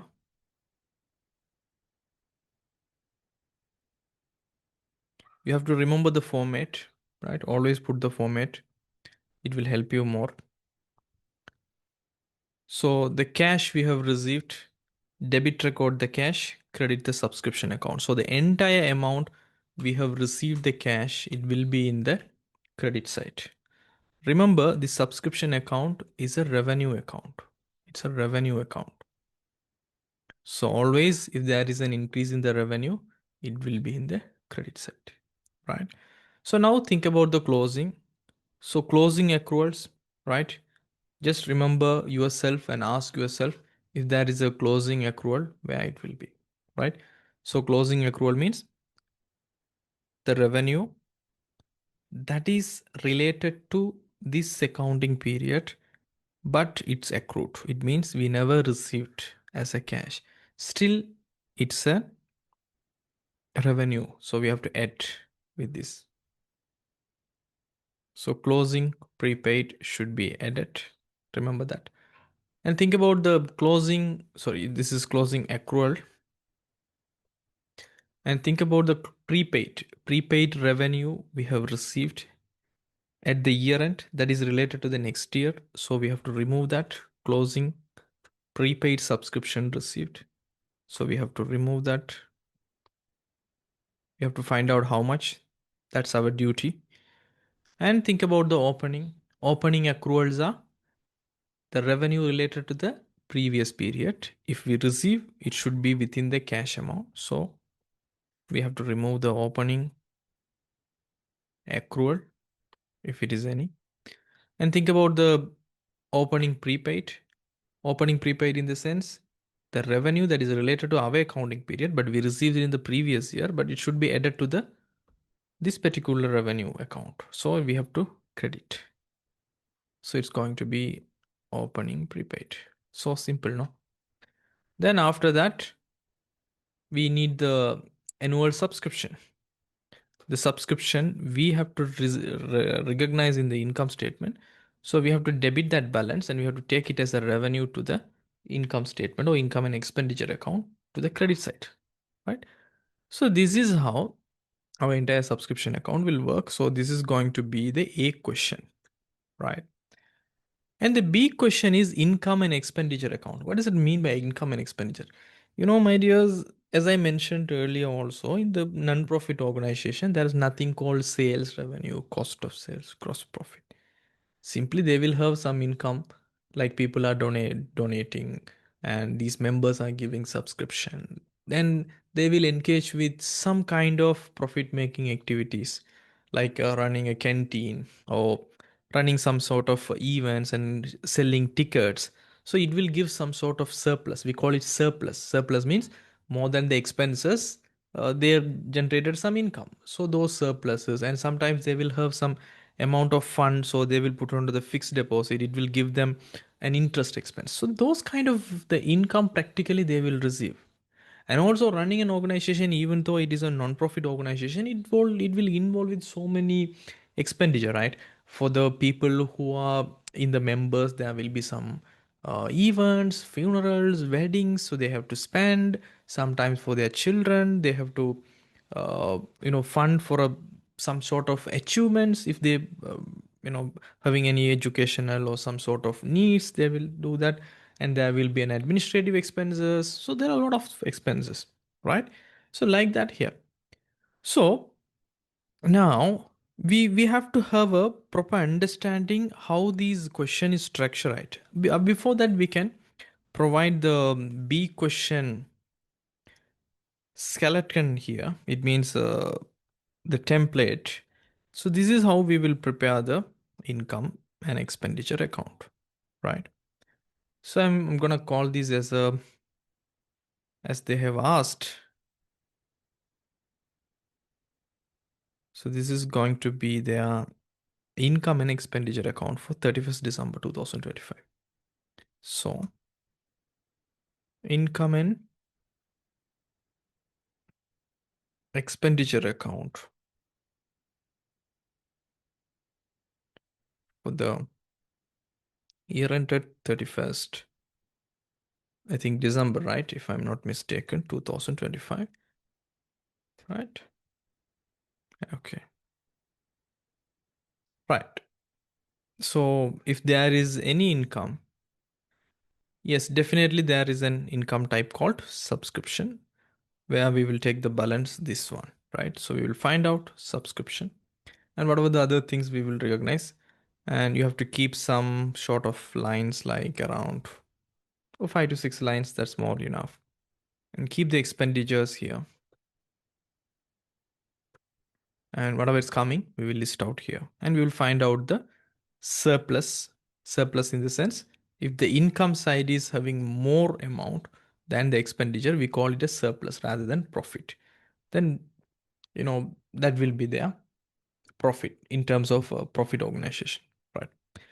So now read the question. First understand this is Hamilton PLC, their receipts and payment, members subscription received, contribution, yes, members usually they will pay. So the entire amount we received during this 12 months period, right, is 2,440,000, right? And contribution received from Hamilton PLC for Christmas party. So there is a special thing.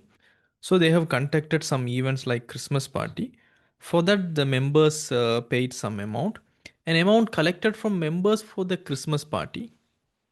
Sorry, this is from Hamilton PLC, the founding people of this association. Also, they have contributed 1.1 million. An amount collected from the members for the Christmas party and sponsorship received for the Christmas party. So they have conducted some Christmas party event.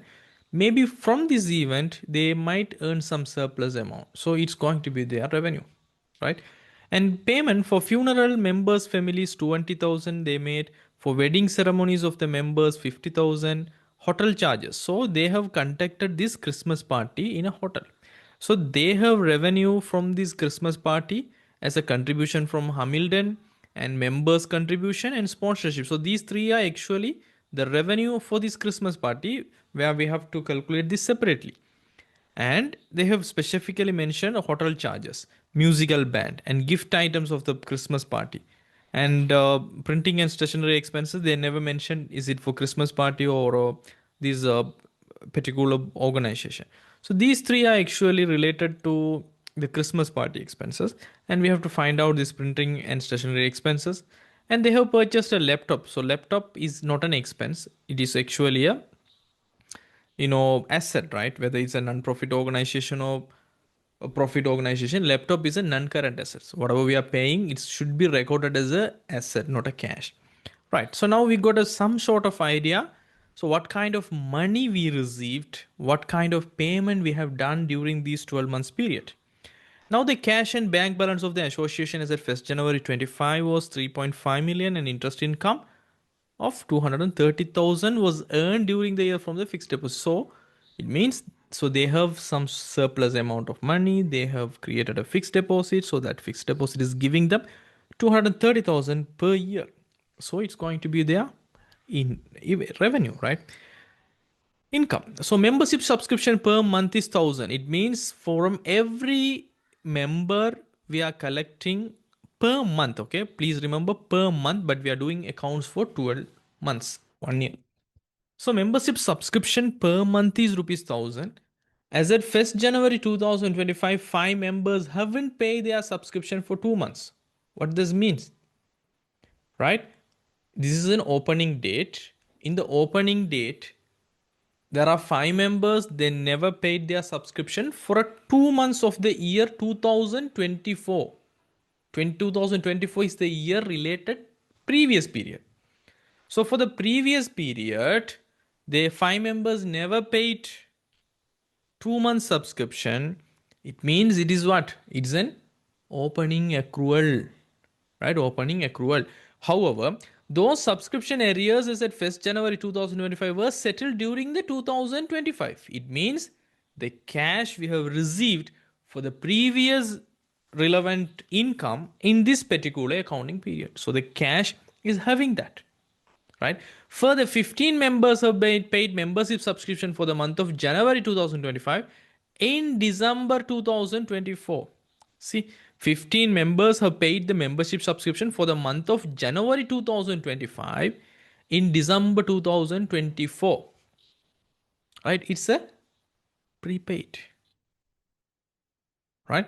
In December 2024. It's a opening prepaid because December 2024, it's going to be next January 2025 balance. Right?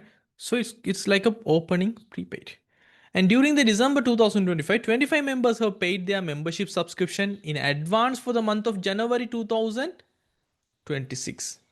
This is going to be the closing prepaid. For the period that is related to the next year, they made the payment in this year. So it's going to include in the cash we have received.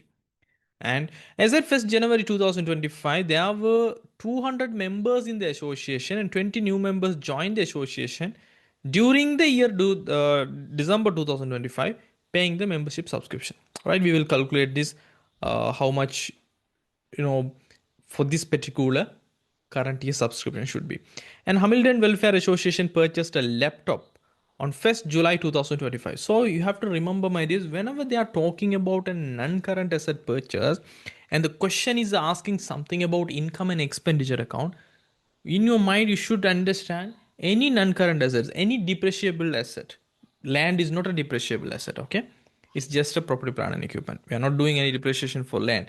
Other than that, any non-current assets, if there is a purchase, for your mind you have to come, as an accounting students, the expense it is related is depreciation, right?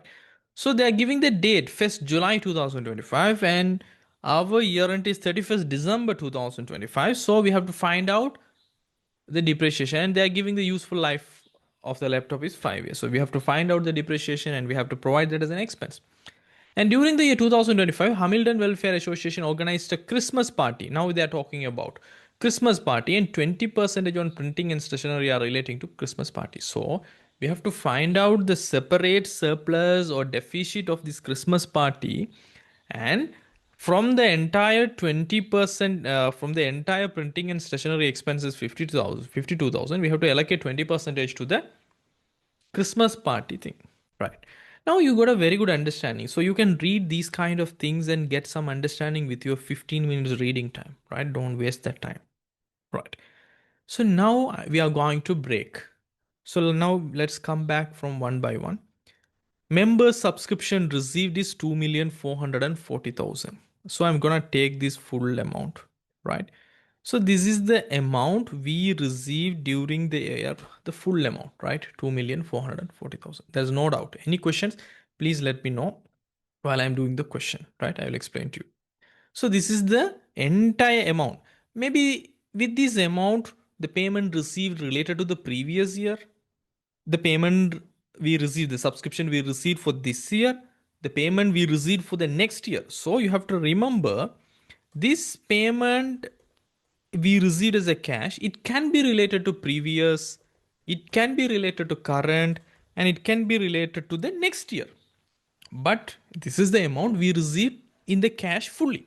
That's the meaning, right? So that is a member subscription received, the entire subscription amount we received. And contribution received from the Hamilton PLC Christmas party, right? Now we are going to create a separate kind of sort of income and expenditure side for this Christmas party to understand what has happened, right? So what I'm gonna do is under this, the same format, I'm gonna develop a simple account, simple statement kind of thing to find out surplus or deficit from this Christmas party, right? And same, what are the kind of income we have made, and what are the expenditure we actually incurred from this Christmas party. So the first revenue is from Hamilton PLC. So contribution received from Hamilton PLC is 1.1 million, right? So yeah,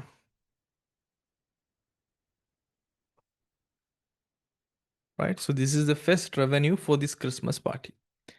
An amount collected from members from the Christmas party is 900,000. So I'm going to call this as a amount collected. Give me a second.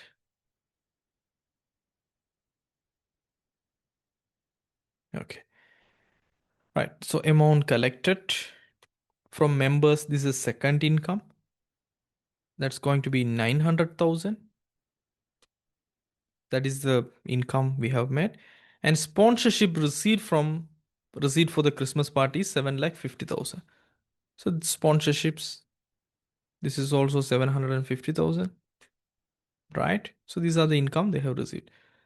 And for funeral members, families, this is actually related to the main income and expenditure. So for funeral of members, families, 20,000. So we can consider the main income and expenditure. So this is an for funeral and families. Yes, they have made some expenses. 20,000 they have incurred.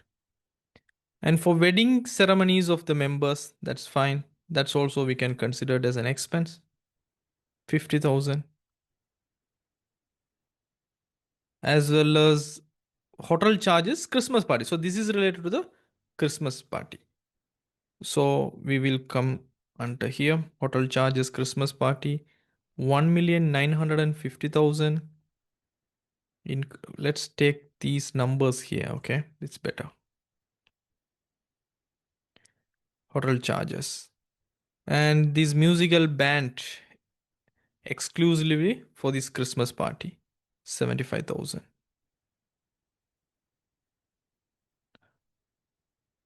So it is 75,000. And gift items for the Christmas party, 120,000. This is also expense.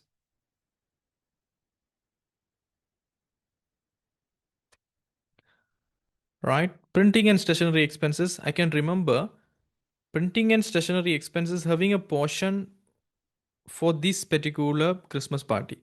They mentioned during the year 25, Hamilton Welfare Association organized a Christmas party, and 20% of the printing stationeries are relating to Christmas party. So this is 52,000, right? So out of these 52,000, we have to take the 20 percentage only.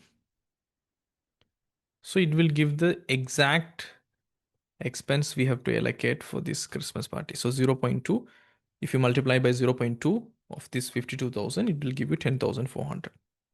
So the balance should go to the main income and expenditure.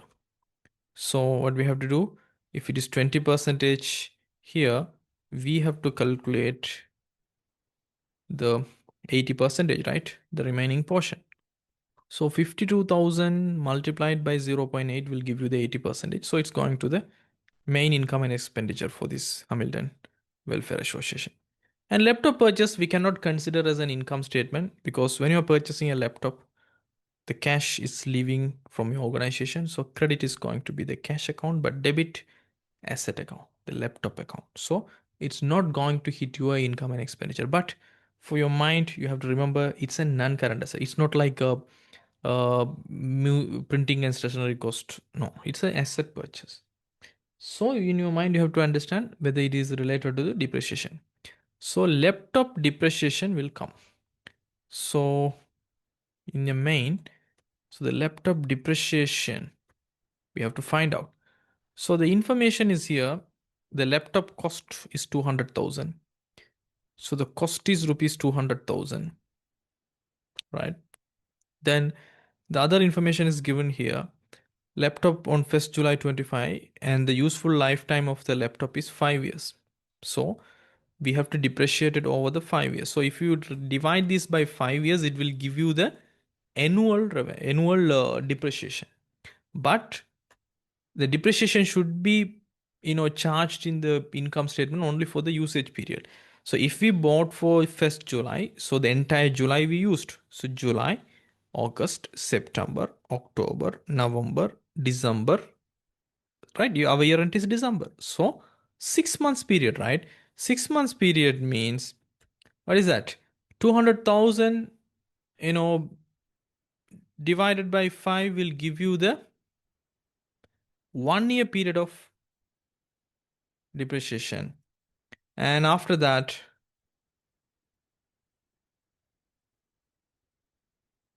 you have to find out the 6 months period depreciation, right? So how to do that?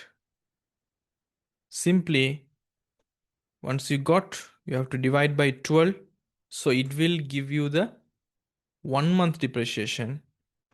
And if you multiply it by again 6, it will give you the 6 months period. Simple, right? So 200,000 divided by 5, it will give you the 1 year depreciation. Again, if you divide by 12, it will give you 1 month depreciation.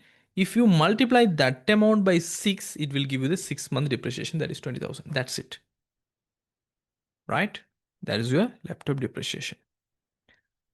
Right. Let's come back again. Okay, these are the receipts and payments. We have done everything. Now, the cash and bank balance of the association as at 1st January 2025, 3.5 million. Do we need to use this 3.5 million anywhere? No, it's an asset. We are working on income, right? Income and expenditure and subscription account. So it's not relevant.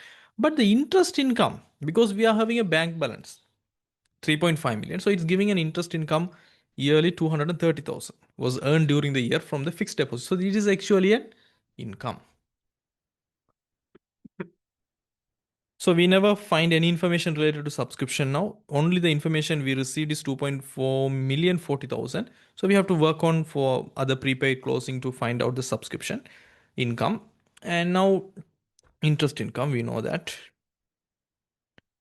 So the interest income, it's just a copy paste 230,000, right? And membership, now only they are going to talk about. So the third point, the fourth point, fifth point, everything is all about the subscription account, right? So pay clear and clear attention here, my dear. Membership subscription per month is 1,000. So every member have to pay per month 1,000 rupees, right? Zahra is asking, sir, cash won't come. What do you mean by that? Right? I don't understand. Please explain your questions in a detailed manner, very specifically, then only I can understand what on your mind, right? So membership subscription per month is okay. Adjustment to what is that? Yeah, the adjustment to what is that? Cash and bank balance of association of 1st January 3.5 million. And the 230,000 was earned during the year from the fixed deposit. So it's an income, right? That's what I have given you here. Interest income is 230,000.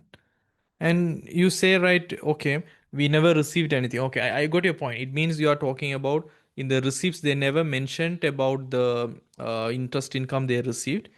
But it's not our concern, right? In accounting, my dears, in accrual basis, whether in income is received or not as a cash, but if it is earned for that accounting period, it is a revenue.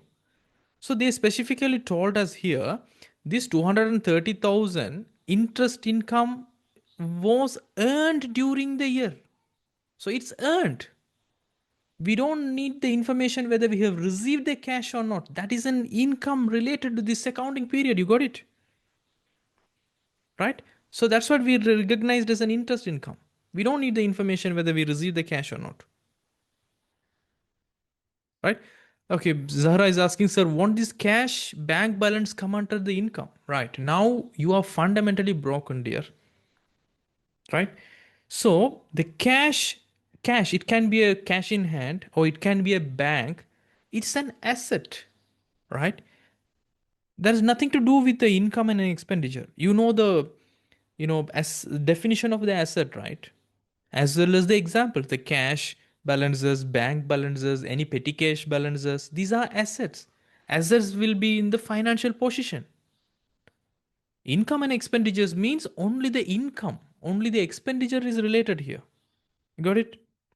Please understand the financial accounting level 1, where I have told you about the basic things about, you know, assets, liabilities, income, and expenditures, right?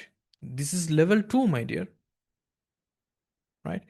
So this is interest income, right? So let's move on. And okay, we were okay here. So per month, rupees 1,000, as at 1st January 2025. 5 members, let's take these highlights. So membership subscription per month is 1,000. As at 1st January 2025. 1st January 2025 means opening. 5 members haven't paid their subscription for 2 months of the year 2024. However, those subscription arrears as at 1st January 2024 were settled during the year 2025. It means, right, this 2,440,000 is having the amount of these 5 members 2 month subscription, but that is related to the previous accounting period. What we have to do? We have to remove that because it's not related to the current accounting period we are working on it. It's called what? Opening accrual. It means last year's closing accrual. So last year, the revenue is related to the last year, but still now, in the opening of our accounting period, we never received as a cash, but during the period we received the cash, but it is not to do with this particular year income since we recorded that in the previous accounting period as an income. So we have to remove this. So now we have to do the calculation for this. So the calculation is so simple, right? We can opening accrual. How can we calculate this here? They set rupees 1,000, right? Rupees 1,000 per member. There are 5 members, right? 5 members have to pay 2 months pending, right? So then 1,000 rupees, 5 members multiplied by 2, 10,000 rupees. That's the subscription payment related to the previous year, but they paid this year. So this year, 2,440,000 is included as a revenue, but we have to remove that revenue. So removing means debiting the revenue or income account. Simple, right? So read it. So further 15 members have paid membership subscription for the month of January 2025. It means January 2025 is our current year, our opening year. But in December 2024 as a cash. So cash paid in the last accounting period, but the revenue is related to our accounting period. So it's not going to be with this 2,440,000. Right? So it's nothing to do with this. So it is what? It is actually prepaid. What kind of prepaid? Opening prepaid. Because in this particular month, it's going to be the prepaid account. Because the last year, we received the cash, but the amount they have paid that is related to this year revenue. Right? So this is called opening prepaid. So opening prepaid, how many? 15 members. So I can tell, right? 15 members. So 1,000, 1 member, and 15 members they have paid last time, but this is related to this particular year. So we never received the cash. So the 2,440,000 is not going to consist with these 15 members, but it is still related to this accounting period. So we have to add. Adding means we have to credit the revenue or income account. So now 1000 into 15 is going to be 15,000, right? The opening prepaid. Let's read it. During the December 2025, it means at our year-end period, 25 members have paid their membership subscription. Okay, 25 members paid the membership subscription in advance for the month of January 26. So January 26 also not with our accounting period. Our accounting period start from January 25 and in December 25. So we received the cash. We received the cash means the cash is now included in this 2,440,000. But it is not related to our current accounting period. It is related to the next accounting period. It's called closing prepaid. We received the prepaid amount, but for the next accounting period. So how much the amount? We have to calculate. 25 members means per member it is 1,000 and 25 members payment. So 25,000 is related to the next accounting period, but the cash is having that amount. We have to reduce means debit, right? That's simple. So we got all the adjustments maybe. And as at 1st January 2025, there were 200 members in the association and 20 new members joined the association during the December 25 paying the membership subscription, right? So first we will calculate, we know we need all the information because opening accrual is adjusted, closing prepaid is adjusted, closing accrual, I don't think so they have closing accrual, right? No, they never told about that.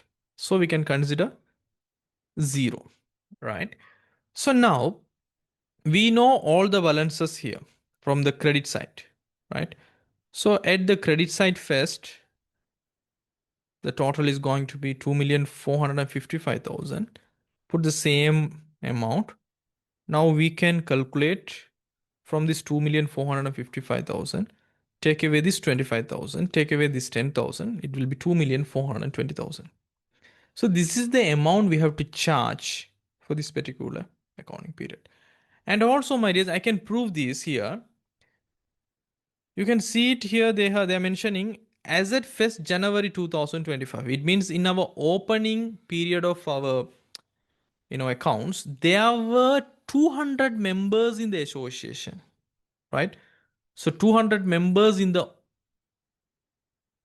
opening period and 20 new members joined the association during the year December 2025 paying the membership subscriptions.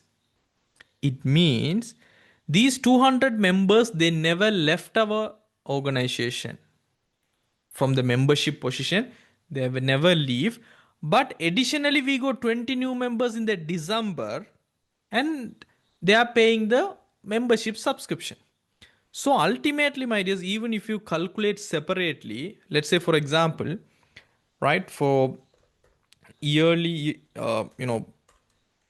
annual subscription, you can see. So 200 members means what? 200 members means 1,000 rupees per people. 200 members will pay you how much? Right? Is 1,000 200?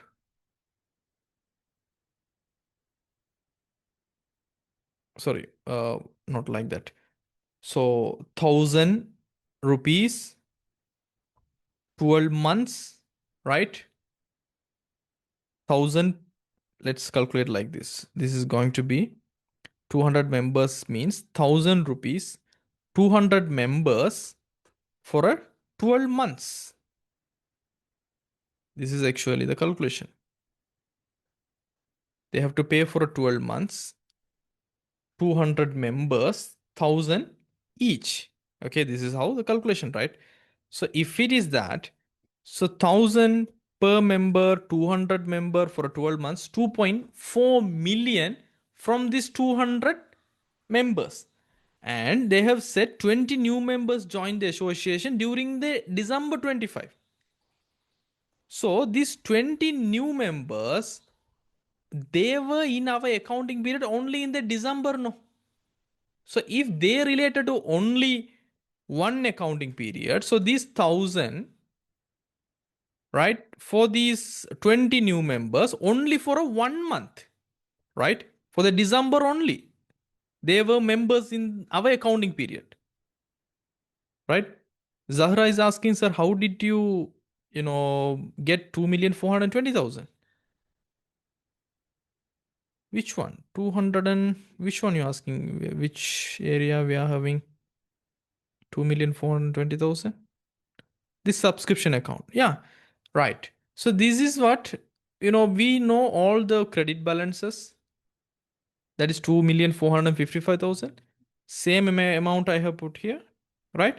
So now we don't know the subscription income statement. It's incomplete records. From this 2,455,000, we have to remove the 25,000 and 10,000. So it will give you this balance. I'm going to prove how it's going to, right? Here, see. So 2,400,000 from 200 members. These 20 members actually related to 1 month. So then 1,000 rupees, these 20 members, right? I have to mention here 20 members, right? Only for a 1 month period, that is 20,000. It means exactly the same amount, 2,420,000 should be recognized. If you consider like this, the same amount we have recognized here also as an annual, right? So what we have to do, right? Now the subscription income we have to recognize is 2,420,000 for this year ended 31st December 2025. After adjusting all the prepaid, opening and closing prepaid and opening and closing accrual, right? That's it. And Hamilton Welfare Association purchased a laptop on 1st July. Yes, we have provided the depreciation correctly during the year Christmas party 20%. Everything is done, right? So now we have to close our income and expenditure. Before that, we have to find out the surplus or deficit from these Christmas party they have conducted. Now, this Christmas party earned the revenue that is 2,750,000, right? That is their revenue. It means they have income, right? From several sources for this Christmas party. Same time, these are the expenses happened. 2,155,400. Now, from this 2,750,000, if you remove this, there is a surplus because surplus means what? Surplus means the income they have collected for this event is exceeding the expenses. So the balance we call it as surplus. So this surplus should be recognized in our main income expenditure account. So I can say here surplus from Christmas party, right? It's here, right? So now we can take every income into account. So 3,244,600 and all the expenses is 131,600, right? So it's going to give us the main surplus, this 3,113,000. Okay, that's it. Yes, if it is a deficit, you should be put under the expense, not under the expense. You can mention under the income section also as a deficit and put it under the bracket, so it will automatically remove the income, no? Right?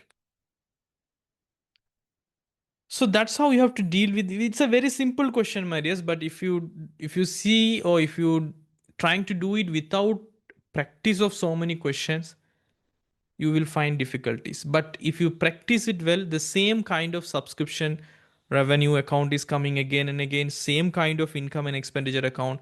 There will be conducting some canteen activities or some kind of event like that, some expenses related to that same pattern you will understand in other past papers also. It's so simple to do. right? I hope so. You got a very good understanding. Now, let's move to the question number 5, right? We will do the question number 5 also. The following information was extracted from Tushara Private Limited with reference to the product Y002 for the month of March 2025. Right. So for the month of March 2025, Tushara Private Limited with reference to the product Y002. What's the question actually? See the question. You are required to prepare the stock ledger, right? The stock ledger for the product Y002 using the weighted average cost method, AVCO method, for the month of March 2025. So which area they are now moving? They are moving to the costing parts. Can you remember our you know from our theoretical parts when we are discussing about this cost accounting, my dears? In the raw material cost section, right, I told about the product cost components, types of inventories, the material control workflow, right? What are the documents involved, and inventory control concepts, right? We have talked about so many things where we have discussed about key inventory levels and EOQs, assumptions, components, right? EOQ with bulk things, right? So there are a lot of things we have discussed. And in the costing method, right, there are specific order costing, job continuous batch costing, and continuous costing, and how to select it. So this is actually about stock ledger.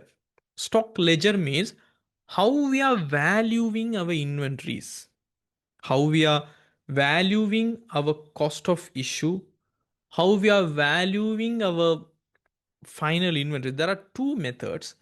The one is FIFO method, the another one is WAC, weighted average cost method, or sometimes they will call it as AVCO method. Both are same. Weighted average cost method and AVCO method are same.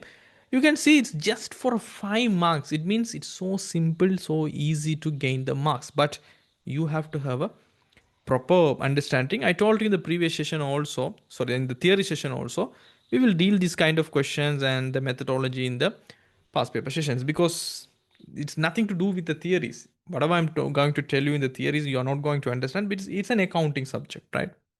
So now, let me introduce this, how we are going to crack this kind of questions, right? So this is the question,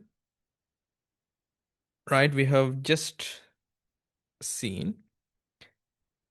So what you have to do, if you are going to ask for a weighted average cost, it's so simple than the FIFO method, right?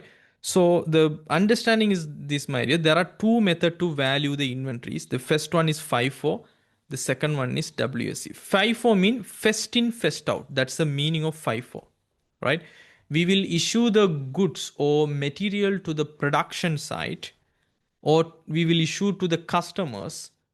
Like the first receipt items, we have to issue the first, because the item is so sensitive for the expiry items. Let's say, for example, if you go to the Keels or if you go to the food cities, the way how they are showcasing the items like milk, bread, very sensitive, because there are shorter period of time, just only 3 days or 4 days.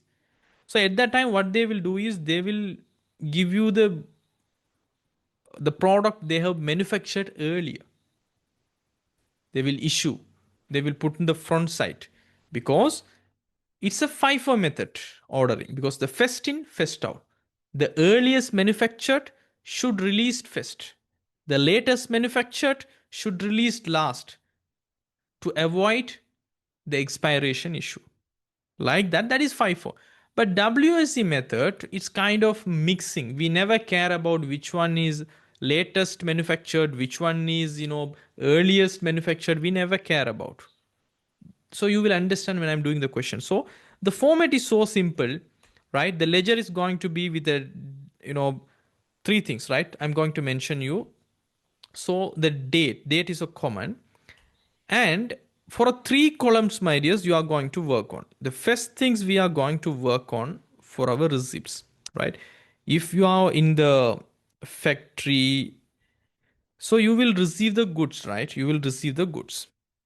So this columns I'm putting for the receipt side. So this is the receipts of our material or our goods, right?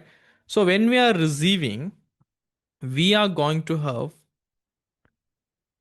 the price, in which price each item we are receiving, what quantity we are receiving. So then we can calculate the value. So this price quantity value is applicable not only when we are receiving the items, it's applicable in issuing, right?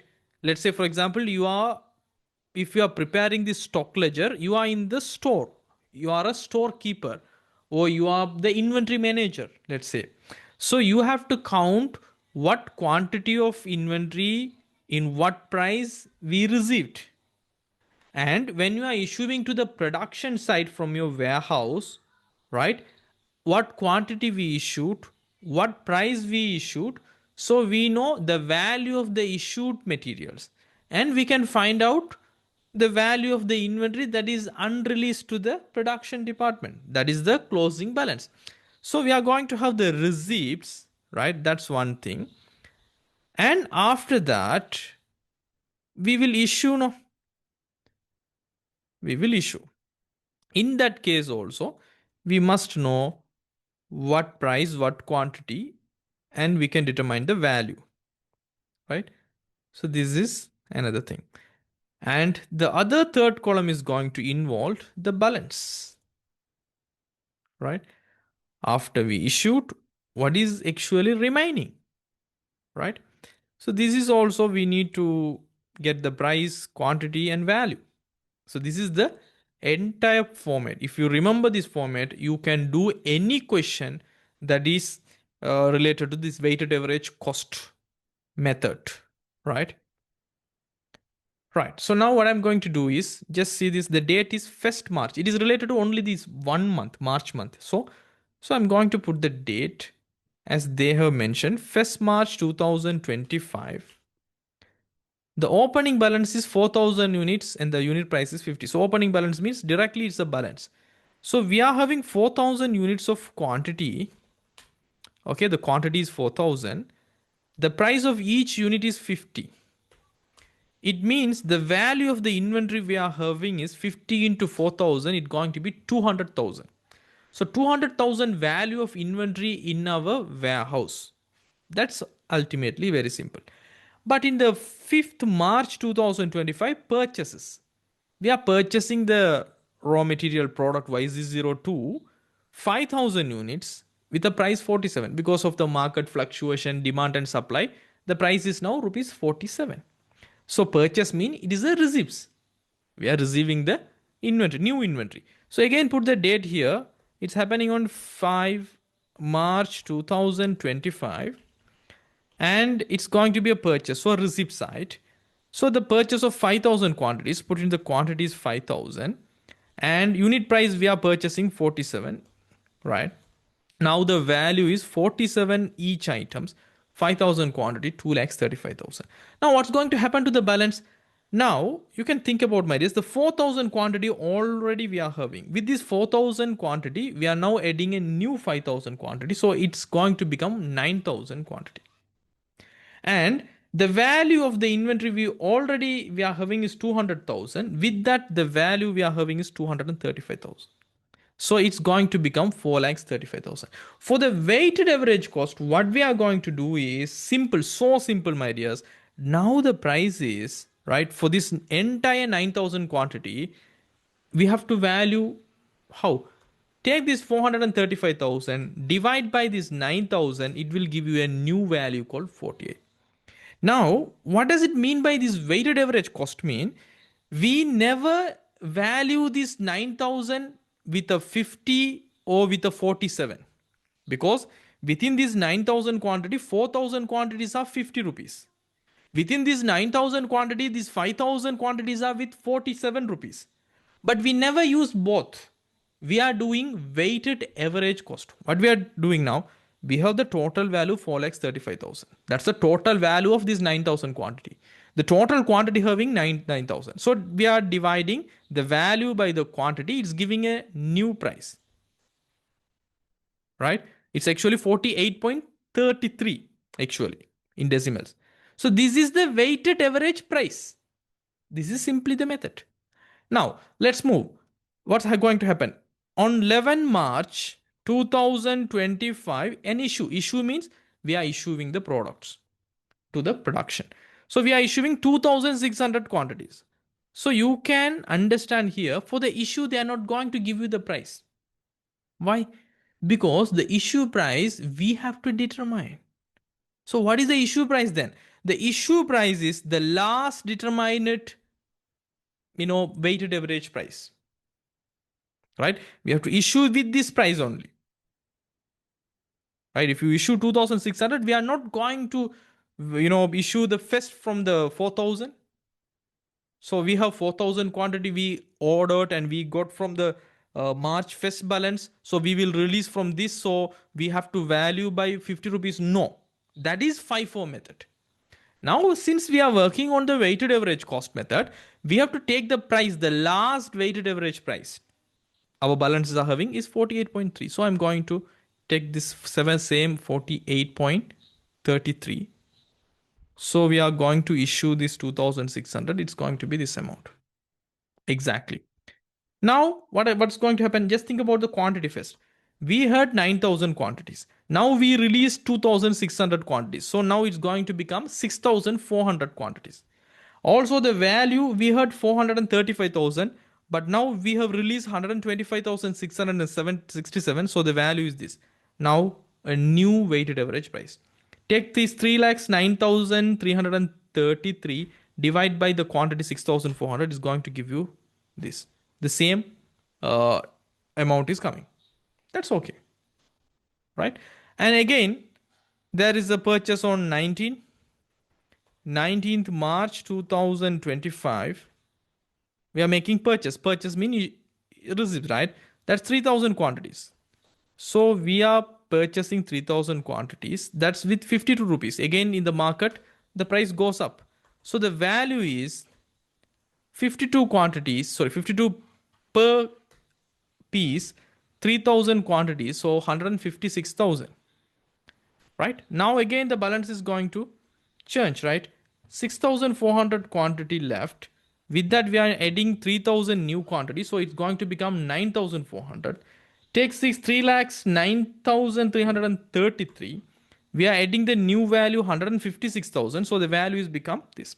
So now we have to find out the new weighted average price. Take the total value, divide that by 9,400. It's going to give you the new weighted average price. That's how it will work. Now 49.5. Right? So then they never asked about this, my dears. Prepare the stock ledger for product Y002 using the weighted average cost for the AVCO method for the month of March 2025. They never asked any related questions.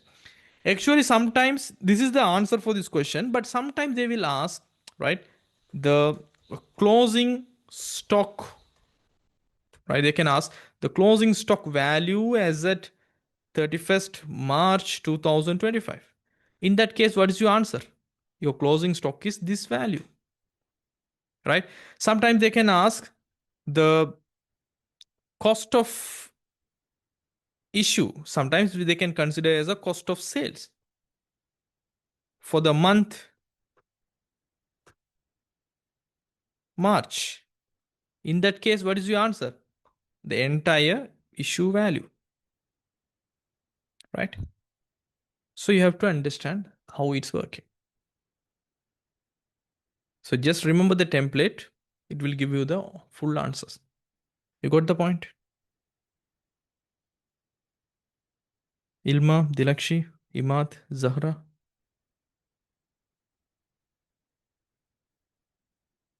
Any questions?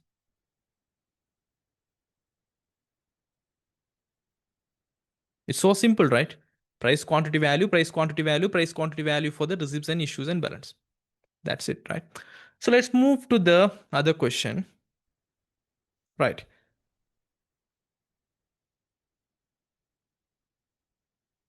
Yes, then how to do the FIFO method? We will do the FIFO method here.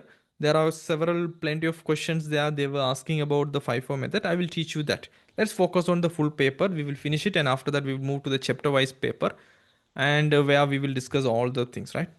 So now let's move to this. Prepare the profit reconciliation statement between financial accounts and cost accounts, right? It's a simple question, my dears, but most of the time the students are getting confused. What does it mean by financial accounting and cost account? How we are reconciliation? We know only about bank reconciliation. What these people are talking about profit reconciliation? It's so simple. Can you remember when I was teaching you this cost accounting part? In the last part, I teach you about integrated and non-integrated reporting, accounting, right? Where so integrated accounting system means they are going to have a one centralized database. That same database it's used cost accounting for financial accounting. So the same data for a cost accounting or financial accounting. In that case, my dears, if it is an integrated accounting, the profit is going to be same. Even if we are working on the cost accounting, it will give you the same profit. Even the financial accounting is going to give you the same profit because the data is same. There is no discrepancy or differentiation between the data we are using for the financial accounting or cost accounting. Only the name is different. So if it is an integrated accounting, there is no problem. But if there is a non-integrated accounting, it means they are having a separate system, separate data, separate calculation, separate accountant for financial accounting. The same is applicable for cost accounting, separate data, separate systems, separate accounting software, separate management accountant or cost accountant. In that case, if both people are using a different valuation systems and things, they are going to end up with a different profits. So in that case, we have to do the reconciliations. It's a so simple reconciliation. We have to do it, right? So I will teach you in both point of view, right? Then you will understand it's so simple, right? So Sunshine Private Limited maintains a non-integrated accounting system. It means what? Right? It is a non-integrated accounting system means their cost accounting is using a separate database inputs valuation method and financial accounting is separate. So it's not integrated. The data is separate. So the profit shown in the cost accounts for the year ended 31st December 2025 was 2,20,800. Right? This is from what? The cost accounts. Right? From their cost accounting for their 31st December 2025 was 2,20,800 is the profit for the year. The same thing, while profit as per financial account is 2,44,800. So two different systems. That's why it's called non-integrated accounting system. So two different system is going to produce two different profit. Now, our question is prepare the profit reconciliation statement. Now, what is the meaning of reconciliation, dear? Reconciliation means we know one amount that is different from another amount. How it is differ? We have to identify, we have to understand, we have to find out what are the reasons. Then we have to tell the story. This is what this amount is differ in this particular system. Can you remember you were level 3 students, my dears? When you were doing kind of a reconciliation like bank reconciliation, can you remember we will take the adjusted cash book balance, right, and this adjusted cash book balance is going to differ from our bank statement balance. So we know the both balance now, and we have to find a reasoning why these balance are different, bank statement balance. So that's what, once you adjusted the cash book, all the adjustments, right, whatever the errors in the cash book you have corrected. So the cash book is now perfect with the missing items. Now there will be two reasons, right? There will be unpresented checks, and also we call it like unrealized checks. If you adjust that, you will end up with a bank statement balance like that. But here we are going to do something different. Right. So let's read the reasons for the difference are as follows. The stock valuations. So as per cost accounts, the opening stock is 2,25,000, but as per financial account is different, 2,16,000. The closing stock as per cost account is 195,000, as per financial account is 2,80,000, 18,000, 2,08,000. And dividend income of rupees 18,000 received from another company was recorded only in the financial accounts. Legal expenses of 21,000 was charged in the financial accounts, but it was not in the record in the cost account. Factory overhead cost as per cost accounts were 6,20,000, while they were recorded in 6,15,000 in the financial account. Simply what? Simply, these are the items differ in both account. The opening stock, the closing stock, dividend income, legal expense, factory overhead. So some income and some items is related to calculate the cost of sales are differing here, right? So that's the main reason they are talking here. So before I do the reconciliation, my dear, I want to teach you and I want to test your knowledge about your basic here, right? The basic is, can you remember the relationship, right? So the relationship of opening stock and closing stock, it means opening inventory and closing inventory, with a profit, right? So what is the relationship? Now I'm going to ask you, what's the relationship in this sense? What I'm talking about, inverse relationship or direct relationship. For example, if opening stock, what's the relationship is having opening stock with a profit, right? It means if opening stock increase, what will happen to the profit? Opening stock decrease, what will happen to the profit?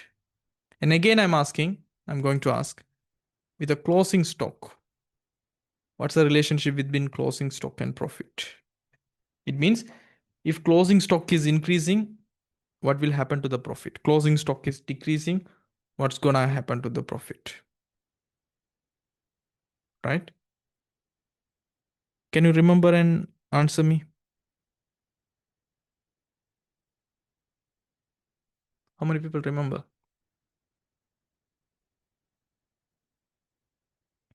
Where we are going to use this opening stock and closing stock? Opening stock and closing stock we are using in the cost of sales, my dear. Can you remember how we are calculating the cost of sales? How we are calculating the cost of sales. Cost of sales means opening inventory. So I can call it opening stock plus the purchase, take away the closing stock. This is a simple version. No? A simple version of how we are doing it. Cost of sales, what? Cost of sales is an expense, right? Cost of sales is the primary expense of a company, right? That's what. If the cost of sales is higher, our profit is going to be lesser because huge portion is for cost of sales, right? So in that case, if the opening stock is increasing, what's the meaning of this? This value, the value we are, adding to the cost of sales, right? It's increasing. So opening stock increase means it's going to increase the cost of sales. Cost of sales increase means our primary expense is increasing, so the profit is going to decrease. So opening stock and profit is going to have the inverse relationship. Inverse relationship. It means if opening stock is increasing, the profit is going to decrease. If opening stock is decreasing, the profit is going to increase. You got it? Why? That's how the cost of sale formula is here. Right?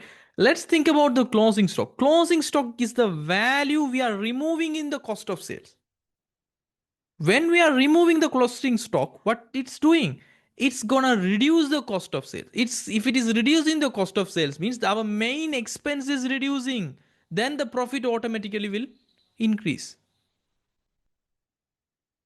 You got it?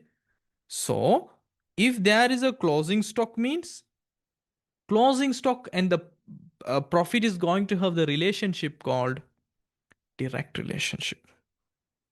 It means when the closing stock is increasing, the profit ultimately going to increase because the closing stock increase part will reduce the cost of sales. So you don't need this kind of much detailed attention in your examination because in the examination you have to do it everything in a fast manner. But you have to know the relationship. Opening stock increase, profit decrease because inverse.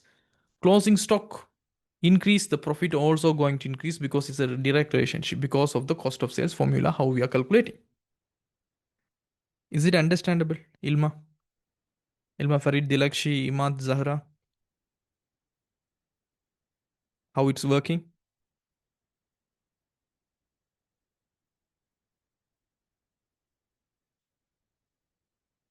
Right? It's so simple, right? Right. Now, with these idea, let's attempt our paper. So this is the basic idea they are going to test you. So for the easiness, I'm going to take these question to our Excel sheet. It's just 5 marks. Just 5 marks. But still it's worth, right?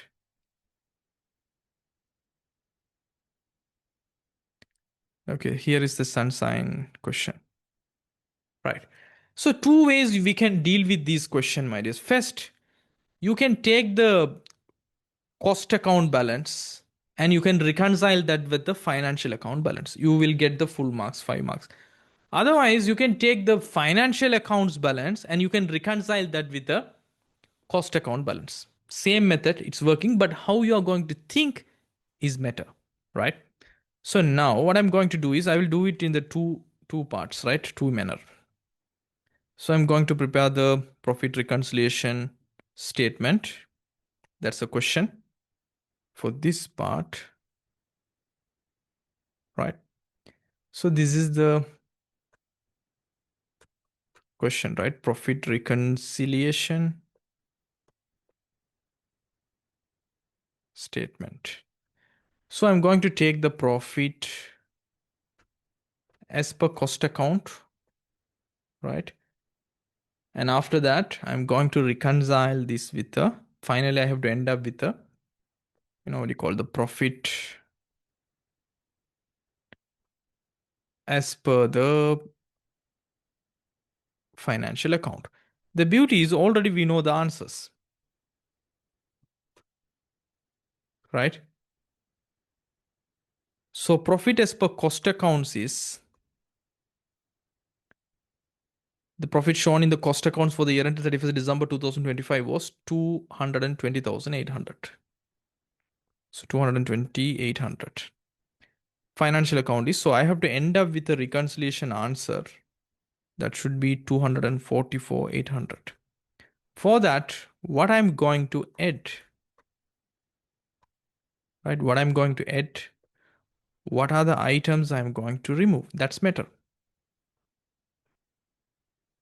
So I can prove, yes, these are the reasons. Now, we are taking the profit as per cost accounts. So if you take the balance, if you take the decision, okay, I will take the cost account balance and I'm going to reconcile to our financial accounts how the profit is coming. So now your thought should be this. What's going to happen? Let's say, for example, if opening stock is higher, opening stock is less in our cost account. Everything you should talk and you should work on your mind is about cost account. So what happened for this particular profit I have taken, this 2,20,800? What has happened since this recorded like this? Since it is decreased in the cost account, since it is increased the cost accounts, what has happened for this profit? That's the only thinking. You don't need to care about financial accounts profit now. So read that first. You see here in the opening stock, my dears, they clearly mentioned here, right? You're now you are on cost accountant. Now if you are taking a profit as per cost account, you have to think, okay, I'm a cost accountant, right? So the stock valuation in the opening stock is 2,25,000 and financial accountant they have recorded 216,000. So now as a cost accountant, you understood Okay, in my cost accounting, I have recorded 2,25,000 in my cost of sale, right? In this. But financial accountant, he has recorded 2,16,000. So who is recorded a higher amount? The cost accountant. It means me, right? You, right? Because we are working on the cost account. Now, since we added too much amount compared to the financial account, so what we can think, right? The opening stock is overvalued in cost accounts because financial account is having 216,000 while the cost account is having 225,000, means we overvalued the cost accounts comparing with the financial account. We don't know which one is true, but if you are the cost accountant, you have to think like this. So in this case, my dears, we have to mention the opening stock is, right, the opening stock is overvalued in cost account. So if there is an overvalue, it means the cost accounting opening inventory is increasing, means what's going to happen, right? If the opening stock increased, means the profit we reported 2,20,800 is reduced. Why? Because it's an inverse relationship. Since we recorded a higher amount, what is a higher amount? Then you can take the amount like 225,000, take away 216,000. I have recorded 9,000 extra in the opening stock. So I have increased the opening stock of 9,000 compared to the financial accountant. That's what it's reduced the profit 9,000 in the 2,28,800. So if I want to reconcile the reduced profit to the increased profit of financial account, what we have to do? Definitely we have to add that 9,000 to reach this increased profit in the financial account, right? So I'm going to mention here. So opening stock overvalued in cost accounts, right? So how much we have overvalued here? Only by 9,000. So if we add that 9,000, we are on the way to reach this financial account balance because we are working with a cost account profit. Cost account profit is reduced because of this 9,000 overvalued. So that's what we have increased. Simple thinking. Now let's move to the other part, the closing stock. So what has happened to the closing stock in terms of cost account? Cost account, we have recorded the closing stock 195,000. But as per the financial accounts, it is 2,08,000. What has happened to the cost account? In the cost account, we have recorded a smaller amount compared to the financial account in our closing account balance. So we have undervalued. It means how much we have undervalued? 2,08,000, right? Take away this balance 195,000, 13,000. So 13,000 is undervalued closing stock in cost account. So what has happened to this profit 2,28,800? Closing stock is reduced, means profit is reduced because direct relationship. So if we reduced, right, if we reduced our profit by 13,000, how to correct it? We have to add that back. You got it?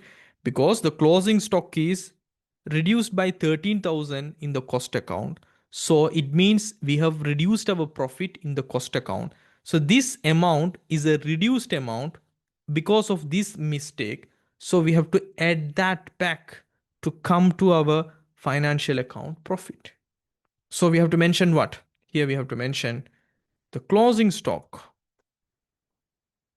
undervalued in cost accounts. Please mention I'm talking about cost accounts only. Because if you are talking about in the financial account side, it may be overvalued, right? So because of that, this 13,000 we are going to add, right? Okay, so closing stock and opening stock adjustment is done. Dividend income of 18,000 received from another company was recorded only in the financial account. Only in the financial accounting they have recorded this income. So what is the relationship between income and the profit, my dear? This is so simple, no? Income and the profit, there is a direct relationship. If the income is increasing, the profit is going to increase. If the income is reducing, the profit is going to reduce. Right? Sir, so can't we take it as financial accounting? I will do that also. Once I have completed the cost accounts to financial account reconciliation, I will do the opposite. Then you will understand, Zahra. Right? So now, so in the dividend income, it's recorded on the financial account. It means for the cost account, because we are working on the cost account profit. What has happened? In the cost account, we never ever recorded this income. So income is not recorded means what happened to the profit? Profit is reduced.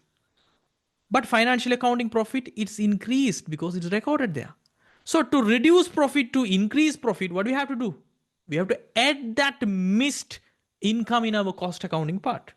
So we have to do in our cost accounting, it's not a recorded item. It's an unrecorded item. So we have to mention unrecorded dividend income in cost accounts, right? Is actually 18,000, right? So we never recorded. So our profit of this 2,28,800 is a reduced balance. To go to the recorded increased balance, we have to add that. Now, let's talk about the other expense. Legal expense of 21,000 was charged in the financial account, but it was not recorded in the cost accounts.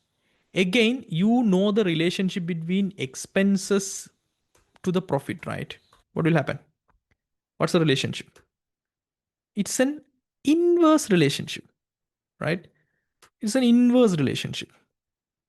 It means if the expenses are increases means the profit are going to be reduced. Simple, right? So since these legal expenses recorded in financial account but it was not recorded in the cost accounts means cost account profit is increased because our expense is decreased, so the profit is an increased profit without the legal expense charged. So it is an increased profit. To get the recorded decreased profit in the financial account, we have to take away that, right? You got it? So then it's going to be the minus part. Legal expense. So I'm talking about here legal expenses, right? Legal expenses. What happened in the cost account? Not recorded in the cost accounts. Since never recorded, this profit is increased by 21,000. So we have to take away 21,000 to get the profit that is reduced in the financial account. Right? So then let's talk about the other one. If you have any question, please let me know.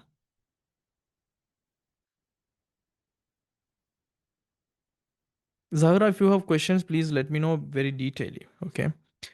So the fourth one is factory overhead cost as per cost accounts was 6,20,000, while they were recorded as 6,15,000 in the financial accounts. Now, what has happened in the cost account? As per cost account is 6,20,000. Financial is 6,15,000. It means we have charged more amount, right? We have charged more amount. It means the overhead is over absorbed in cost account. By how much? 6,20,000, 16,15 mean 5,000. We have charged extra. It means we have charged too much expense. So our profit is what? Reduced. So it's a reduced profit because 5,000 extra charged in the cost account compared to financial account. So we have to increase this reduced profit. So we have to add that. So we have to tell the overhead cost over absorbed in cost accounts, right? So that is 6,20,000, 6,15,000. So the 5,000 is the thing, right? So only four items, right? So now everything is okay. So we have to add these items, right? The total items we have to add this 45,000. And only one item we have to take away, that is 21,000. Now we have to compare. 2,20,800 add 45,000, it is 2,65,800. Take away this 21,000, it's going to become 2,44,800. That is our profit as per financial account. So our reconciliation is working. You got it? So this is the question they're asking. Now let me think the same, right? Let me think it same way, but a different approach, my dears. Let's say I'm going to take this question from financial accounting perspective. Let's say I'm a financial accountant. So I want to show how it's differ. So I'm going to work on profit as per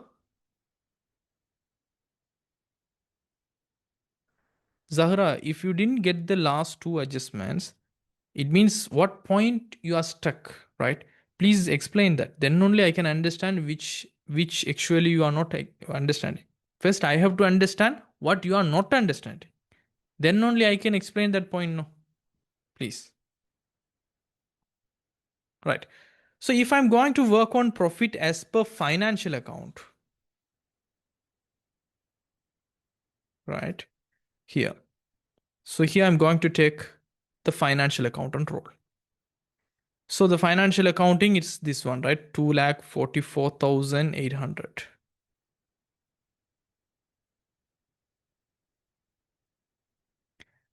Okay, you didn't understand how did you put it on profit reconciliation statement? It's so simple, my dears. We are working on two profit, right? Cost accounts and financial account. Both profits are different. So we have to think about the impact these adjustments are going to make on. As I mentioned earlier, if you are working on the cost accounts part, you have to think like a cost accountant. What happened to your profit because of this particular error? It's like a error correction, right? I have mentioned to you these things. So these are the, like a toolkit you have to remember, right? So these are the things. If the opening stock is having an inverse relationship, in your cost accounting, if the opening stock is low, it means it is increase the profit. In this case, the opening stock is high. Opening stock high means the profit is actually reduced. That's what we have added this different. Closing stock and the profit is relationship is direct relationship. If you think the closing stock in the cost account is less, so closing stock less means your cost account profit is less. So we have to add that, right? But because it's correctly recorded in the financial account, right? So dividend income is recorded in the not recorded in the cost accounts means income. So your income is reduced in the cost account. So your profit is reduced. So this profit is reduced. You have to add that to get the correct profit as per financial account. Since legal expense is not recorded in the cost account, so expense have a inverse relationship. If in your cost accounting, if you don't record the legal expense is missed. So profit is high. So you have to take away that to get the correct profit as per the financial account. You got it? That's how it's working. So the same approach, now I'm going to work on the profit as per financial account. So we have to add some items and we have to work on some items. So the answer should be equal to this profit as per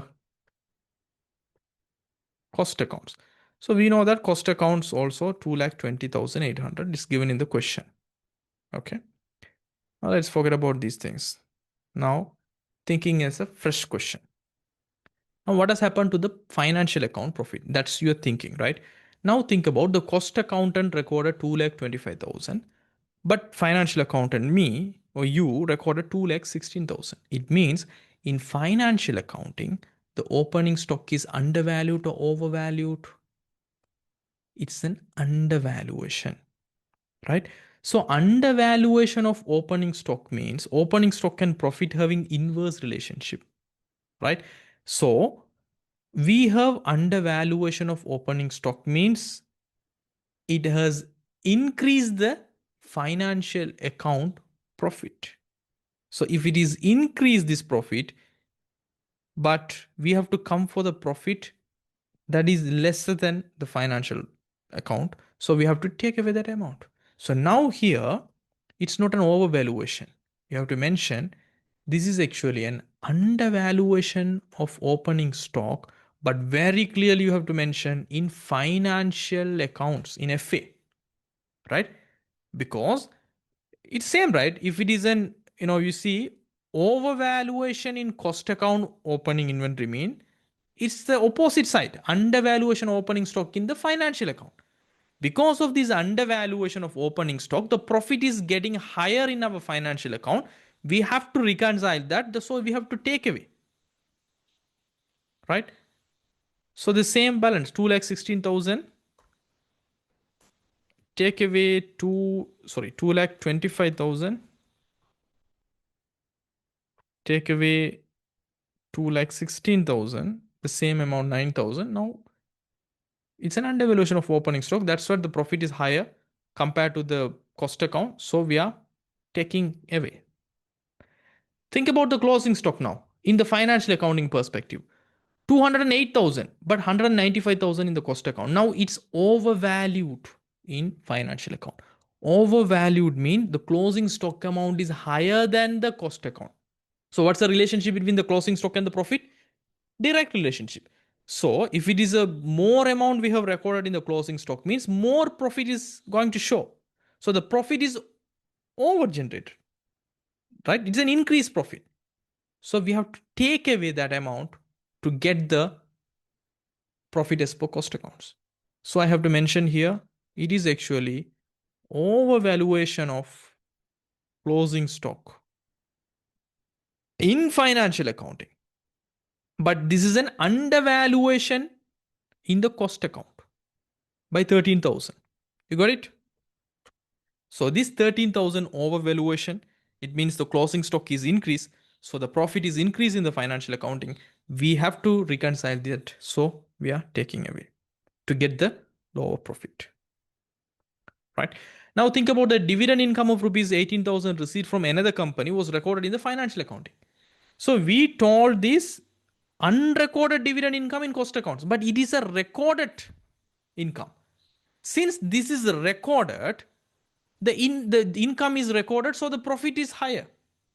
So to reconcile the higher profit with the lower profit, we have to take away that value. So now we have to mention here, since we have recorded this dividend income in our financial accounting, this profit is actually an increased profit compared to our cost account. So we have to take away to reconcile this, right? That is 18,000.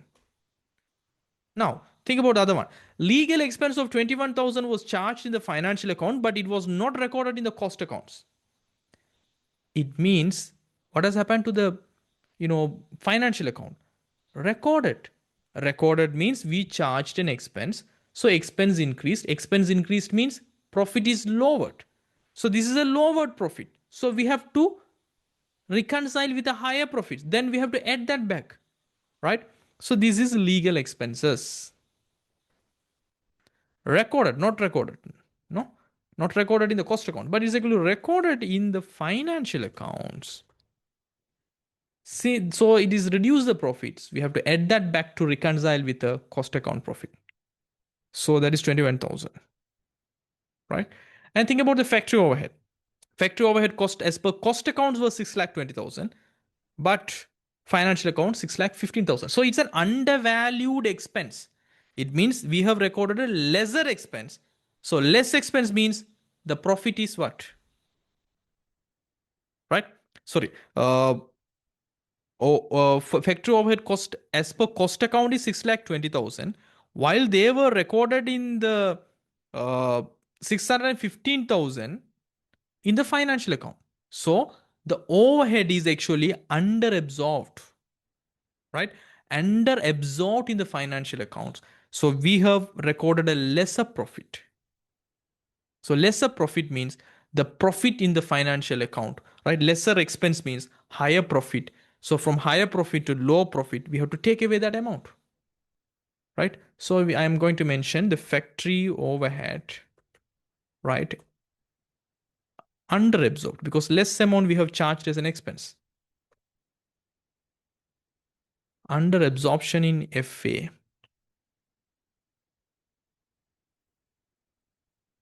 5,000, right?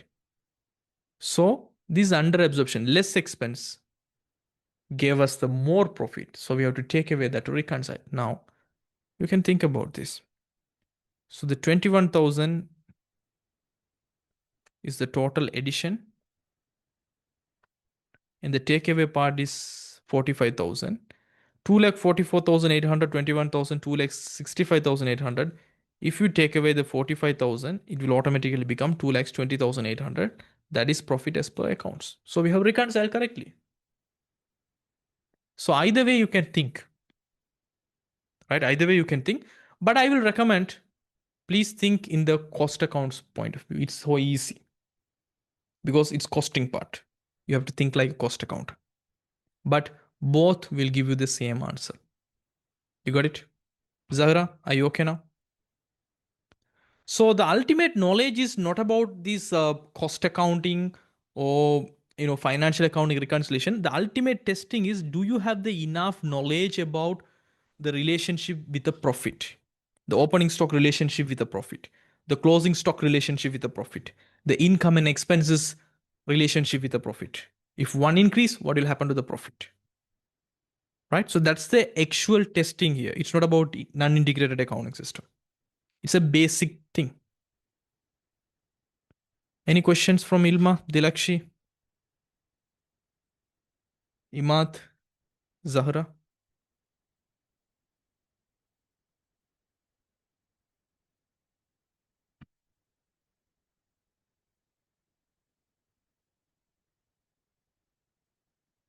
Right? Clear, right? Please watch the recording if you don't understand, right? And we will do the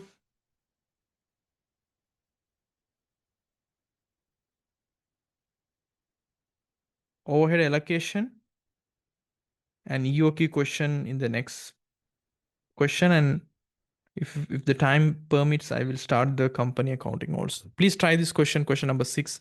It's so easy. And get ready for the next session. Okay. Thank you all. Have a great day. See you. Bye.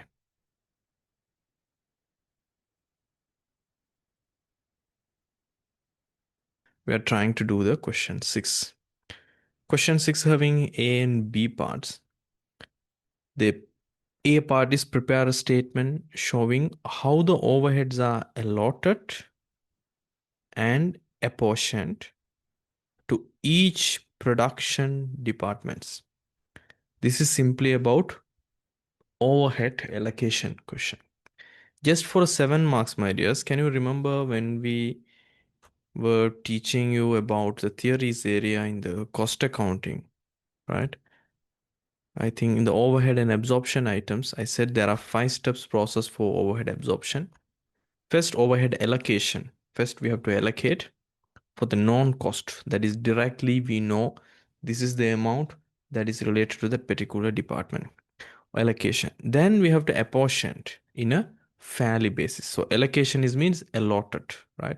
So allocation and apportionment.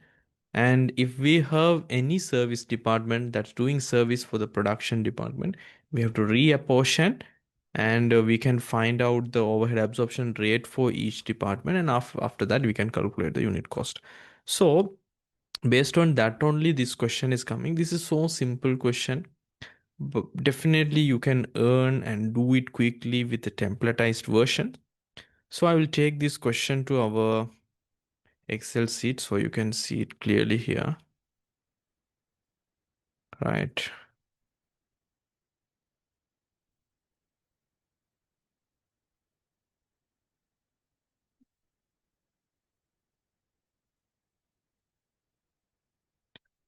Right. So this is the question. Smart Private Limited, which is a manufacturing company, has 2 production departments, A and B, and 1 service department. The company has estimated the following production overhead cost as follows: machinery depreciation 1.8 million, Rent 600,000, electricity 900,000, quality control expenses is 4,50,000. So you are given the following information also, right? So they have some cost, it's estimated, right? Machinery depreciation, rent, electricity, quality control expenses. And you are given the following information also. They are having two production departments, Department A and Department B, and one service department, Department C.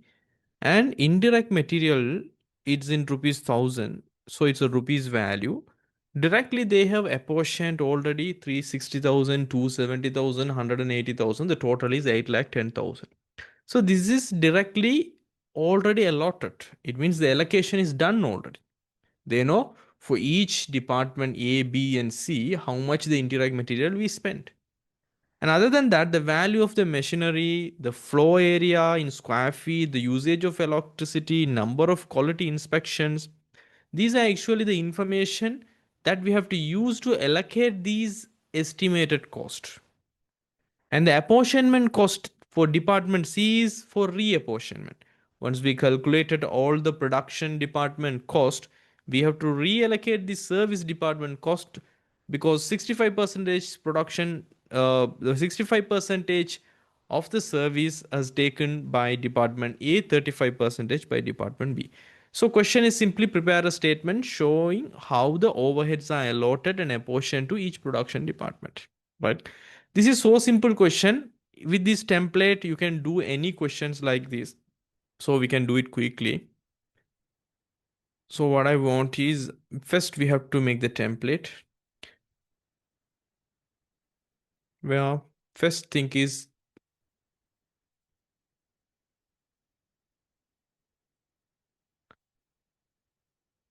cost items, right? And the allocation basis that we are going to use, right? And the total cost. Then there are two production department, right? So production departments.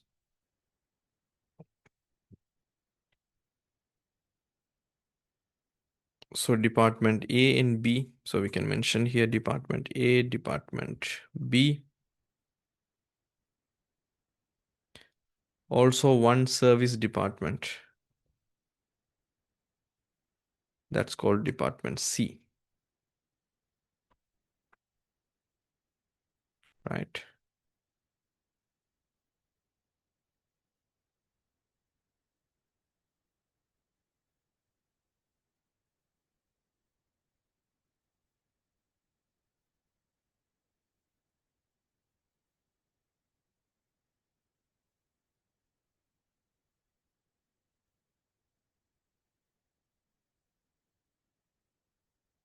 Right. So now we can make our format. That's it. So the first cost items already we have directly allotted is indirect material. Right. You can see it here, indirect material in rupees 1,000. So hopefully you can also work on this question for rupees 1,000, no issues. So indirect material, it's a cost item. Already we have allocated 360. There is no allocation basis. This is called direct allocation. Directly they have allocated. So the total cost is here 8,10,000. So I'm mentioning here. And department A is having 360 and 270 for department B, 180 for department C. So altogether, if you add that 810, right? That's fine. That's a direct allocation. That's the meaning of showing how the overheads are allotted. It means already they have allocated. We are just copy pasting the indirect material expense. Other than that, there is no expense. Value of machinery is not an expense. Floor area, usage of electricity, number of quality inspection. These are bases. So using these bases, we are going to allocate machinery depreciation.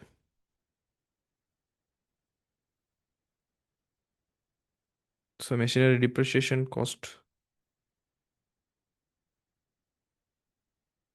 Let's make it this a small. right? So machinery depreciation, which basis we can use? Floor area? No. Usage of electricity, number of quality inspection. The best basis is the value of the machinery in each department, right? So that's the best basis. You can guess it. So the value of machinery is going to be the valuation basis. And the total cost in rupees 1000 is 4500. Now we have to allocate these 4500 with department A, B, and C with a usage of valuation of machinery. Right? Sorry, 4500 is not a thing. Machinery depreciation is 1.8 million. We have to take the cost. Sorry for that.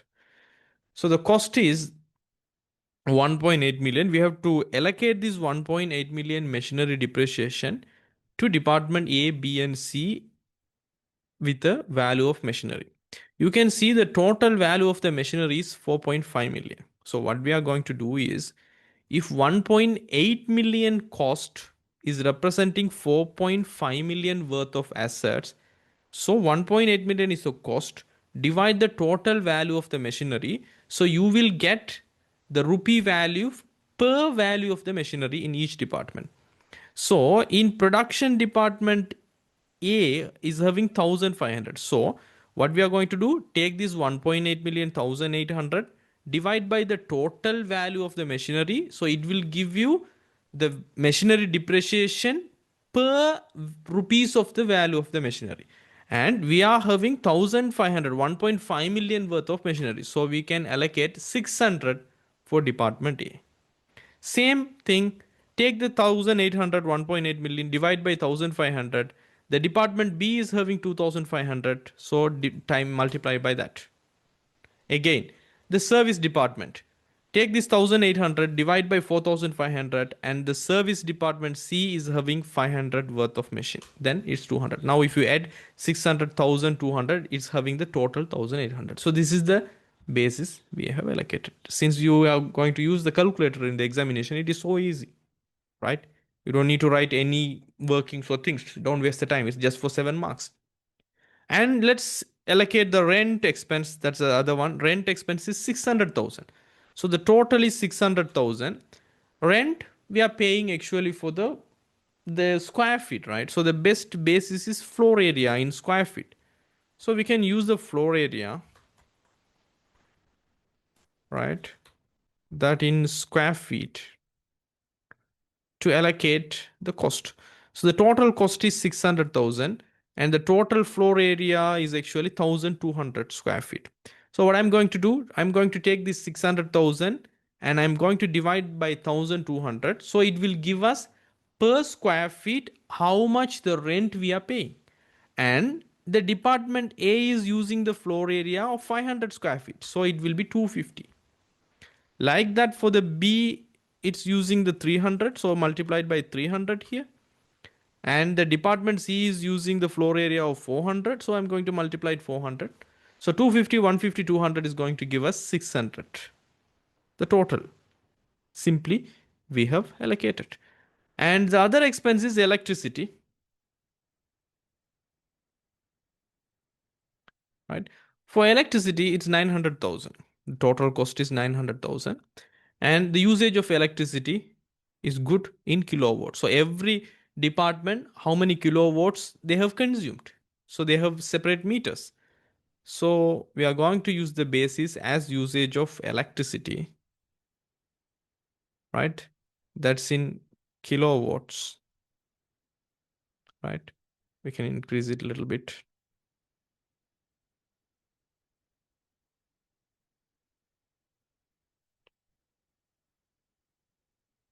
Right.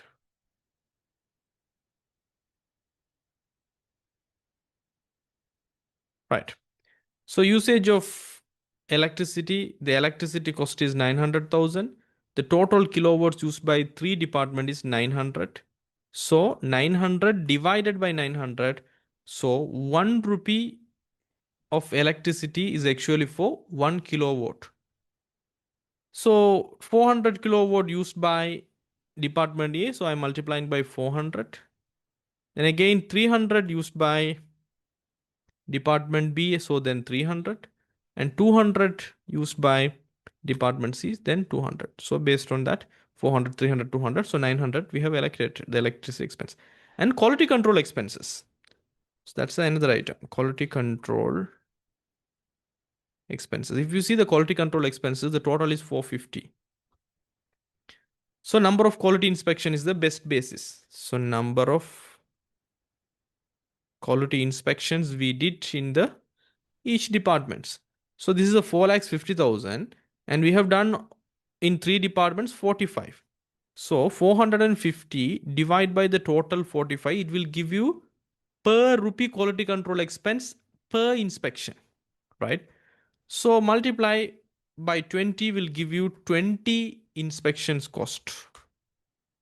Then again, department B 10 and department C we have done 15, right? So altogether 200, 100, 150, 450. So that's it. Now we have allocated.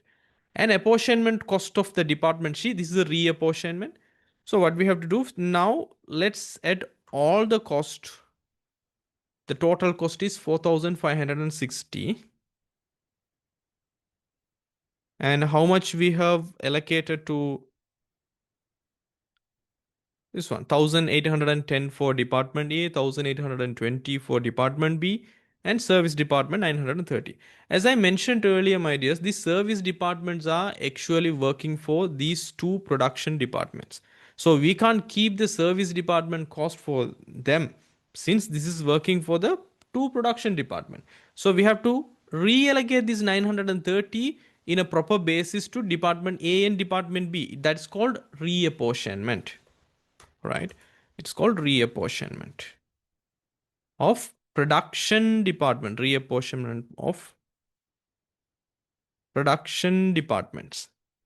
So in this case, what I'm going to do is, we know the basis, right? The basis is already is given, right? 65 percentage for production department A and 35 percentage for department B. So 65 to 35 is the ratio we are going to do. You don't need to mention it actually. So take this 930 and 65 percentage mean multiplied by 0.65. It will give you the 65 percentage we have to add with the department A. Take the 930, the balance is 35 percentage multiplied by 0.35. It will give you 326. Altogether it's 930. Now the cost after we have add the reapportionment, it will become 2,450, 2,116. So this is actually the final cost of these production A and production, so department A and department B. And after that, we can find out number of units on whatever the base is. Then we can calculate the overhead absorption rate for these department A and B. Then we can do it. But the question is actually asking only this, right? So do you have any questions?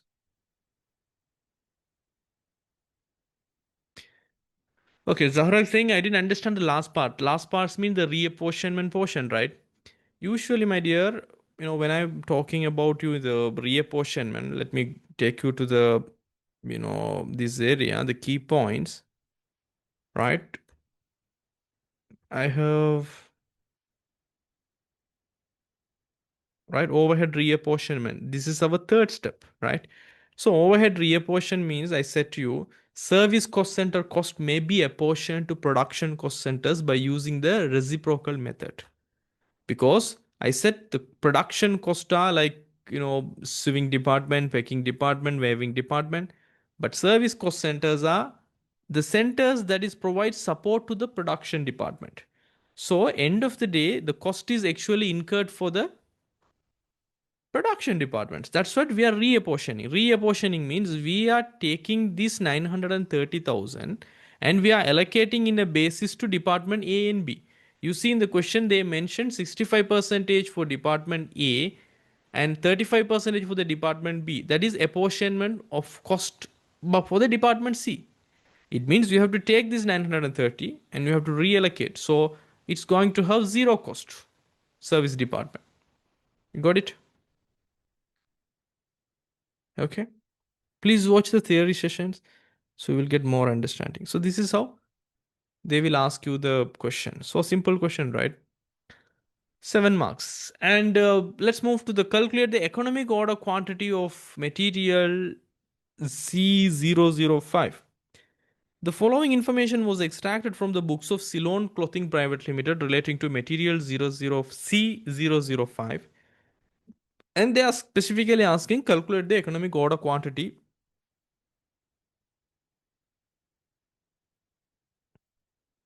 right?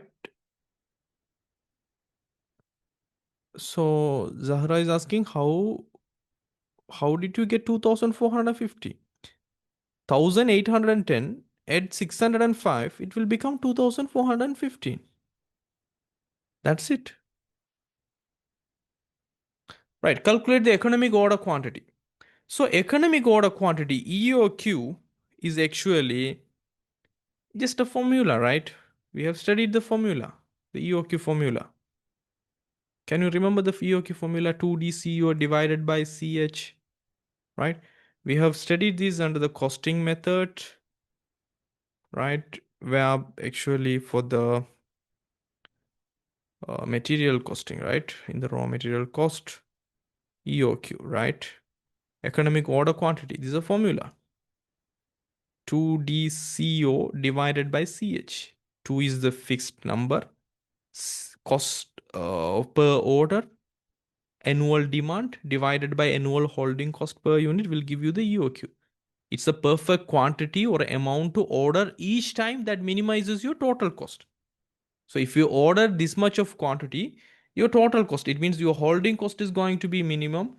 Your cost of ordering is going to be minimum. Even if you order more than 1 unit or less than 1 unit, it's going to increase the total cost. That's the concept of EOQ, right?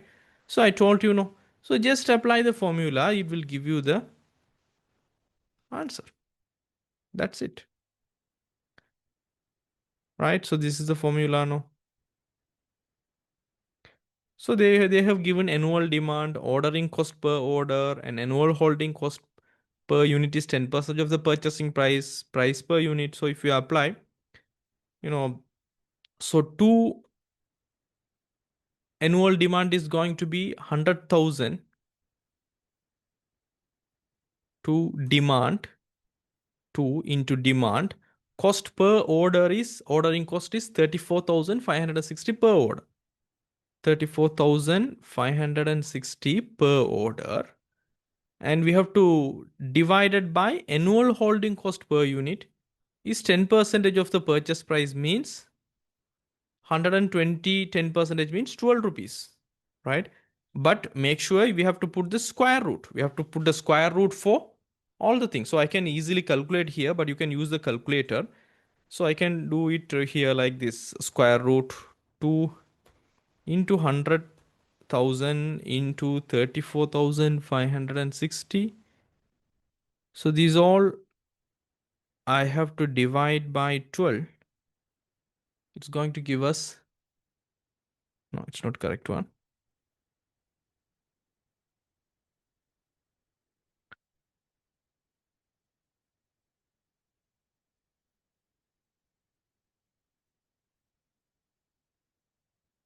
2DCO.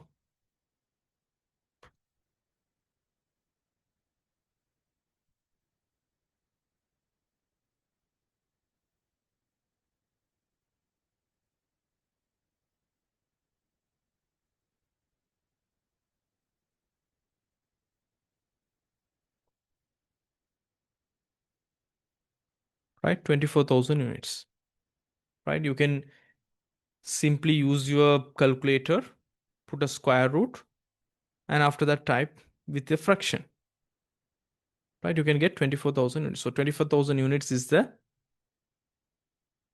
economic order quantity, just for 3 marks, just to remember the formula. That's it, right? And the next question is, my dears, that is for 25 marks question. That is actually the company accounting, right? Usually they will ask you this question: statement of profit or loss and other comprehensive income. Simply we call it comprehensive income. and statement of financial position. Usually this is the question always will be there, right? Better I will do this question in next session, my dears, because I'm having an important meeting today. So please practice this question number 7, Asia Private Limited, and join tomorrow session or next session. I will inform you.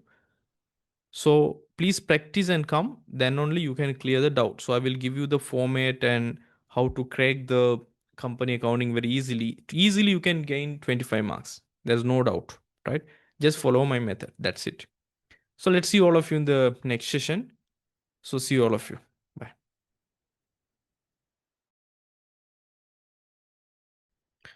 So let's start the session, dears. So as all of you know, we actually preparing for the the next examination, and we are doing the January 2026 paper.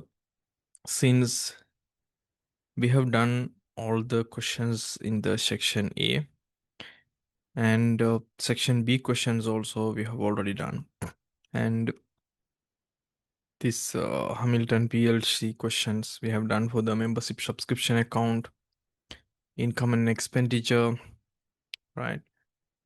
So we have done, and yeah, till section B we have completed all the questions so far, right? So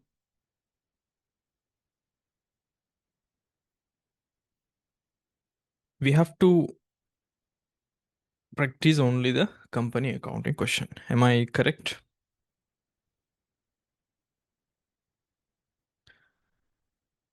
Right. So today we will practice the company accounting question. The trial balance of Asia Private Limited as at 31st March 2025.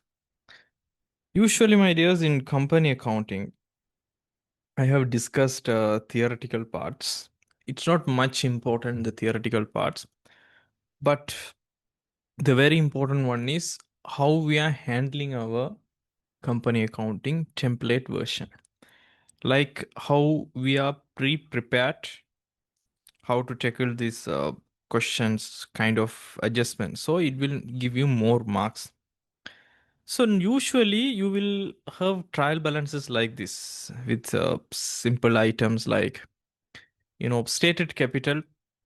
Stated capital means the money you got from the issuance of shares, right?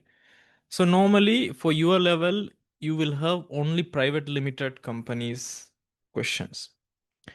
PLC companies questions you will be tested in level 3. So usually the private limited companies, and private limited companies stated capital in the sense they will issue the shares with the family members and the friends privately, and they will collect the money to run the business. That is stated capital. Actually, that is the equity. Okay. So 1 million ordinary shares means this company issued 1 million ordinary shares, and the collected money, the equity, is 22 million. So 22 million from 1 million ordinary shares means, for your basic understanding, I'm asking, how much per share? How much per share? How to define that? We have 22 million money. Okay. We have 22 million. And each is going to cost 1 million. It means how much? 22 rupees, right? So each share you have sold for 22 rupees. So 1 million shares you have sold. So altogether, you have collected money 22 million. So that is the meaning of stated capital. And retained earnings, in the sense, usually retained earnings means the accumulation of your unissued profits to the shareholders. Usually the company will make money, it calls profit, right? Every year we will prepare income statement. And the purpose of the income statement to understand our performance, whether we made enough profit or loss. So that profit, it belongs to the owners. So what we will do is we will accumulate the unissued profit. Most of the time, the companies are having the way to issue the profit, right? That's something called dividend distribution. We will give the owners or the shareholders or the equity holders of the company in terms of dividends. So that is the return for their shares investment. So until we gave money, we need profit. We need money to run the business also. No? Future project is there, future expansion is there. So we will keep the money. So that's something called retained earnings. So the earnings, the profit we earned so far, we are keeping in this equity account called retained earnings. It means every year from the income statement, we are transferring the profit to these retained earnings. So like that, we are keeping 5,670,000 so far at 1st April 2024. That's the meaning of retained earnings. So if we calculate this year profit, so it will be added with this 5,670,000. So we can take the 31st March 2024 retained earnings. And in this particular year, if we issue any dividends to the shareholders, we will issue from this retained earnings account. Right? So at that time, we will reduce the retained earnings. Right? And plant and equipment, this is the typical part of cost of non-current asset, right? Property, plant and equipment. But you have to understand one thing in your paper. They never give you the date whether these property, plant and equipment at cost actually belongs to opening balances or it belongs to the closing balances. They never mentioned. So there's a twist in that. Because when they mention the retained earnings, they are giving the date. When they mentioning the accumulated depreciation, they are giving the date. When they mention the allowance for trade receivables, they are mentioning the date. But most of the balances, the inventory balances, and all the most of the balance sheet items, they are mentioning the date, right? But for this property, plant and equipment, they never mentioned. So what is actually? Is it opening or closing? Most of the students, they are assuming it is an opening balance. Most of the students, they are assuming this is opening balance. But we can't do more kind of assumption, right? So for the accumulated depreciation, they clearly said these assets are up to 1st April 24, how much we have charged in income statements in past years. So that's something called accumulated depreciation. So that is absolutely until 1st April 24. So most of the students are seeing, okay, this is accumulated depreciation as 1st April 24. So the property, plant and equipment are going to be the opening balance. Do you have that kind of mentality? Please remember, my dears, they are specifically saying the trial balance of Asia Private Limited as at 31st March 2025 is as follows. Okay. So specifically, the trial balance we are saying is 31st March 2025. Until they specifically say there is no change during the year, there is no entries we have passed in the general ledger for this particular account, it means it is 31st March 2025. For the retained earnings as at 1st April 24 means the journal entries are still to pass. So on 31st March 2025, it's having the April balance. So we have to do if there is any entries. But property, plant and equipment, it is a balance at 31st March 25, but they never mentioned is it an opening balance or closing balance. In that case, the question will test, the question further details will tell you this is actually what kind of balance. Okay, so you have to be alert on that. And accumulated depreciation, that's the usual thing. And cash in hand and banks, And trade receivable and trade payables, they will give you like that. Trade receivables in the debit side, that is asset, right? Usually the debit side, because this is debit record. So debit side. So the debit side, usually the asset, that is trade receivables. Trade payables, that is in the credit side, in the same line. And allowance for trade receivables as at 1st April 24 is 1.5 million. You know, what does it mean by allowance for trade receivables? We have a doubt, right? Not 100% we are specifically sure about this customer is not going to pay for us. That is bad debt. So bad debt is something different from allowance for trade receivables. We never provide allowance for the 100% sure, customers, they are not going to pay us. So allowance for trade receivable only for the doubt people, right? So in the beginning, 1.5 million. It means in the last year, we had a doubt from the last year's trade receivable, 1.5 million worth. So for this year also, we have to doubt, and we have to calculate what is the allowance for trade receivables. We'll do that. And sales is 42 million, 40,000. So directly they have given the sales revenue and cost of sales. So cost of sales, they have directly given the figure. It means we don't need to waste our time in finding what is the opening balance, how much they have purchased, or to calculate the purchase, we have to create a trade payables account. We don't need that much of a headache here because they are testing those things in other areas, right? So they're directly giving the cost of sales and office rent paid. So this is important word here. Paid means only the amount actually paid in a cash. So it is an kind of indicator that you are going to have adjustment, maybe accrual adjustments, prepaid adjustments, right? And traveling and transport expenses, advertising and marketing expenses, sales commission, water and electricity. These are usual kind of expenses any company is facing, okay? And inventory is at 31st March 25 at cost. So at cost means the purchase cost, right? 6.5 million worth. And we have to pay salaries, EPF and ETF for our employees, 7,038,600. Other administration expenses and income tax paid means actually the amount paid as a cash during the year. And EPF and ETF payable and motor vehicle disposal account. So there is a PPE disposal 4 million, right? So this is the balancing figure of trial balance. So this is the typical trial balance for most of your examination paper. So you can take the paper and practice. That's it.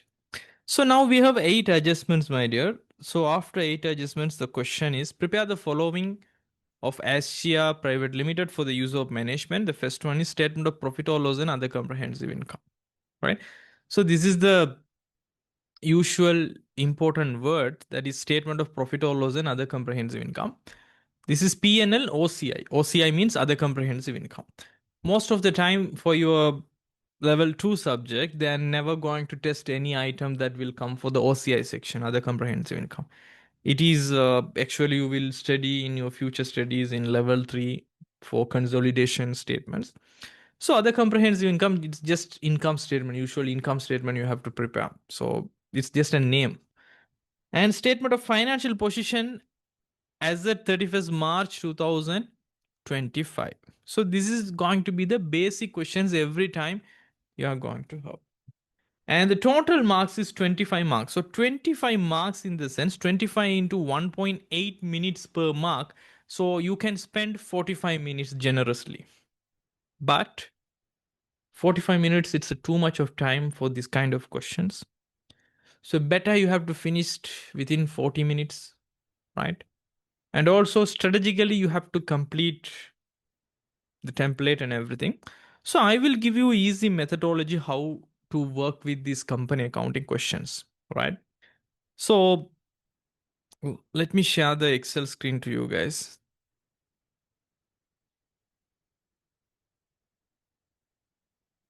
And we'll open a new sheet.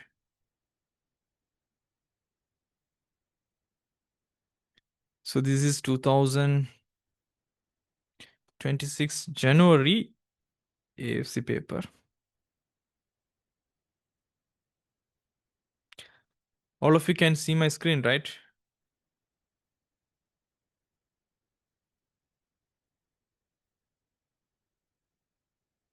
No issues, right?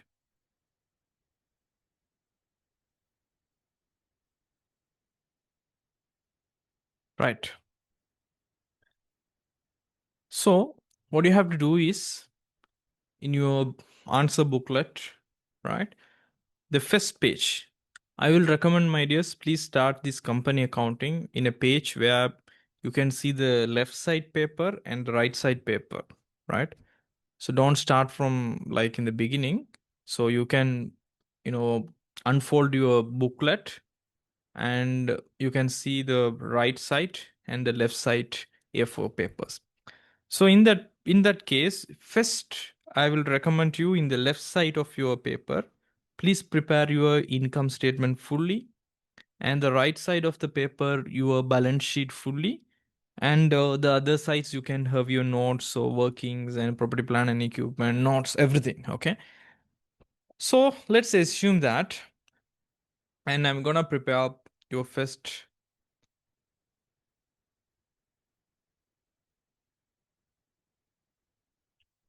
income statement. Okay. So how we will do is, first we will mention the name. This is Asia Private Limited. So you will mention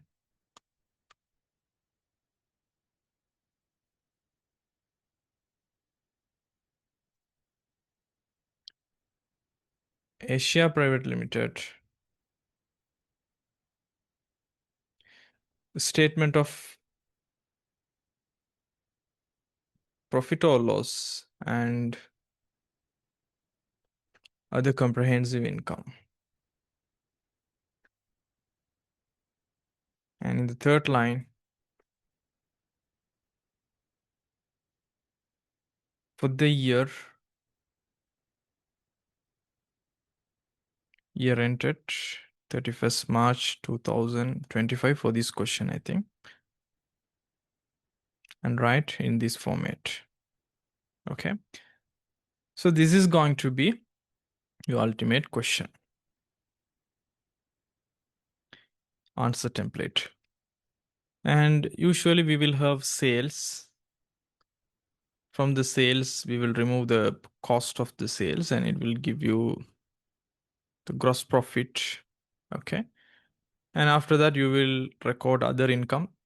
For the other income, just give 3 spaces, that more than enough. Most of the time, only one or two other income will come. And distribution expenses. We will record distribution expenses. Leave it like 1, 2, 3, 4, 5, 6, 7, 8, 9. 9, it's more enough. And administrative expenses, admin expenses, where you can have another 9 spaces or 8. Okay, I'm giving 8 admin expenses. And finance expenses in the sense interest costs, bank charges, those kind of related expenses, finance charges. So finance charges, you don't need to keep more lines, only 3, 4 lines is more than enough. And if there is other expenses category, right?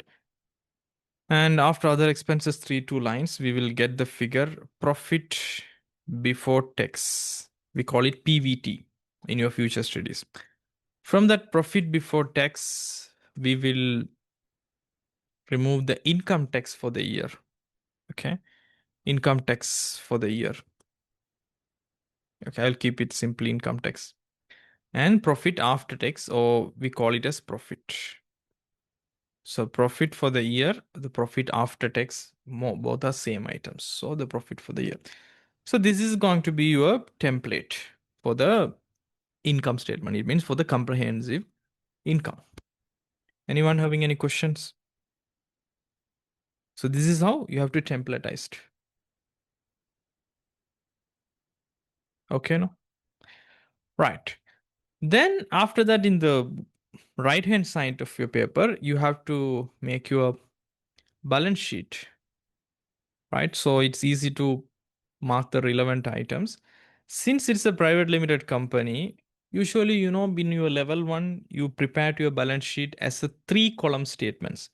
where you will mention the cost, accumulated depreciation, and the carrying value. So we prepared as a 3 column architecture. But since it is in level up to level 2 now, it's recommended just prepare in 2 statements, because most of the time you will keep your property plan and equipment notes in a separate way, in a separate note. So you don't need to prepare 3 lines, 3 columns. Okay.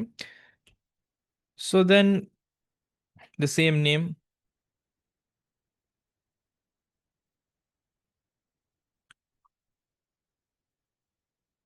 Asia Private Limited, statement of financial position, as at, okay, as at 31st March 2025. So please remember, for the year ended 31st means usually we preparing an income statement for that particular year. That's what we are following strictly the accrual basis. So all the income and expenses only for that particular relevant period, year ended. But as that means it's a snapshot. Snapshot in the sense, as at that date, what are our assets, what are our liabilities, what are our equity. So please remember the difference between income statement and balance sheet. So what you have to do is assets, and we have to divide our asset as non-current assets and current assets. Non-current assets, usually you will keep the PPE, property plan and equipment, and you will provide a note, so property plan and equipment. And if there is intangible assets and other assets, just keep 2-3 lines, that's more enough.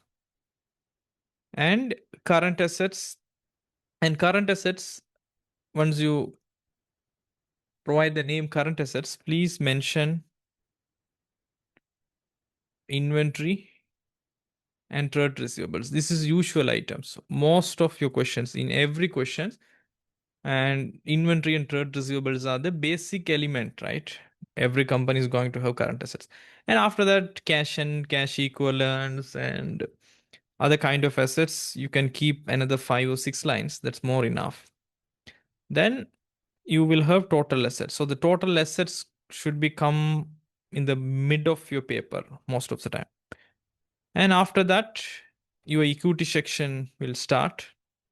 In this equity, since it's a company, we have stated capital, retained earnings, and if there is any reserves, yes, we have to provide. So stated capital is here. So when you are providing the equity section, just look into your uh, trial balance. So they mentioned stated capital and retained earnings only. There's no revaluation reserve or general reserves. There's nothing like that. So you can keep it as it is. So stated capital and retained earnings. These are actually in the format.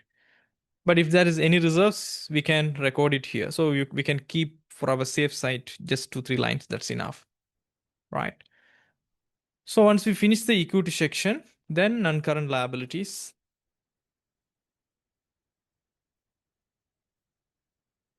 Right? Non-current liabilities most of the time 3-4 items. Most of the time it won't. So current liabilities, first we have to write the trade payables, because that's a fundamental element of current liabilities. And after that, any accrual, anything payable. So we can keep 5-6 lines. And total equity and liability. So our total assets should tally with our total equity and liability. That is the objective of preparing these financial statements, right? Right, you got it. So now for the sales, cost of sales, gross profit, other income, distribution, admin, finance, other expenses. For the income tax, definitely you have to provide a working, right? Working one, you can provide as a working one, where how we will calculate the income tax is annual estimated tax. So it will become here. And there will be in the last year, if we provide over provision, we will remove. So it is an under provision, it will be added. So then income tax for the current year.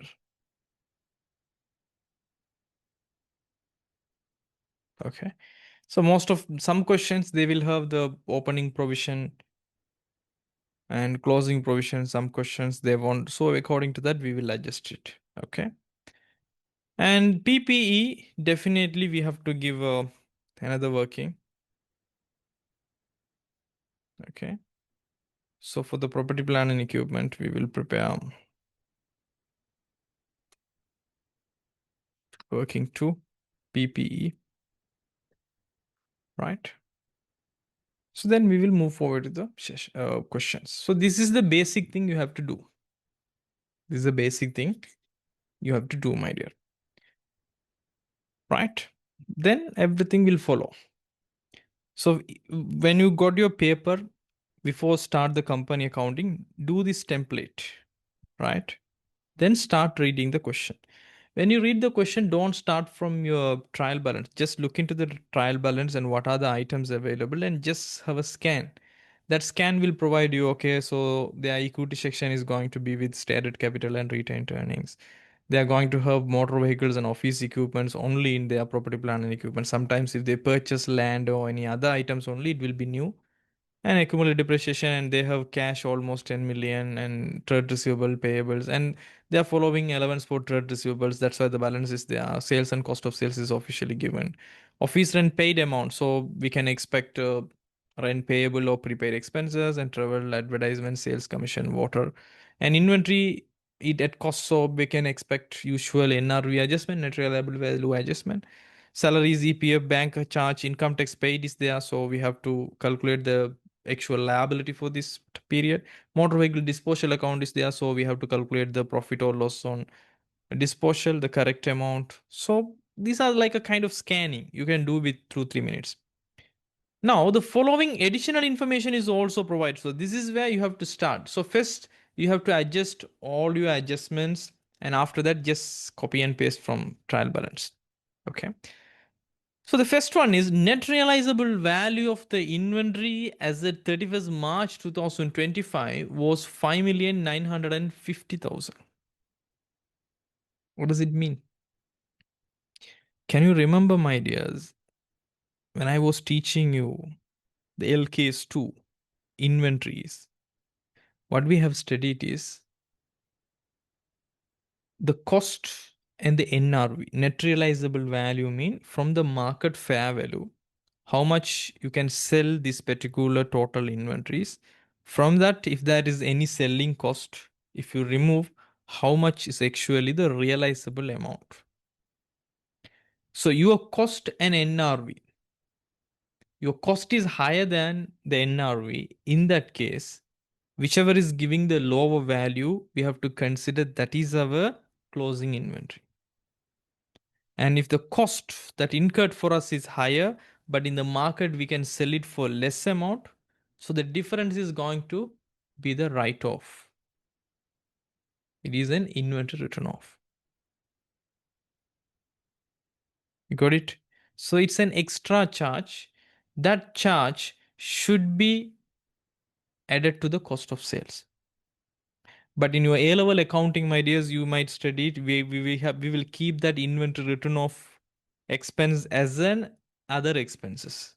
But the specific method is please charge that into the cost of sales. So any inventory written off should be charged with the cost of sales amount. Okay. So, so it's so simple. In then other papers, I can do it in a fast manner since this is the first question we are practicing. You know, the cost that is incurred for our, okay, let's keep this, okay, this area we have allocated for PP, okay, I'll take here.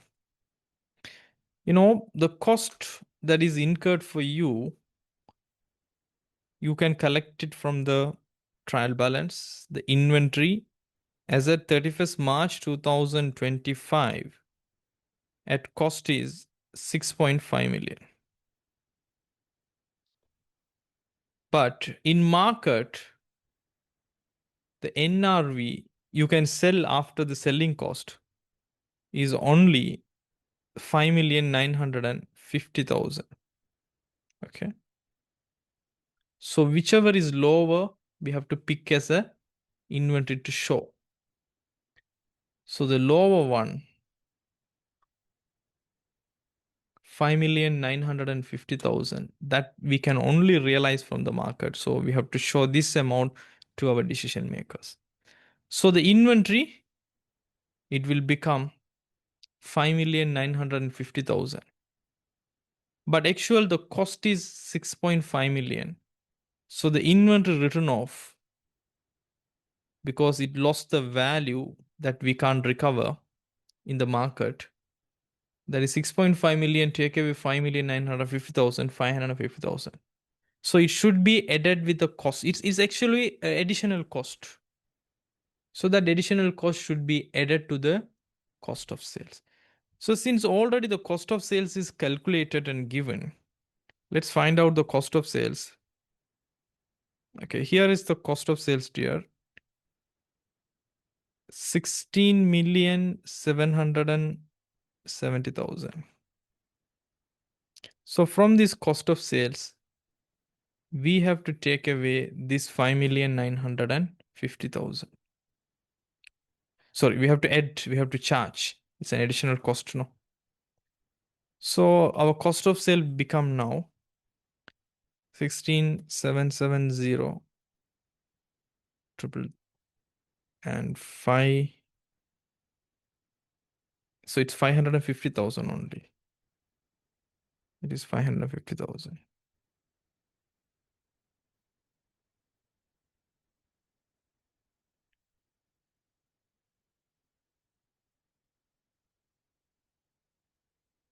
Okay.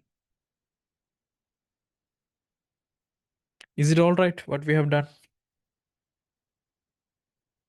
This is a usual adjustment you will encounter every time. You got the point? Whenever they're giving you the net realizable value and the cost, you have to choose the lower one. So if the NRV is less than the cost it incurred, our inventory lost the value. That lost is actually an expense. That expense should be charged to the cost of sales, not as another expense. And we have to show the current asset in the lower value because that's the value we can recover from the market by selling. You got it? Atika, Bilal, Bushra, Afra, Ilma Farid, Joshua, Dilakshi, Zain. So this is how you have to treat the NRV adjustment. Every time there will be an NRV adjustment. This is how you have to do. Any questions so far from you?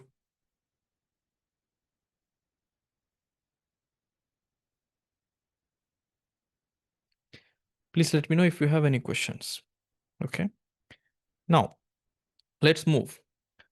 On 1st January 2025, so our year end is 31st March 2025. So before 3 months, the company rented out an office building for 3 years with monthly rental of 137,000. In addition to the monthly rent, 6-month rent in advance was paid during the year. The company has debited all payments related to rentals to office rent paid account. So the company is actually in a rent building. So that also we have taken from 1st January 2025. So the first question is regarding rental. We have to recognize the rent, it's an expense for the company.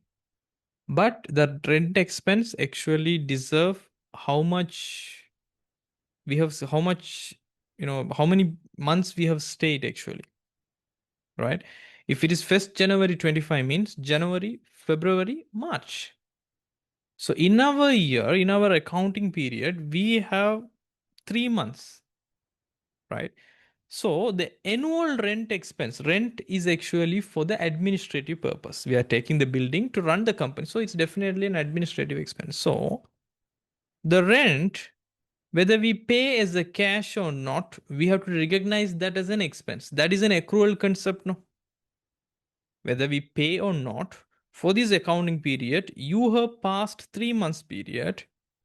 So actually paid or not, it is an expense for the company. It is incurred.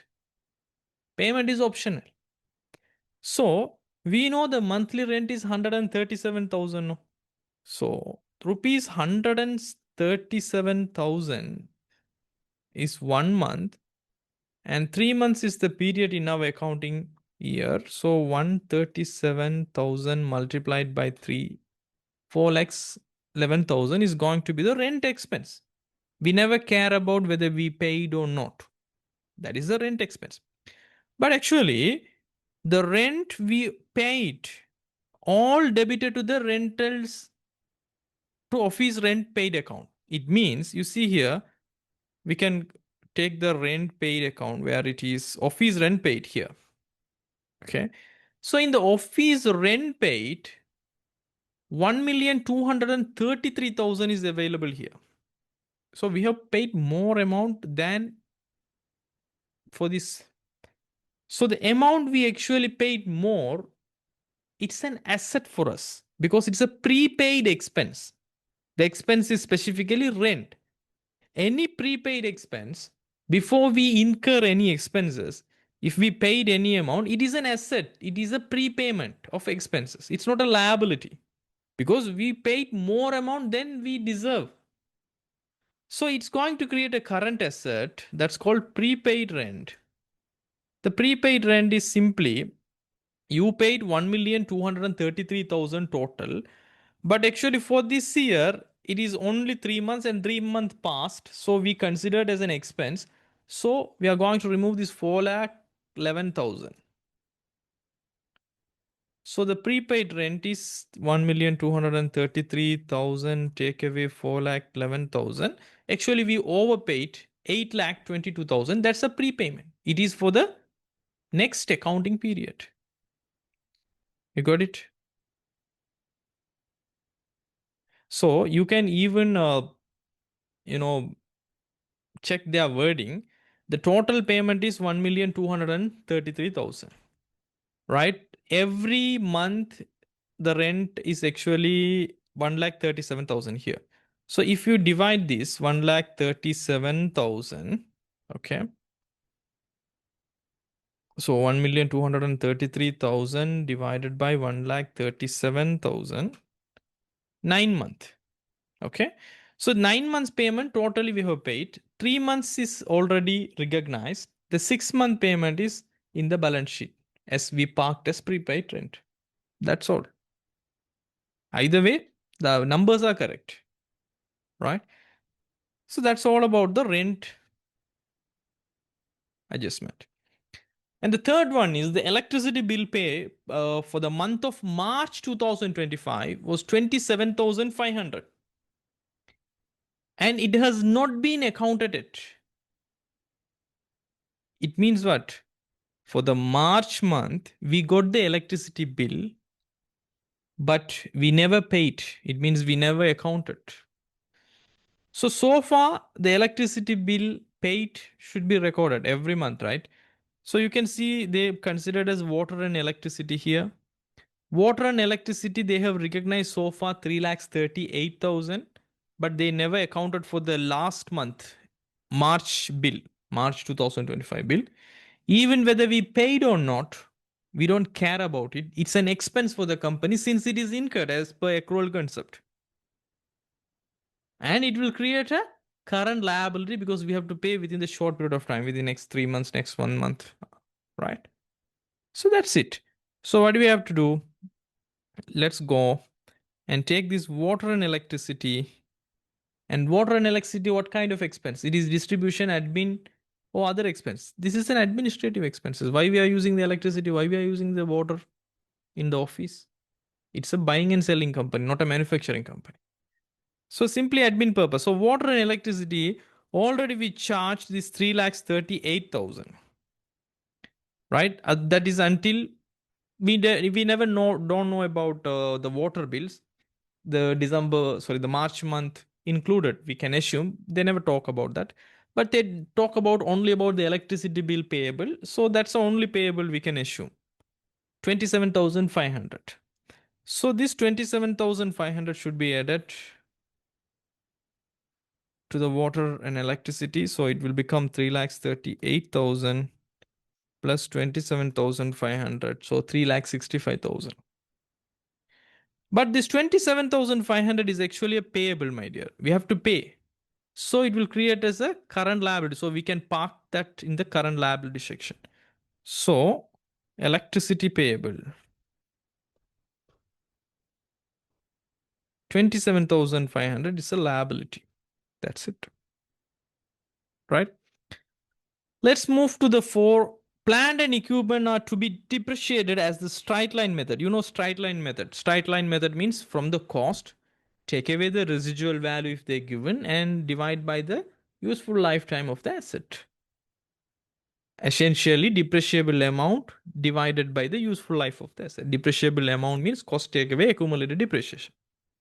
Right? So their policy is 4 years for motor vehicles and 5 years for office equipment. They are following the straight line method. Think about the fifth one. A motor vehicle purchased on 1st January 24 at rupees 3.6 million was sold for rupees 4 million on 1st January 2025. The sales proceed on disposal were credited to the motor vehicle disposal account, and other than no entries were recorded in respect of disposal of motor vehicle. The company purchased a new motor vehicle on the same day at 7.5 million. It has been correctly debited to the motor vehicle account. So, my dears, I want to remind you here. I want to take a push and remind you here. The more marks in the company's accounting is your property, plant and equipment adjustment. And most of the students are losing the marks in the company's accounting preparation also in the property, plant and equipment adjustment question. And most of the time the students are spending to finalize spending and thinking too much also in the property, plant and equipment PPE adjustment. So please carefully, tactically, logically, please handle the question. Then you are not going to lose your marks or timing here. So please remember one point: if there is any disposal, if there is any addition, adjustment is there. So don't do it like in the property, plant and equipment in the bracket. Okay, we can adjust it. So end of the time you will lose the marks because it's need a clear presentation. So in any of the company's accounting question of your paper, if you see any addition, it means we acquired new assets, we disposed new assets, or any revaluation happen. In that case, please prepare a property, plant and equipment in a separate working and show answers how you have calculated the depreciation, right? How you recorded the acquisition, how you have end up with the carrying value, the total that will attach to the financial position as a PPE. So you have to show, everything in an orderly manner. Then only it will, you know, it will be proper presentation. Otherwise, you will get confusion, right, in your exams. So what I'm going to do is I'm going to prepare a property, plan and equipment note. So PPE note. So simply we call it as PPE note or working. It doesn't matter, right? So don't follow the methodology or the type they have produced in your suggested solution. That is so confusing for students. So let me give you an easy way how you are going to present your property, plan and equipment. So in a column wise, right? Column wise, please show your every asset, right? Each asset, please show it in columns, not in rows, right? So please practice this. This is the practice usually we practice in the audit firms also. So I have prepared when I was working in audit firm KPMG in column wise only. But in your suggested solution, sometimes they will provide the answers in column wise. Sometimes they will give you in row wise. But stick to one item, right? So the question is asking about a motor vehicle purchase and motor vehicle disposal. So everything they are discussing here, motor vehicle. And the sixth one is income tax liability and Seventh one, directors write-off and bad debt and allowance for bad debts and finance statements authorized. So these is the two. These two only the adjustment related to property, plant and equipment. So there is nothing else. So there is motor vehicle and furniture is only asset. So we can see motor vehicles and sorry, not furniture, motor vehicles and office equipment is the only asset related. So there is no land purchased or no more computer purchased. So we can conclude these are the two assets. So what we can do is in the note, in the column wise, we have to prepare two things. The first one is for the cost, right? Let me increase, okay, a little bit. Okay, the cost, how we are going to show the cost movement. The cost movement for our motor vehicle, the cost movement for the office equipment,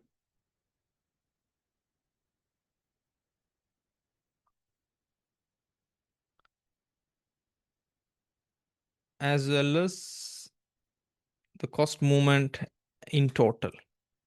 Okay. Usually in the cost account, what are the items we will record? Usually the balance.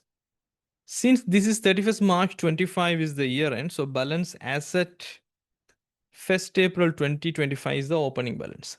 In the opening balance during the year, if we purchased or acquired any new assets, we call it as addition. So it will increase the cost account balance. And let's say if you revalue the amount and if there is any revaluation surplus, then in that also we will increase the cost account. So if there is any revaluations happened and the asset cost is increased, and if you dispose, it means if you sell any assets, we call it as disposals in official terms. So it will reduce the cost account balance. So these are the items can come in the cost movements for the motor vehicles and office equipment we are doing, right? As well as the second one is the accumulated depreciation. So imagine accumulated depreciation, it's a separate account, right? So what we have to do is for the motor vehicles, office equipment total, what's going to be the movement for the accumulated depreciation? So what are the elements in the accumulated depreciation account? Usually we will have balance. So balance asset 1st April 2025, the opening balance. How much so far we have charged as depreciations over the years. And if we charge for this particular annual year, right? So annual depreciation, it will add it into the each accumulated depreciation account, right? It means credit. And if you lose any asset, you have to remove the entire accumulated depreciation from your account. That is actually LK 16 is talking about, because when you are having the asset, the cost is there in the cost accounts. The accumulated depreciation so far we have charged it separately there. If we sold the asset, you no longer the owner. You don't have the control.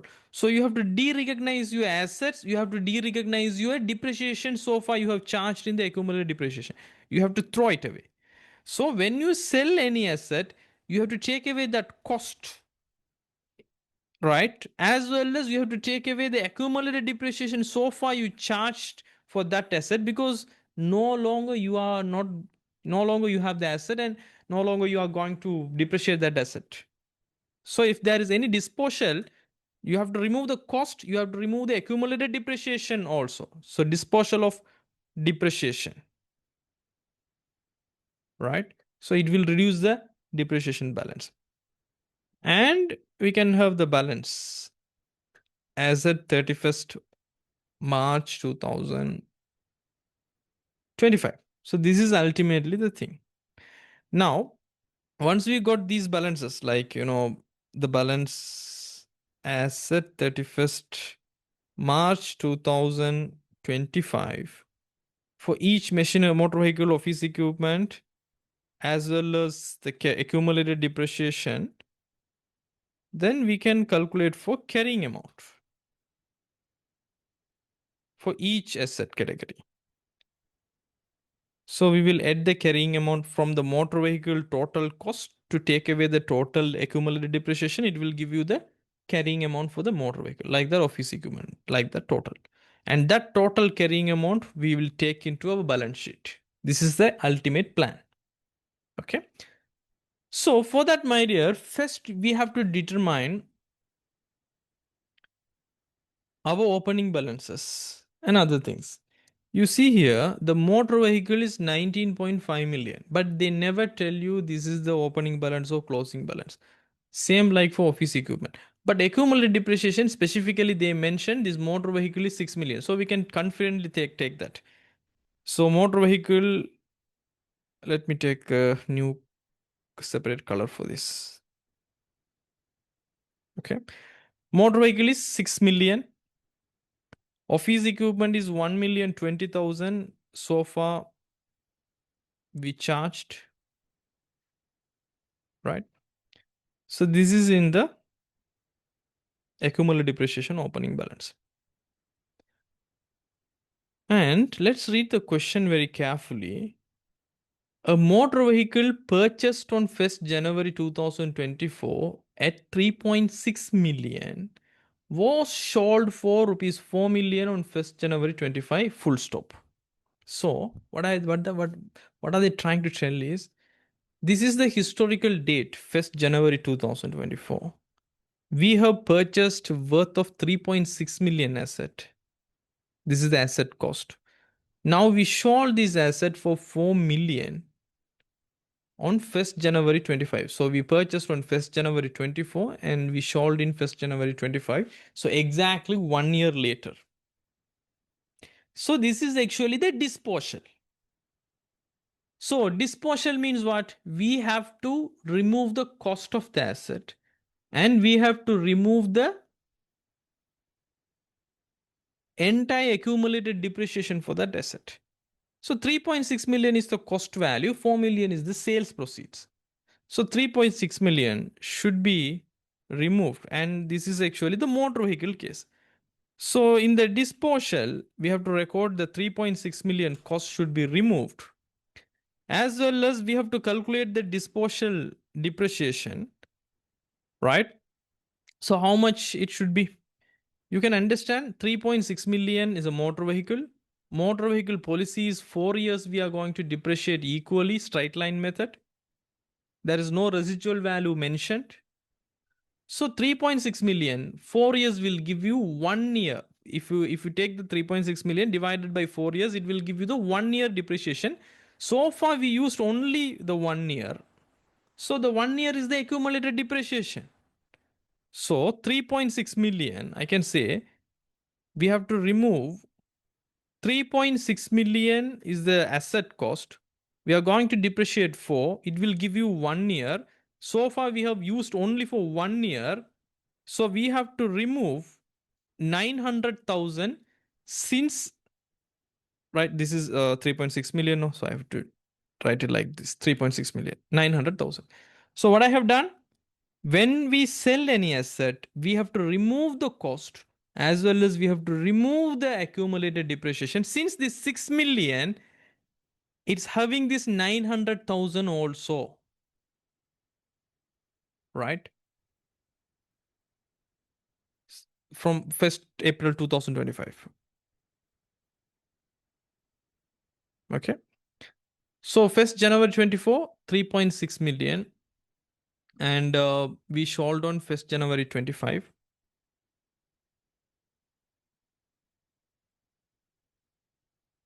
So far, from 1st January 24 to 1st January 25, we used it for 12 months. So 1 year. So if you take 3.6 million divided by 4 years, it will give you the 12 months, 12-month period we have used. So then the accumulated capital depreciation is 900,000. Anyone is having any questions in this calculation? Atika, Bilal, Bushra Nalim, Afra, Ilma Farid, Joshua, Dilakshi, Zain.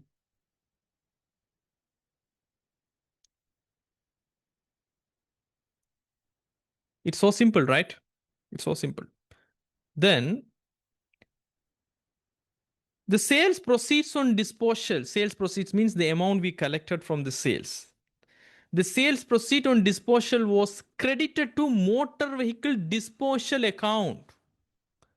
They have created a motor vehicle disposal account. You can understand this is the 4 million, okay? Motor vehicle disposal account, and they have credited.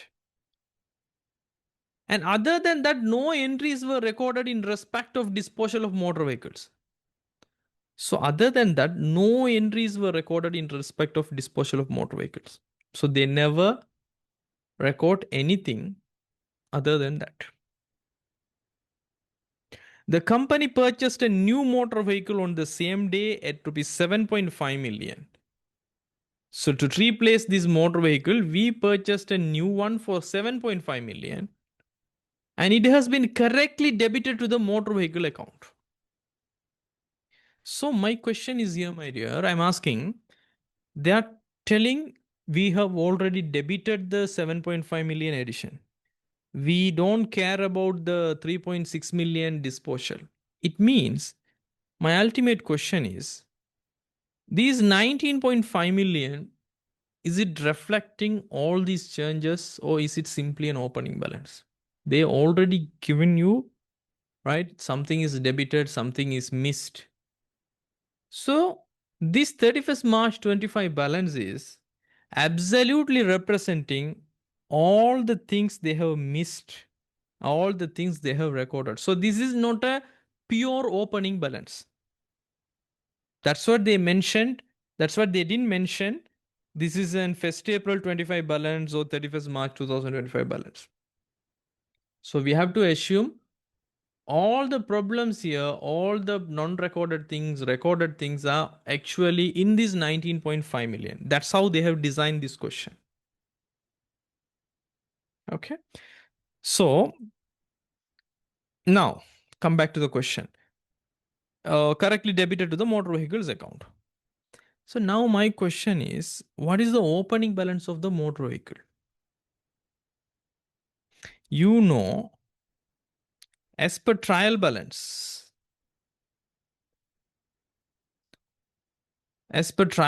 my dear, right? Now it's 19.5 million. My question is, this 19.5 million as per trial balance, all the adjustments are done. All the non-recorded things are specifically here. So my first question is, this 7.5 million correctly debited to the motor vehicle account means this 9.5 million having the 7.5 million added. Am I correct? Yes.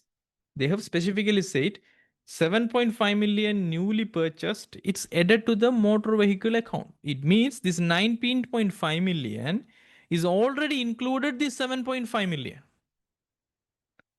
Right?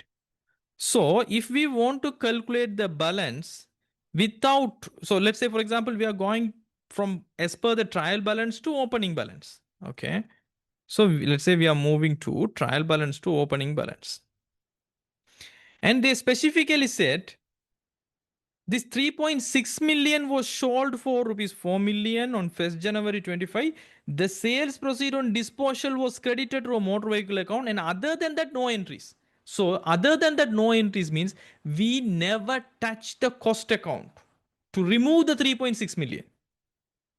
So opening balance always without any disposal, without any disposal and without any acquisition, addition.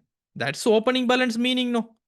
Because any disposal or any addition is during the year. It is during the year, my dear. It's not, it shouldn't be in the opening balance. Right? So if we want to find out the opening balance here, let's take here. Okay. So if we want to go to the 19.5 million to opening balance, we know this 19.5 million is having the 7.5 million.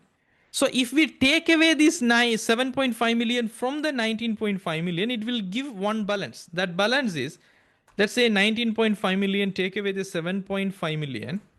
it will give you 12 million. So other question is this 12 million is the pure opening balance? And yes, it's not recorded the disposal, and the disposal happened in 1st January after 9 months of the beginning of the accounting period. We don't need to care about, no, the opening balance shouldn't reflect the disposal or addition, and already they never recorded. So this 12 million, we can confidently say this is the correct opening balance.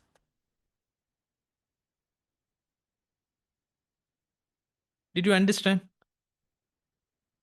So most of you say, okay, 19.5 million, we take away 7.5 million because 19.5 million is already having the 7.5 million. So if you take away, you will have the 12 million.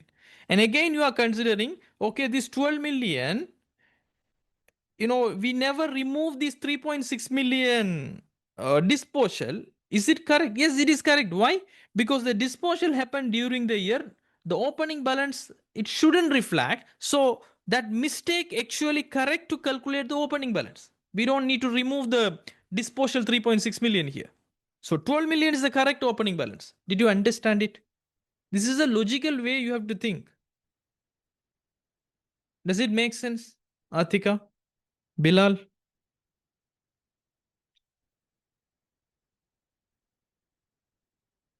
Bushran Alim?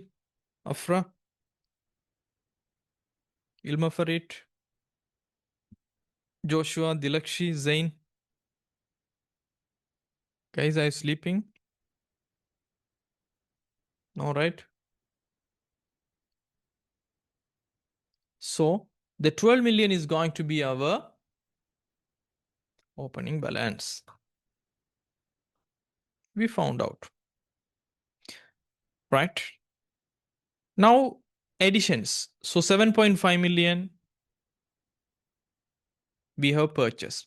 So, 12 million opening balance. 7.5 million now already we have removed. So, added as the any revaluation 0. Disposal is 3.6 million. So the correct balance, the closing balance is going to be 15.9 million for the motor vehicle. Okay. Now, the accumulated depreciation is the correct opening balance they have provided. That is 6 million. And annual depreciation we need, then balance right. Now we are going to calculate the annual depreciation of the machinery. Right? So this is important. How to calculate the annual depreciation? Since it involved additions, since it involved disposal, so I will give you a very, very, very, very important idea how to calculate the annual depreciation when particular asset is involving with additions and disposal during the year. What you have to do is, my dears, first, please calculate the additions during the year. And please remember, we are doing is for 24-25 year. It means it is starting on 1st April 24 and finishing on 31st March 2025. So this is the period, how many months or fully 12 months if they used, and it is okay for a full depreciation. Otherwise, we have to provide only for the used period, right? That is depreciable asset now. So take the addition first. So you have to take, okay, I'm taking separately the newly added machinery depreciation. The newly added depreciation we purchased on 1st January 25. Okay, here see. The company purchased a new motor vehicle on the same day. Same day means 1st January 2025 itself. We purchased this 7.5 million. So the newly added machinery cost is 7.5 million. And motor vehicle, our policy is 4 years. So if you divide the 7.5 million total cost into 4 years, it will give you the 1 year full depreciation expense. 12 months. But If we purchased on 1st January, we use this asset for this year, January, February, and March, only for a 3 months period. So if you divide 7.5 million into 4, it will give you the 12 months 1 year depreciation. And you need only 3 months. What do you do then? So in that case, first let's find out this 7.5 million divided by 4 years, it will give you 1,875,000, my dear. So this 1,875,000 actually for the 12 months period. So again, you have to divide by 12 and multiply it by 3 to get the 3 months only period, no? So 1,875,000 for a annual. If you divide by 12, it will become 1 month. We need 3 months, so it will automatically 4,68,750 is for this 2024-25. We use the newly added machinery. So the depreciation for this 3 month for the 7.5 million cost worth of machinery is 4,68,750 only we used. So we have to depreciate for that, right? So newly added machinery is done. And you have to separately calculate the disposed. Okay. Now, the disposed machinery depreciation. Now think about the cost, right? Already we removed 3.6 million in the cost side. So this is the cost of the asset now. So take the cost 3.6 million and the same usual policy 4 years, and if you divide by 4 years it will give you the 1 year depreciation charge. So 3.6 million,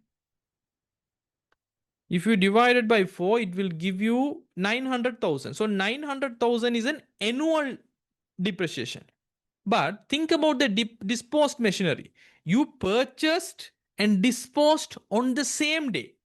So 1st January 2025 you disposed means you use that asset for a 9 months period. No, April, May, June, July, August, September, October, November, December, January 1st.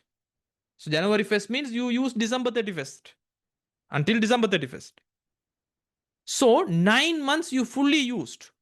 So used only we have to depreciate.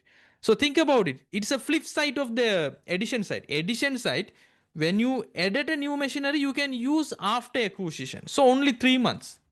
But disposal other way around. You have used before you dispose. That is 9 months. No. So we have to calculate. This is 900,000 is actually 1 year disposal. But we want the 9 months usage depreciation. So again divide by 12 will give you the 1 month depreciation. We need the 9 months depreciation. So 900,000 divided by 12 multiplied by 9, it will give you 6,75,000 is the annual depreciation we have to charge for the disposed. So this is actually for a 3 months. You see, I can see you. This is actually 3 months. This is actually 9 months. What is that 3 months and 9 months? Only 3 months we use the newly acquired asset. Only 9 months we use the disposed asset. You got it? Now the remaining part. How to calculate the remaining part? This is where most students lost the marks in this paper. You can understand, my dears, right? This is the opening balance 12 million. You correct? This is the opening balance we found. So this opening balance, it never consists of any additions, okay? Any revaluation. And the disposed asset cost is already there in the 12 million. Am I correct? Am I correct or not? Because additions means it's purchased on 1st January, right? So it's a new asset. 3.6 million, it's an old asset we disposed. So this 3.6 million disposed, why we are removing here? Because it's already having in the 12 million. Now, we actually separately calculated the addition part that is not included in the 12 million, right? And we separately calculated for the disposed asset, but it is included in the 12 million. So 7.5 million automatically not involving in the opening balance. But 3.6 million is automatically already there in the 12 million. So we have to take away from this 12 million only the 3.6 million disposed asset that is already in the opening balance. But newly added one, definitely it shouldn't be. Right? So the remaining one from the opening 12 million, you have to take away only the 3.6 million that is disposed one. So you have the remaining asset that is for the full 12 months period. It is with the business we have used. So 12 million, take away the 3.6 million, it will be 8.4 million. No? So this 8.4 million absolutely with us for the 12 months period, because this 8.4 million not included any newly added machinery, and this 8.4 million not included the disposed asset. So at the beginning of the period, this 8.4 million worth of asset is there, and it is still in the usage for the continuous 12 months. So we can confidently calculate the 12 months depreciation for this.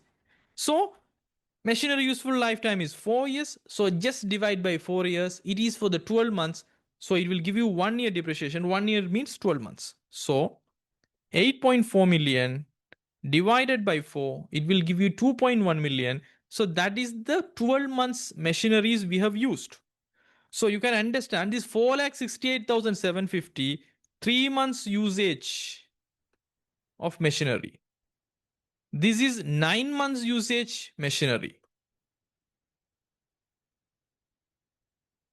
This is actually 12 months usage.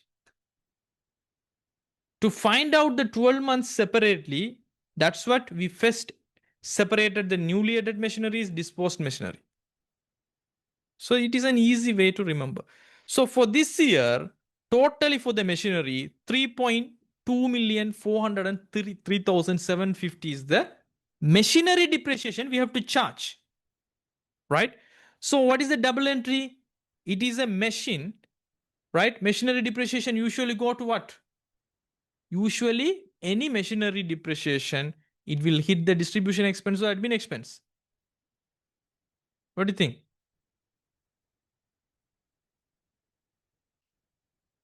Sorry, this is not a machinery. This is motor vehicle, right? Yes, motor vehicle. I used word machinery. I don't know why. Right? Annual depreciation motor vehicle. Sorry for that. It's newly added motor vehicle. Disposed motor vehicle. Everything is motor vehicle here. Right? Change the word.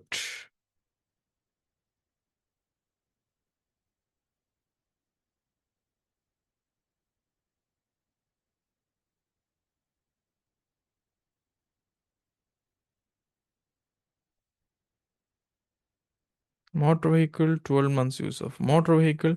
So motor vehicle, usually we are using for the distribution purpose.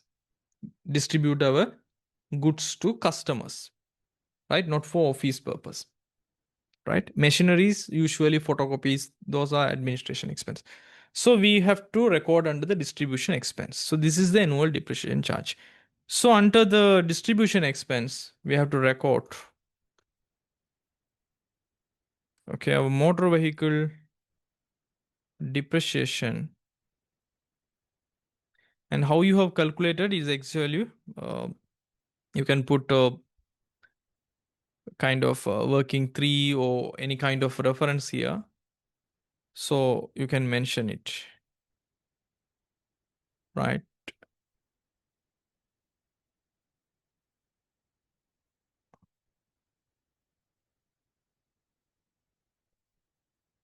So working 3 is having motor vehicle depreciation, and the amount is this one. Okay. Right. So we found out the annual depreciation. So this annual depreciation in the note also you have to keep this 3,243,000. So ultimately now the accumulated depreciation balances become this 8,343,750. So the carrying value of the machinery is from the total cost 15.9 million, 8.3 million 43,750 is the total accumulated depreciation. Already we have removed the disposal because it never belongs to us. So the carrying value is going to be 7,556,250 for the machinery. We have to calculate for everything and we have to charge relevant depreciation and also the carrying amount. Total, once we calculate the total carrying value, we can show it in the balance sheet. Now let's move to the office equipment. So in the particular adjustment, my dears, they talked about the motor vehicle. They talked about the motor vehicle disposal and everything. And before we move to the furniture, there is something called motor vehicle disposal account. Usually, when we sell something, any property, plant and equipment, it involved with profit or loss. Okay, so there will be a profit or loss on disposal of the asset. They never calculated this. They just put all the amount they have collected in the disposal account. But we have to calculate the profit or loss disposal account. How we can calculate? It's very simple, my dears. We have to compare the sales proceeds, what we have collected from selling that particular asset, and you have to take away the carrying value of that asset. Carrying value, I can call it CV, carrying value as a disposal date. When we sell that particular asset, in books, how much it is worth in terms of accounting, how much we sold, it's giving the positive balance, then it is profit. If it is giving the loss, right, it will give the negative balance. It's so simple. And you know very well how to calculate the carrying value, the cost, and the accumulated depreciation so far. So as per the question, the sales proceed, motor vehicle purchased on 1st January 24 at rupees 3.6 million was sold for 4 million. So we collected the sales proceed 4 million. So 4 million is the amount we collected. And we know the disposed asset cost is 3.6 million. As well as the accumulated depreciation already we have collected. That is 900,000 here. You know, right? How calculated? 3.6 million divided by 4. Since we use this asset from the date of purchase 1st January 24 to disposal 1st January 25, exactly 1 year period. So 1 year is the accumulated depreciation. Already we have disposed that depreciation. Right? So that is the 900,000 accumulated depreciation. Don't calculate again. So the carrying value that is worth in our accounts book is 3.6 million, take away 900,000. So 2.7 million. So it's only worth 2.7 million in accounting, but we sold it for 4 million. So absolute profit we got it is 1.3 million. You got it?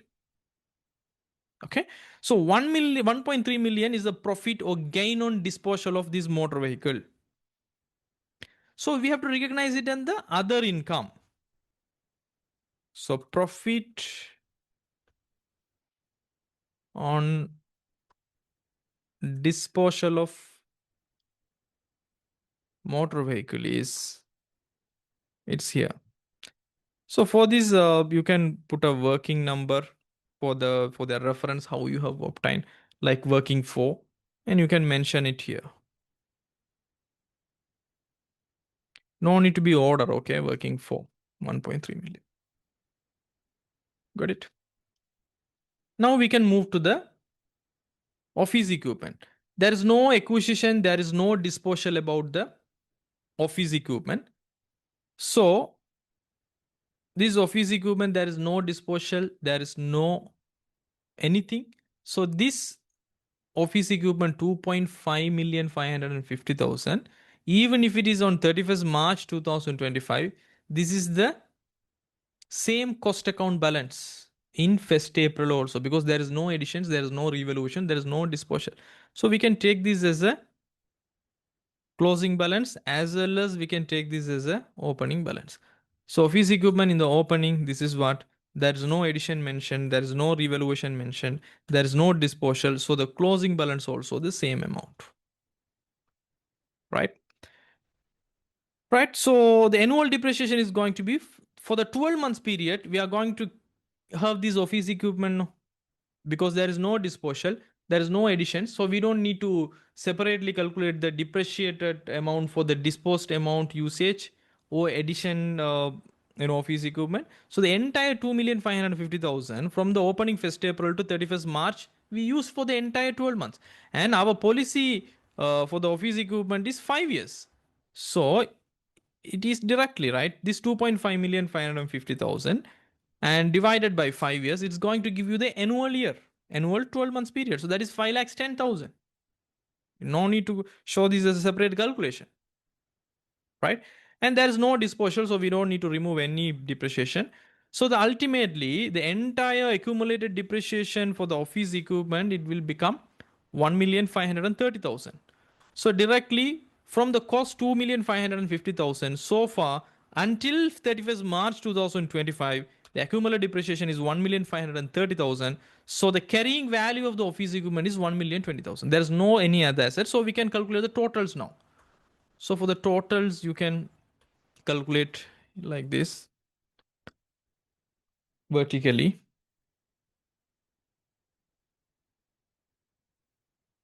Right?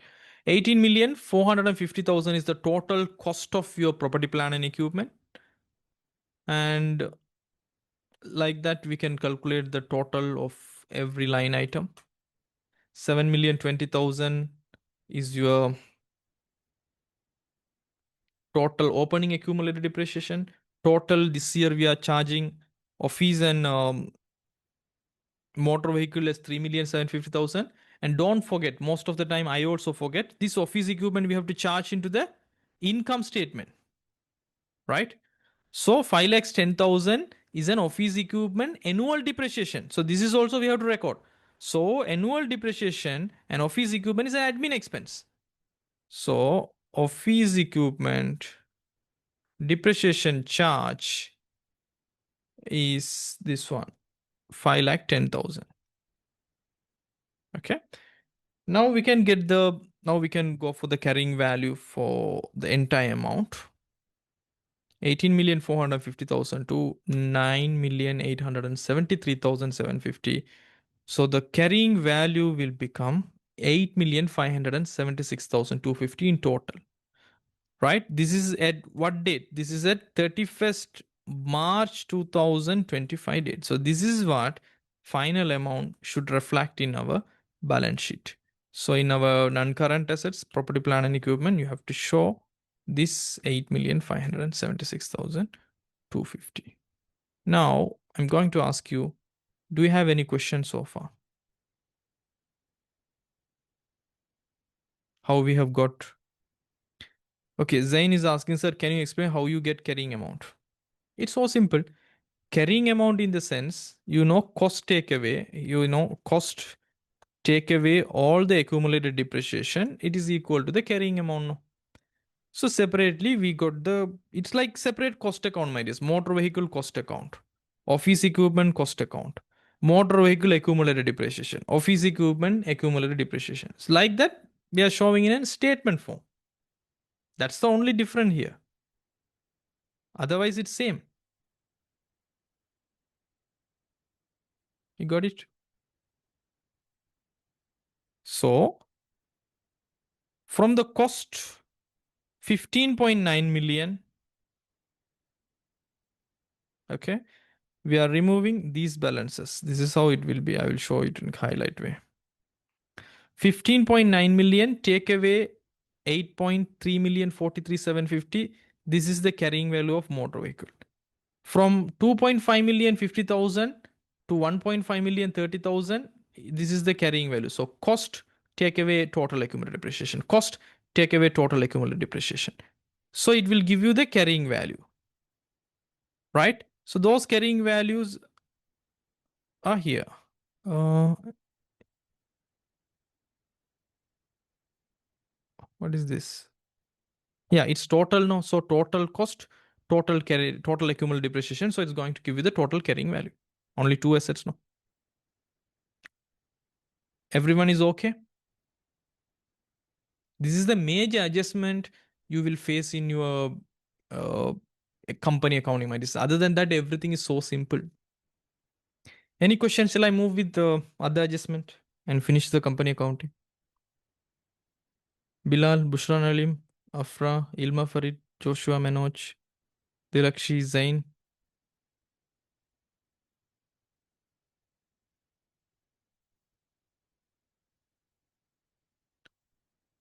Right, any questions? Please let me know in the chat. Also, you can watch the recordings once I upload it. Right. So let's move. So please remember from the property, plant and equipment, make sure relevant, right? Each depreciation, okay? Each asset category depreciation charged to income statement. Please make sure students are preparing the notes. Most of the time they forget to charge in the income statement. Please make sure that. Okay. And if there is any disposal, please calculate the profit on disposal, profit or loss calculation, and put the profit in other income or loss in other expenses. Don't forget it. Right. And for the each category of depreciation, be alert. Be alert in disposal and addition, because you have to separately calculate the used period. Right? For the disposed asset, before disposed is the used period. For the edit assets, after edit, how many periods in the accounting period is the used period. So don't confuse. If you understand the concepts, it's like a cake, right? You can eat while go. Otherwise, it will be a miserable thing. That's your wish.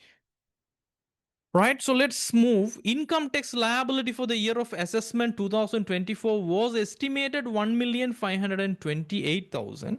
The company has paid 8,25,000 as the quarterly income tax installments during the year. So there are 4 quarterly installments. They have paid totally 8,25,000.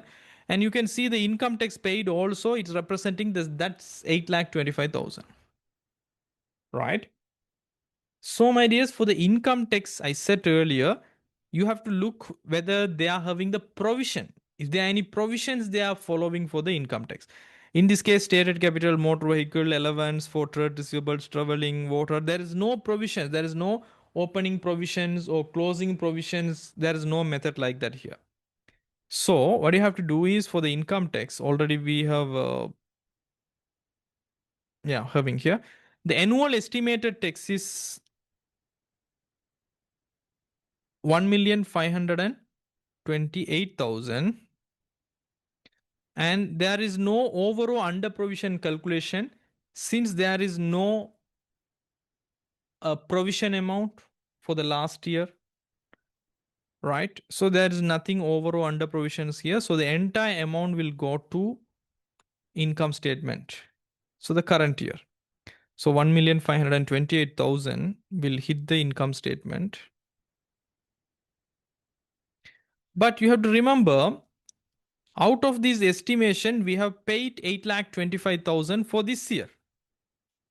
Right, you can see here the company has paid rupees 8,25,000 as a quarterly income tax during the year. So we have paid during the year 8,25,000. There is no tax payable balances from the beginning. Right? So that's why there is no over or under provisions. So the income tax payable amount is a current liability will. Income tax payable for this year, we have estimated this amount, right? So the income 1,528,000 is the current year, the total we have to pay. Out of that, we have paid 8,25,000. So we have to take away that 8,25,000. So the remaining portion is the liability we have to pay to the IRD department. So the income tax payable is 1,528,000, take away 8,25,000. It will become 7,03,000. Okay. That's the income tax payable. That's it. And it was decided by the board of directors to write off an amount of rupees 450,000 as a bad debt due to the death of a customer. So the customer is no longer. So bad debt or irrecoverable debt, directly we will charge to the income statement and we will take away from our receivables account. That is 100% sure we can't get it from the customer. No, he's dead. Right? So we have to write away. So this is actually the bad debt or irrecoverable debts are a pure example of distribution cost. So bad debt expense you are going to record by this amount for like 50,000. And from the trade receivables, my dears, you have to, okay, so let's put the trade receivables here.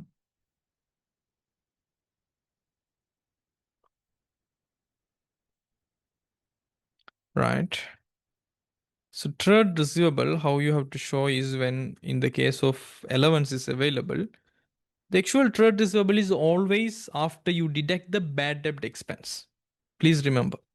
So your trade receivable as per trial balance is this amount, 16 million.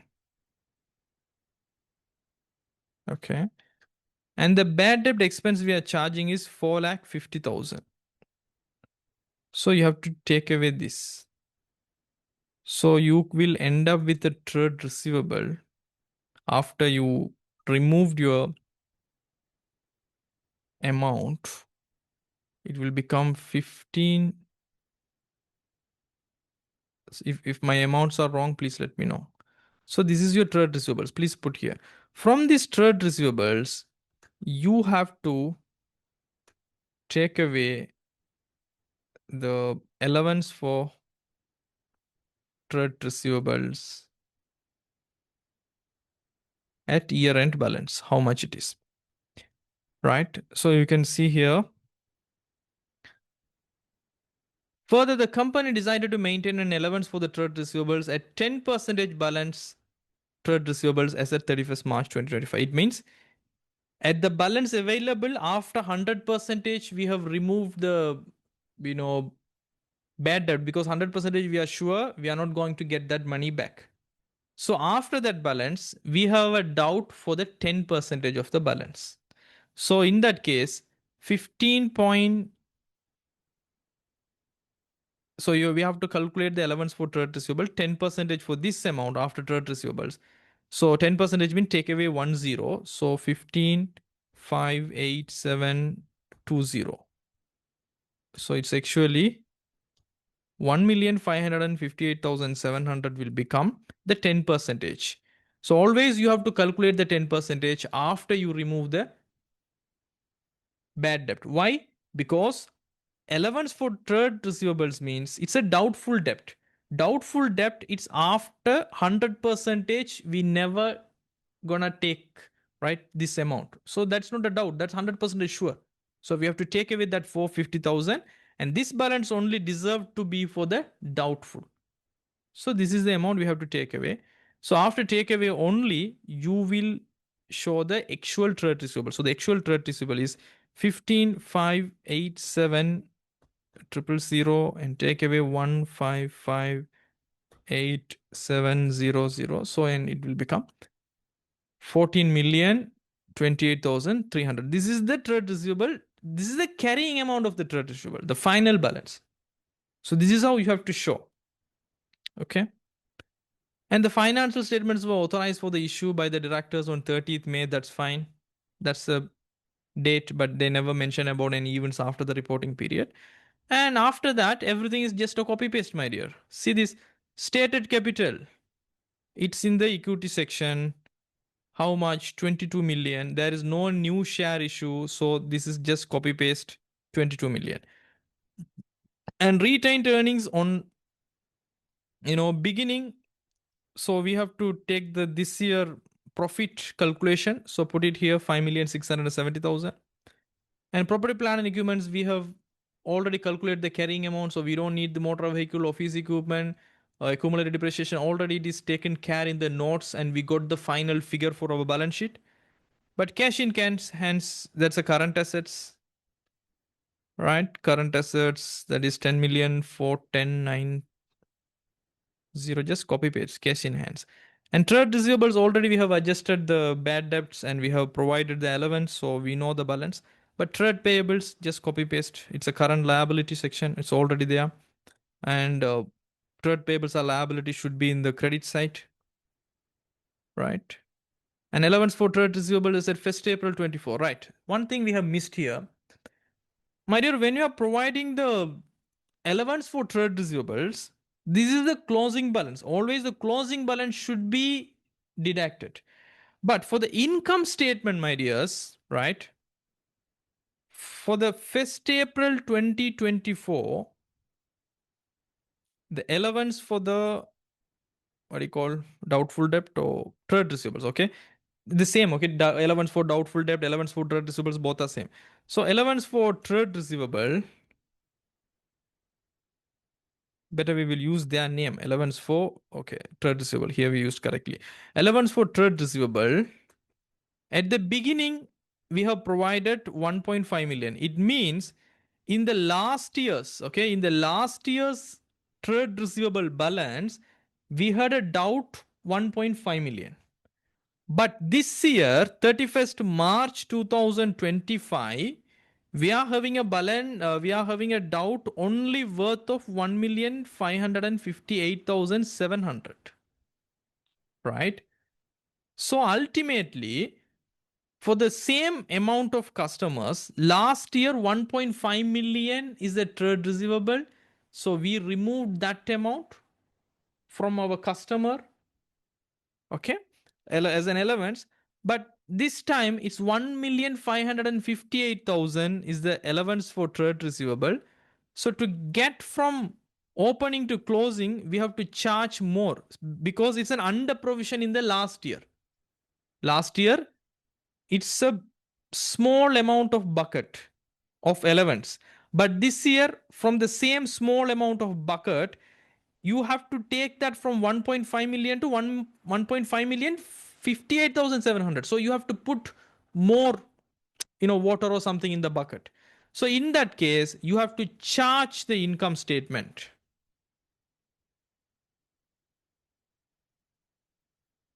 this amount. So this should be expensed. You got it? So if in other cases, my dear, for example, let's say in this case, 1st April, let's say we got this balance. Okay. In the closing, we got the less balance. In this case, my dears, this is not charge. Okay. So the bucket is actually bigger than the closing. So from the big bucket, we have to reduce some waters or something to get a lower amount. So in that case, you have to lose that bucket. It means you have to reverse the expense. Reverse the expense. So this amount, it will become 58,600. So in that case, what you will do? You will recognize as an other income or negative expense. Either way, you can treat it. Most of the time, the opening trade receivable allowance is higher, closing is lesser. In that sense, you have to reduce your, amount to get it here. So in that case, you have to recognize this 58,700 as another income. For our case, this is for charge because last year we provided small amount. This year it's going to big. So 58,700 we have to provide more. So this 58,700 should be, allowance for trade receivable expense. We are charging for this year this difference only 58,700, not the entire amount, right? So please read that. This is only for the case when we are having the opening allowance for trade receivables. So otherwise, the closing is the actual movement. Closing is equal to the movement, right? So then that's done. And sales, this is obviously there is no adjustment. So sales is here, just copy paste it. And cost of sales already we have adjusted and it should be negative. Okay. So we can calculate the gross profit now. 24,720,000. And since it is only one item of other income, you can directly put into the second column and you can calculate your total income for this period is 26,020,000. Okay. Right. Cost of sales is done. Office rent paid, I think we have adjusted, right? Yes. Paid amount, we never care, right? Because we need the actual expense. Paid is actually for a 9 months period, right? If I'm not mistaken. So we calculated correctly, so we don't need that. Office rent, traveling and transport expenses. Traveling and transport expenses are usually distribution expenses. So just put it here, traveling and transport. 4,32,250. And advertising and marketing expenses, no adjustments. 100% is a distribution expense. And sales commission, 100% is going to be the distribution, the nature. And water and electricity, yes, we have correctly charged, right?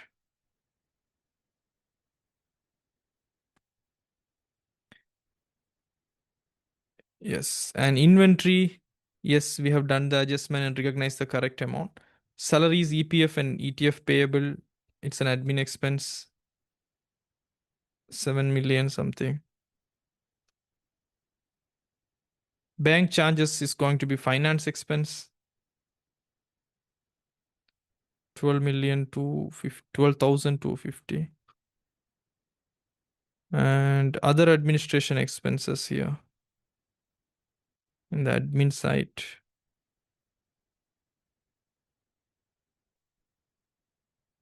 And income tax paid, we don't need the paid one. We need the income tax expense. We already adjusted and we have calculated the actual payable. And EPF and ETF payable is a current liability. 12,750. Motor vehicle disposal account, we don't need to care because we correctly corrected the profit, right? So those are the mistakes. So this is what correct. So now let's finish our income statement and first we'll finish distribution expense total.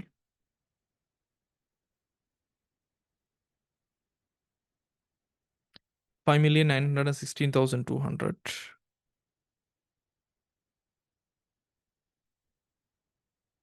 And this is 8,400 and only one thing, right? It's only one.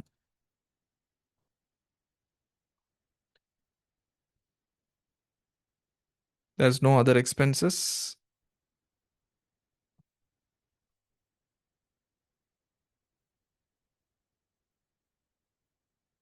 So the profit before tax from the gross total income, we are taking away distribution, admission, administration, finance, and other expenses. It's gonna give us 11,067,210. And income tax also in only one item, so you can put it here, the bracket. So the profit after tax or the profit for the year, 10 million 1,49,210. So this is the profit we are not going to share to the people, right? We are going to transfer this PNL and we will close for this year this PNL and transfer this amount to retained earnings. So retained earnings will become the same amount from the opening, 10,149,210. So in that case, 5670 000 plus 10,149,210. Right, it's going to 15,819,200. This is what I never did this question in rupees 1,000 because I can see in the numbers it's absolutely involving with 500 rupees in the end, 700 rupees. So in that case, don't do in rupees 1,000, right? Specifically. Right. So now we can complete our balance sheet.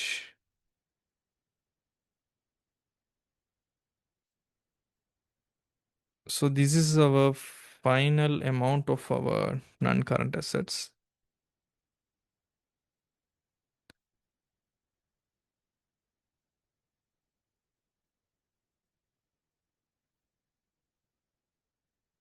And total current assets worth is 31,210,000. So I can take this here, the total assets. So this is our total assets worth. This is going to be our balancing figure. And the equity of the company is this amount. And we don't have any non-current liabilities. So current liabilities are this amount. So the total we can take here. Total equity and liabilities 39,787,460. So the accounts is balancing. That's it. Right. So it seems like, when you are doing very first time, my dears, it's like fighting with a very big giant, right? In video games, like PS5 games, there are a lot of games now. But when you do practice second question, third question, fourth question, right? After that, you will do it like a experienced video gamer. You know where to hit, right? Where strategically move. Like that, the adjustments will be memorized, right? Right? Automatically, your brain will think, okay, the NRV is coming, the accrual is coming, the prepayment is coming, income tax payment adjustment is coming. When you are seeing the additions, automatically your brain will, okay, additions, this is how we have to depreciate, disposal, this is how we have to calculate the profit, this is how we have to tackle with the annual depreciation. So when you do the questions, my dears, okay, in the trial balance we have the opening allowance for the trade receivable. So how we have to charge the income statement, the only the movement. So the final amount should hit the balance sheet. So like that, when you are doing so many questions in company accounting, the entire framework will be easy, right? That's a learning curve you have to get through. So please practice the other questions, and I hope so you will succeed in your exams, right? So that's it for this session. Let's see all of you in next sessions if it is. Thank you all. Have a great day. Bye. See you.